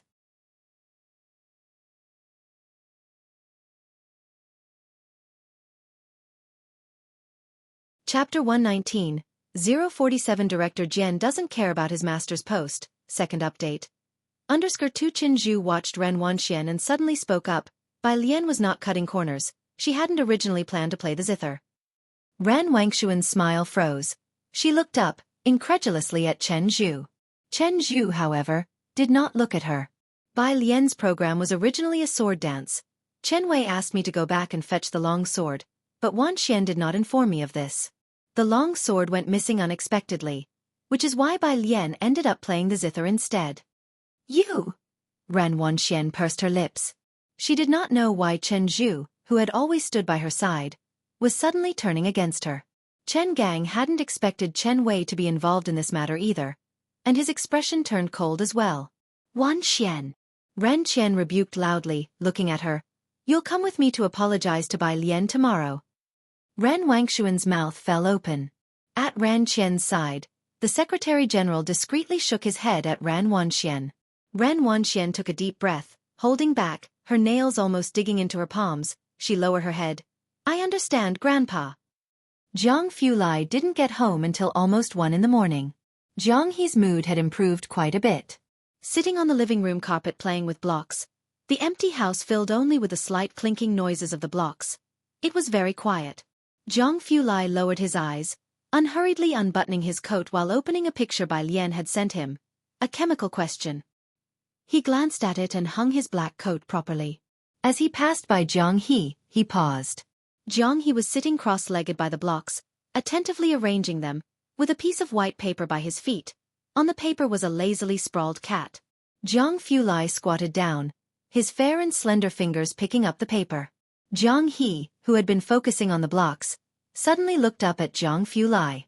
Jiang Lai stood up, and despite not having rested much during the day, he didn't show any signs of fatigue. His noble features still exuded an innate gracefulness. In front of Jiang he casually folded the paper, then slipped it into his pocket. Jiang He stood up. Jianghu Lai glanced at him with a rather good mood, his presence dominating from a higher position. He spoke with gentlemanly grace.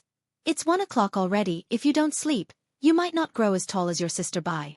On the side, Ming Dongheng, who had seen it all, Jianghu watched Jianghu Lai go upstairs. Then he looked down. He tapped on the watch that had been returned after being lost and selected an icon of an ancient tower.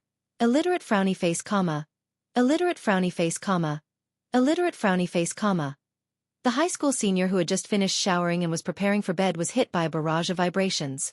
And they didn't stop. Bai Lian set down her hairdryer. She glanced at the frenzied Zhang He, reached out to click on someone else's WeChat, and immediately sent out a video call while she picked up a vocabulary book with one hand. She never wasted any time. On the other end of the phone, Jianghu Lai, who had just gone to the study to pick up a pen and paper, paused at the sight of the video invitation, adjusted the angle slightly before extending a finger to tap the green button. "Ah, where's Zhang He? Hand the phone to him." The girl on the other end spoke lazily, leaning against the window, studying her vocabulary. She said just the one line in a languid tone. There was no response for a while. Bai Lian couldn't help but look up. She had just taken a bath, lounging leisurely against the window. Dressed in a snow-white long-sleeved silk pajama set, her half-wet ink-black hair not tied up as usual, cascading behind her head and on the windowsill, a banyan tree from the courtyard in the background, and the moonlight shining down, casting her profile in an especially dazzling light. A faint red flushed at the corner of her eyes. Strikingly beautiful. The long hair unfurled added another kind of scenery to the view. Jianghu Lai thought lightly that wooden hairpins weren't bad. He should send her a few more. "He's downstairs." Jianghu Lai withdrew his gaze, lifting his long legs to go downstairs in search of Zhang He. His tone quite light. "What happened?" Bai Lian continued studying a word, very casually. "Ask him what the heck he's doing." "He does need a lesson," Jianghu Lai said, one hand in his pocket, quickening his steps slightly. Returning downstairs, he handed his phone to Zhang He, who was poking at his watch, his gaze contained. Shadows enveloped him from above. Like a chill descending. Zhang He didn't even need to look up to know who it was. He ignored the other person. "Xianxia, on the phone," Bai Lian drawled. "Try sending me another comma, why don't you?" Zhang He's small fingers stalled mid-air. He looked up, his round eyes meeting Bai Lian's dark almond-shaped eyes. Jianghu Lai looked at him nonchalantly. "Hold on to it, go upstairs to bed." Zhang He carried the phone upstairs.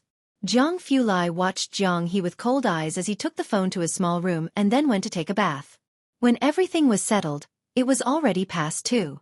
He gently pushed open Zhang He's bedroom door. Zhang He was asleep, with the phone upside down on his chest. Only the sound of Zhang He's long breathing filled the room.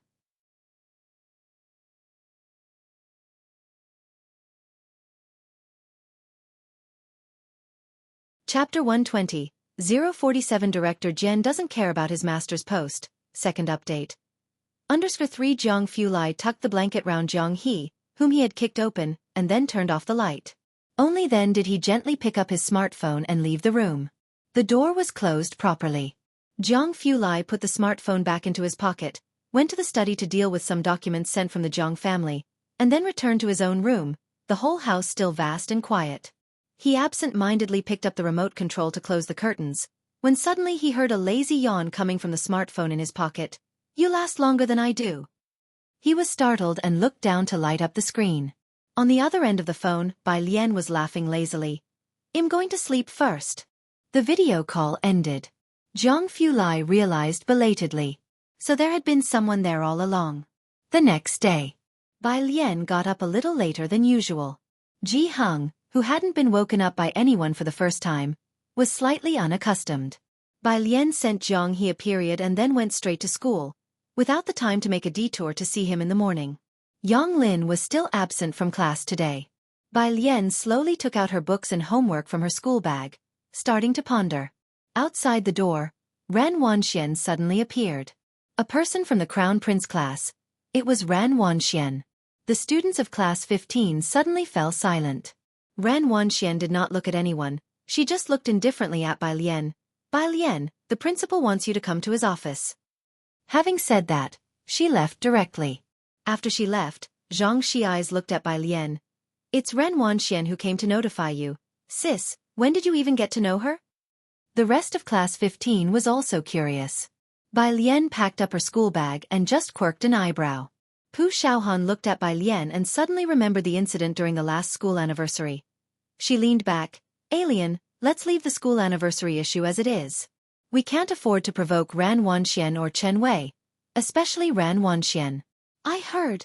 She glanced around and lowered her voice. Her grandfather is that Mr. Ran from our Xianxia.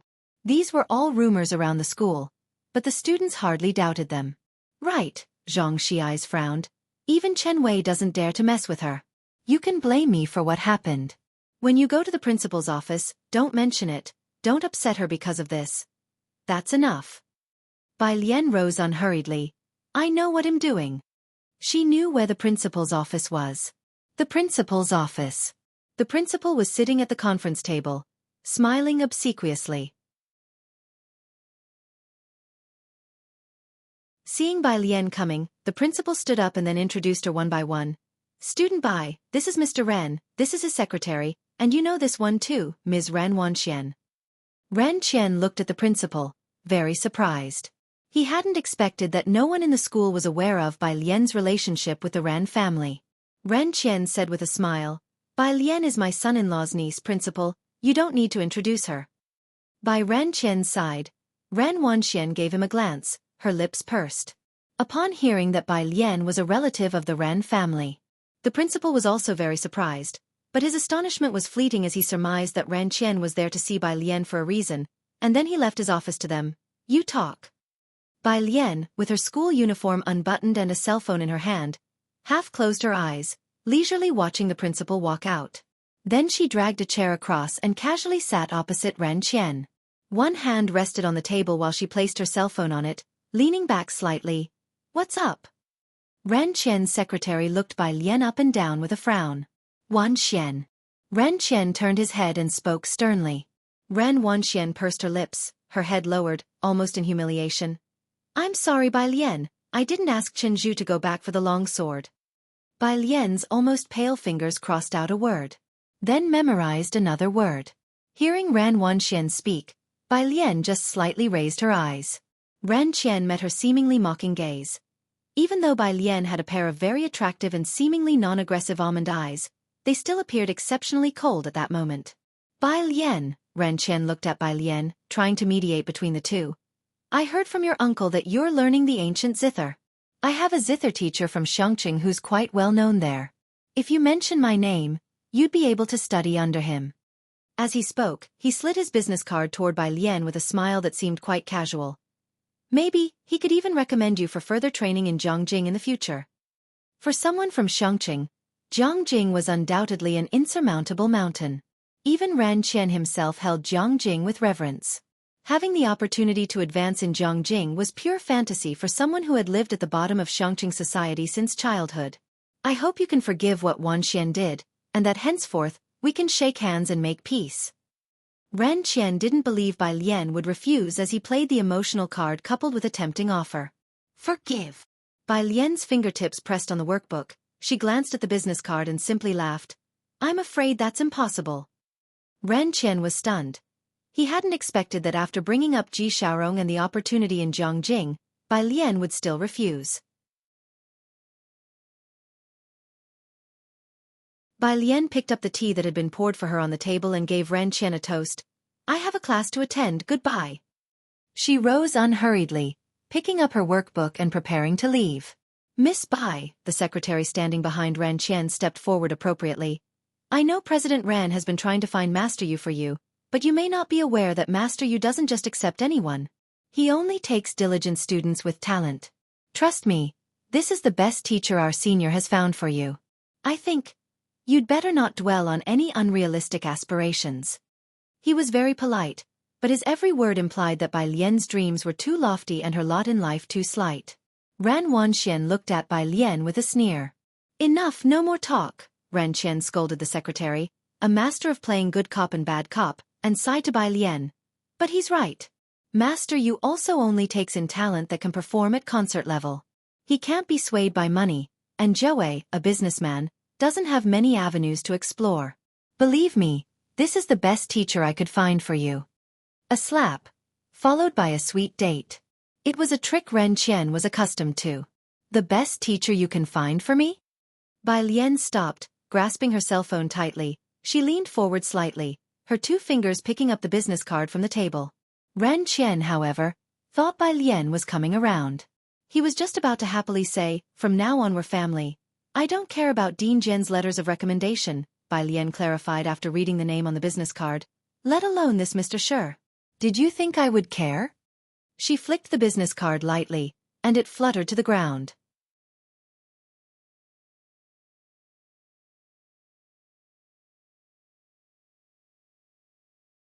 Chapter 121. How is the performance of Jiangjing's teacher? Number 048. Bai Lian tilted her face slightly, the slanting morning sun casting an ethereal glow on her profile, as cold as jade. She gave a slight nod to the 3 people, then turned and walked out of the office with an air of calm detachment. It was not about losing face. She really didn't care about that business card. Ran Qian had always been able to control his emotions, his every action aimed at ensuring his own welfare first and foremost. To plug the gaps above and cover the bases below was the principle upon which he survived. This reshuffling in Xianxia had unavoidably affected him. His misjudgment that Bai Lian could play the Guzheng, let alone the white-robe journey, was something he had not anticipated. But it wasn't as if Ran Qian had no remedy. Now Ran Jiawei was eagerly trying to find a Guzheng teacher for Bai Lian, and Ren Qian could tell that Bai Lian also wanted to seize this opportunity to leave a better impression on Elder Chen. So he did his best to find a well-known Guzheng teacher in Xianxia, yet he had not expected Bai Lian to react this way. Even Ren Wanxian was very surprised. "Dean Jian." Ren Wanxian was the first to react. She turned back to look at the secretary. "Who is that?" "Which Jian?" "There's no such person in Xianxia." The secretary also regained his composure, bending over to pick up the business card from the ground. "Mr. Ran, since she looks down on it, well, find someone else." "Forget it." Ran Qian stood up, his eyes growing dark. "Since she looks down on it, let her find a better teacher. After all, she's from the Ji family. She'll experience setbacks eventually." Lacking vision, overestimating oneself. Ran Wanxian apologized. He took out the business card. In the adult world, there are no permanent enemies. They scorn each other, yet also court each other's favor, being hypocritical and inconsistent. The first step into society is to adapt to this resilience, to the rules of this world. Bai Lian like this, Ran Qian had seen before. But even the toughest bone would eventually be broken, bit, by this world. She had the ability and was smart enough, but her backbone was too rigid. Hearing Ran Qian's words, Ran Wangshuan's eyes lit up with pleasure, but fearing it would show, she quickly looked down again. "But even teacher you won't take her. Where else in Xianxia can we find a better teacher?" As for Dean Jian, none of the 3 people on the scene, Ran Qian, Ran Wanxian, and the secretary, had ever heard of him. They weren't particularly familiar with the Guzheng. As far up their circles went, they only dared dream of Beiqing. They would never think of nor guess that the person they looked down upon had obtained a master's invitation from Dean Jian, who was not from one of the 4 great cities, but a teacher from Jianghu. "Mr. Ran," the principal smiled warmly as he saw Ran Qian off, then walked back to the school side by side with Ran Wanxian. "I saw on the news that Mr. Chiu has returned. Do you think he could spare some time for a lecture to our senior students?" Mr. Chiu mostly resided in Beiqing and rarely spent time in Xianxia. He was the cultural development ambassador of Xianxia, having risen from a humble background to profound achievements in calligraphy. Having him lecture would undoubtedly be the best example to set. Ran Wanxian was Mr. Chiu's last closed-door disciple. This was no secret. "I'll ask my teacher," Ran Wanxian said. "That would be great, Ms. Ran." The principal was very pleased. Ran Wanxian was much easier to deal with than Bai Lian and Ning Xiao. "Also, there is a tourism promotion activity for our city next week with journalists attending. Please come to school on Saturday to go through the process." When Bai Lian returned to her class, it was almost time for lessons to start. "Is everything okay?" Pu Xiaohan turned to look at her, followed by Zhang Shi's inquisitive gaze. Bai Lian pulled out her textbook, shaking her head. Her gaze glanced at the school bag on the neighboring seat, causing her hand to pause momentarily. "Yang Lin has returned." Pu Xiaohan noticed her gaze, his delicate brows furrowing. "Lu Mum called her to the office." The office. Lu Lingxi reached out, wanting to brush aside Yang Lin's hair to check if her forehead had been injured, but Yang Lin stepped back. Teacher. Yang Lin's voice was always quiet, her eyes calm, with scarcely a ripple. Yet her entire demeanor was like a high wall erected, cutting her off from everyone else. You. Lu Lingxi's eyes reddened slightly. Come stay at my house. Yang Lin shook her head. He will find out. Yang Lin's hair was long, nearly covering her eyes. The little that was visible, which should have shown the vibrancy of youth, seemed instead like a stagnant pool. Yang Lin. Lu Lingxi wanted to touch her head but withdrew her hand. You must make it out of Xianxia. Listening to Lu Lingxi's words, Yang Lin seemed slightly dazed. She turned and left the office. Lu Lingxi watched her hobbling figure recede. The bell signaling the start of class rang.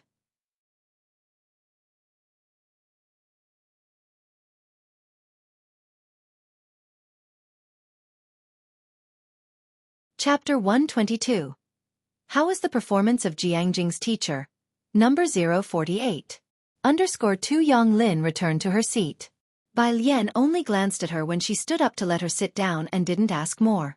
This gave Yang Lin a sigh of relief. The rest of the class had grown accustomed to it, and Yang Lin was inconspicuous enough that not many people paid attention to this side. Yang Lin took out her test papers and a pen. When Bai Lian saw the bruises on her wrist, her brows furrowed. As the class ended, Yang Lin was still bent over, working through questions. Bai Lian took out her phone and sent a message to Mao Kuan. Bring me a box of medicinal plasters. She sent her school's location to him. Mao Kuan, on the other end of the phone, hesitated upon seeing the position of Xianxia No. 1 Middle School, then replied, No problem, sis. Bai Lian glanced at her phone. Jianghu had sent her 2 messages. Jianghu was not the calm little prince today. Bai Jian. ? Little One Mong, cat. Little One Mong typed laboriously and sullenly. My brother won't give it to me. A cat. Bai Lian rested one hand on the table, crossed her legs, and connected these 2 messages in her mind. Her fine hair slightly brushed over her brow and eyes while her pale, slender fingertips tapped on the screen. Bai Jian. Wait for me after school. I will draw you another one. Bai Lian took out another piece of paper and started drawing anew. At noon, after Bai Lian finished eating, she went to wait for Mao Kuan outside the school gates. But this time, it wasn't Mao Kuan who came. It was Xiaowu and a woman in black. She was dressed in tight leather clothes with a denim jacket over them, standing at the school gate looking at the entrance, the sunlight casting specks of light on her face. Xiaowu squatted on one side, smoking. I've told you I can do it alone. You should be guiding Xiaoqi's design. Sun Chun withdrew her gaze and smiled seductively. I'm just worried about you being clumsy. Xiaowu wanted to argue his case, but he caught sight of Bai Lian coming out. He hurriedly stood up. Sis. Bai Lian, in her school uniform, walked towards them, facing the light. Xiaowu, with a ruffian's appearance, had even dyed a tuft of hair red. The gatekeeper had been staring at them for a long time. Now, seeing a good student like Bai Lian actually walking over, the gatekeeper wished his eyes were glued on Xiaowu. Xiaowu. It was totally absurd. Heiress the medicine. Xiaowu handed a box of ointment to Bai Lian, then looked at Sun Chun and said, This is Sun Chun, whom you met on Backter Street last time. She and Xiaoqi are working on a design flaw. Flaw? It's a logo, a brand, corrected Sun Chun, glancing at Xiaowu with a pure English accent. She looked at Bai Lian. Well, show it to you once the 2 of us get it sorted. All right. Bai Lian accepted the round, deep green box of ointment, twirling it in her hand, and nodded casually. Just show it to me when you're done. Her response was crisp and decisive. Sun Chun was momentarily stunned as she watched her. What's up? Bai Lian pocketed the box of ointment casually, giving her a lazy look. She raised an eyebrow. Her dark pupils clear and calm, simply looking at her. No different from the way she looked at others. It's nothing. Sun Chun shook her head. After that night, she had been following little Mao. He didn't ask her to do anything else. Once he found out she had been to school, he let her help Xiaoqi out. She had thought Bai Lian might not trust her or even detest her. Bai Lian waved them off and went back with the ointment. The gatekeeper, seeing her return, even asked, Is everything okay, student? They didn't bully you, did they? Bai Lian blinked, her long eyelashes casting shadows. Not at all. Not far away, Xiaowu. Really, did that damn gatekeeper think he couldn't hear? Bai Lian, with a medicine in hand, returned to class 15. Most students had gone to the snack shop after lunch or to the dormitory and hadn't come back yet. Yang Lin had remained seated without stepping out. She had eaten only a piece of bread for lunch, which Bai Lian had seen at the milk tea shop. Bai Lian pulled her chair back with a schluff and sat down, then took the box of ointment out of her pocket and unscrewed the lid. Yang Lin was bent over, buried in homework. She had missed the previous day and had a lot of assignments to catch up on. Just as she was writing a word, her left hand was suddenly grabbed. Yang Lin looked up in surprise to see Bai Lian looking down, left hand grasping her wrist, right hand dabbed with brown ointment, methodically pressing it onto the injured part of her arm. You! Yang Lin started to speak. Bai Lian lifted her head slowly, corner of her mouth curving into a slight smirk, though her eyes held no laughter. Don't talk. I feel like cutting someone. She said it with an air of nonchalance. Her eyes narrowed, and the face that typically exuded grace now seemed devilishly charming, as though she had emerged from a sea of corpses. Yang Lin whispered very softly. Okay. The bruise on her arm had spread a day later, a shocking expanse of purple. Bai Lian's touch was neither too light nor too heavy, and even somewhat soothing. You're tuning in to the Wisdom Diary YouTube channel. Don't forget to subscribe and join us on this journey to catch the most captivating stories.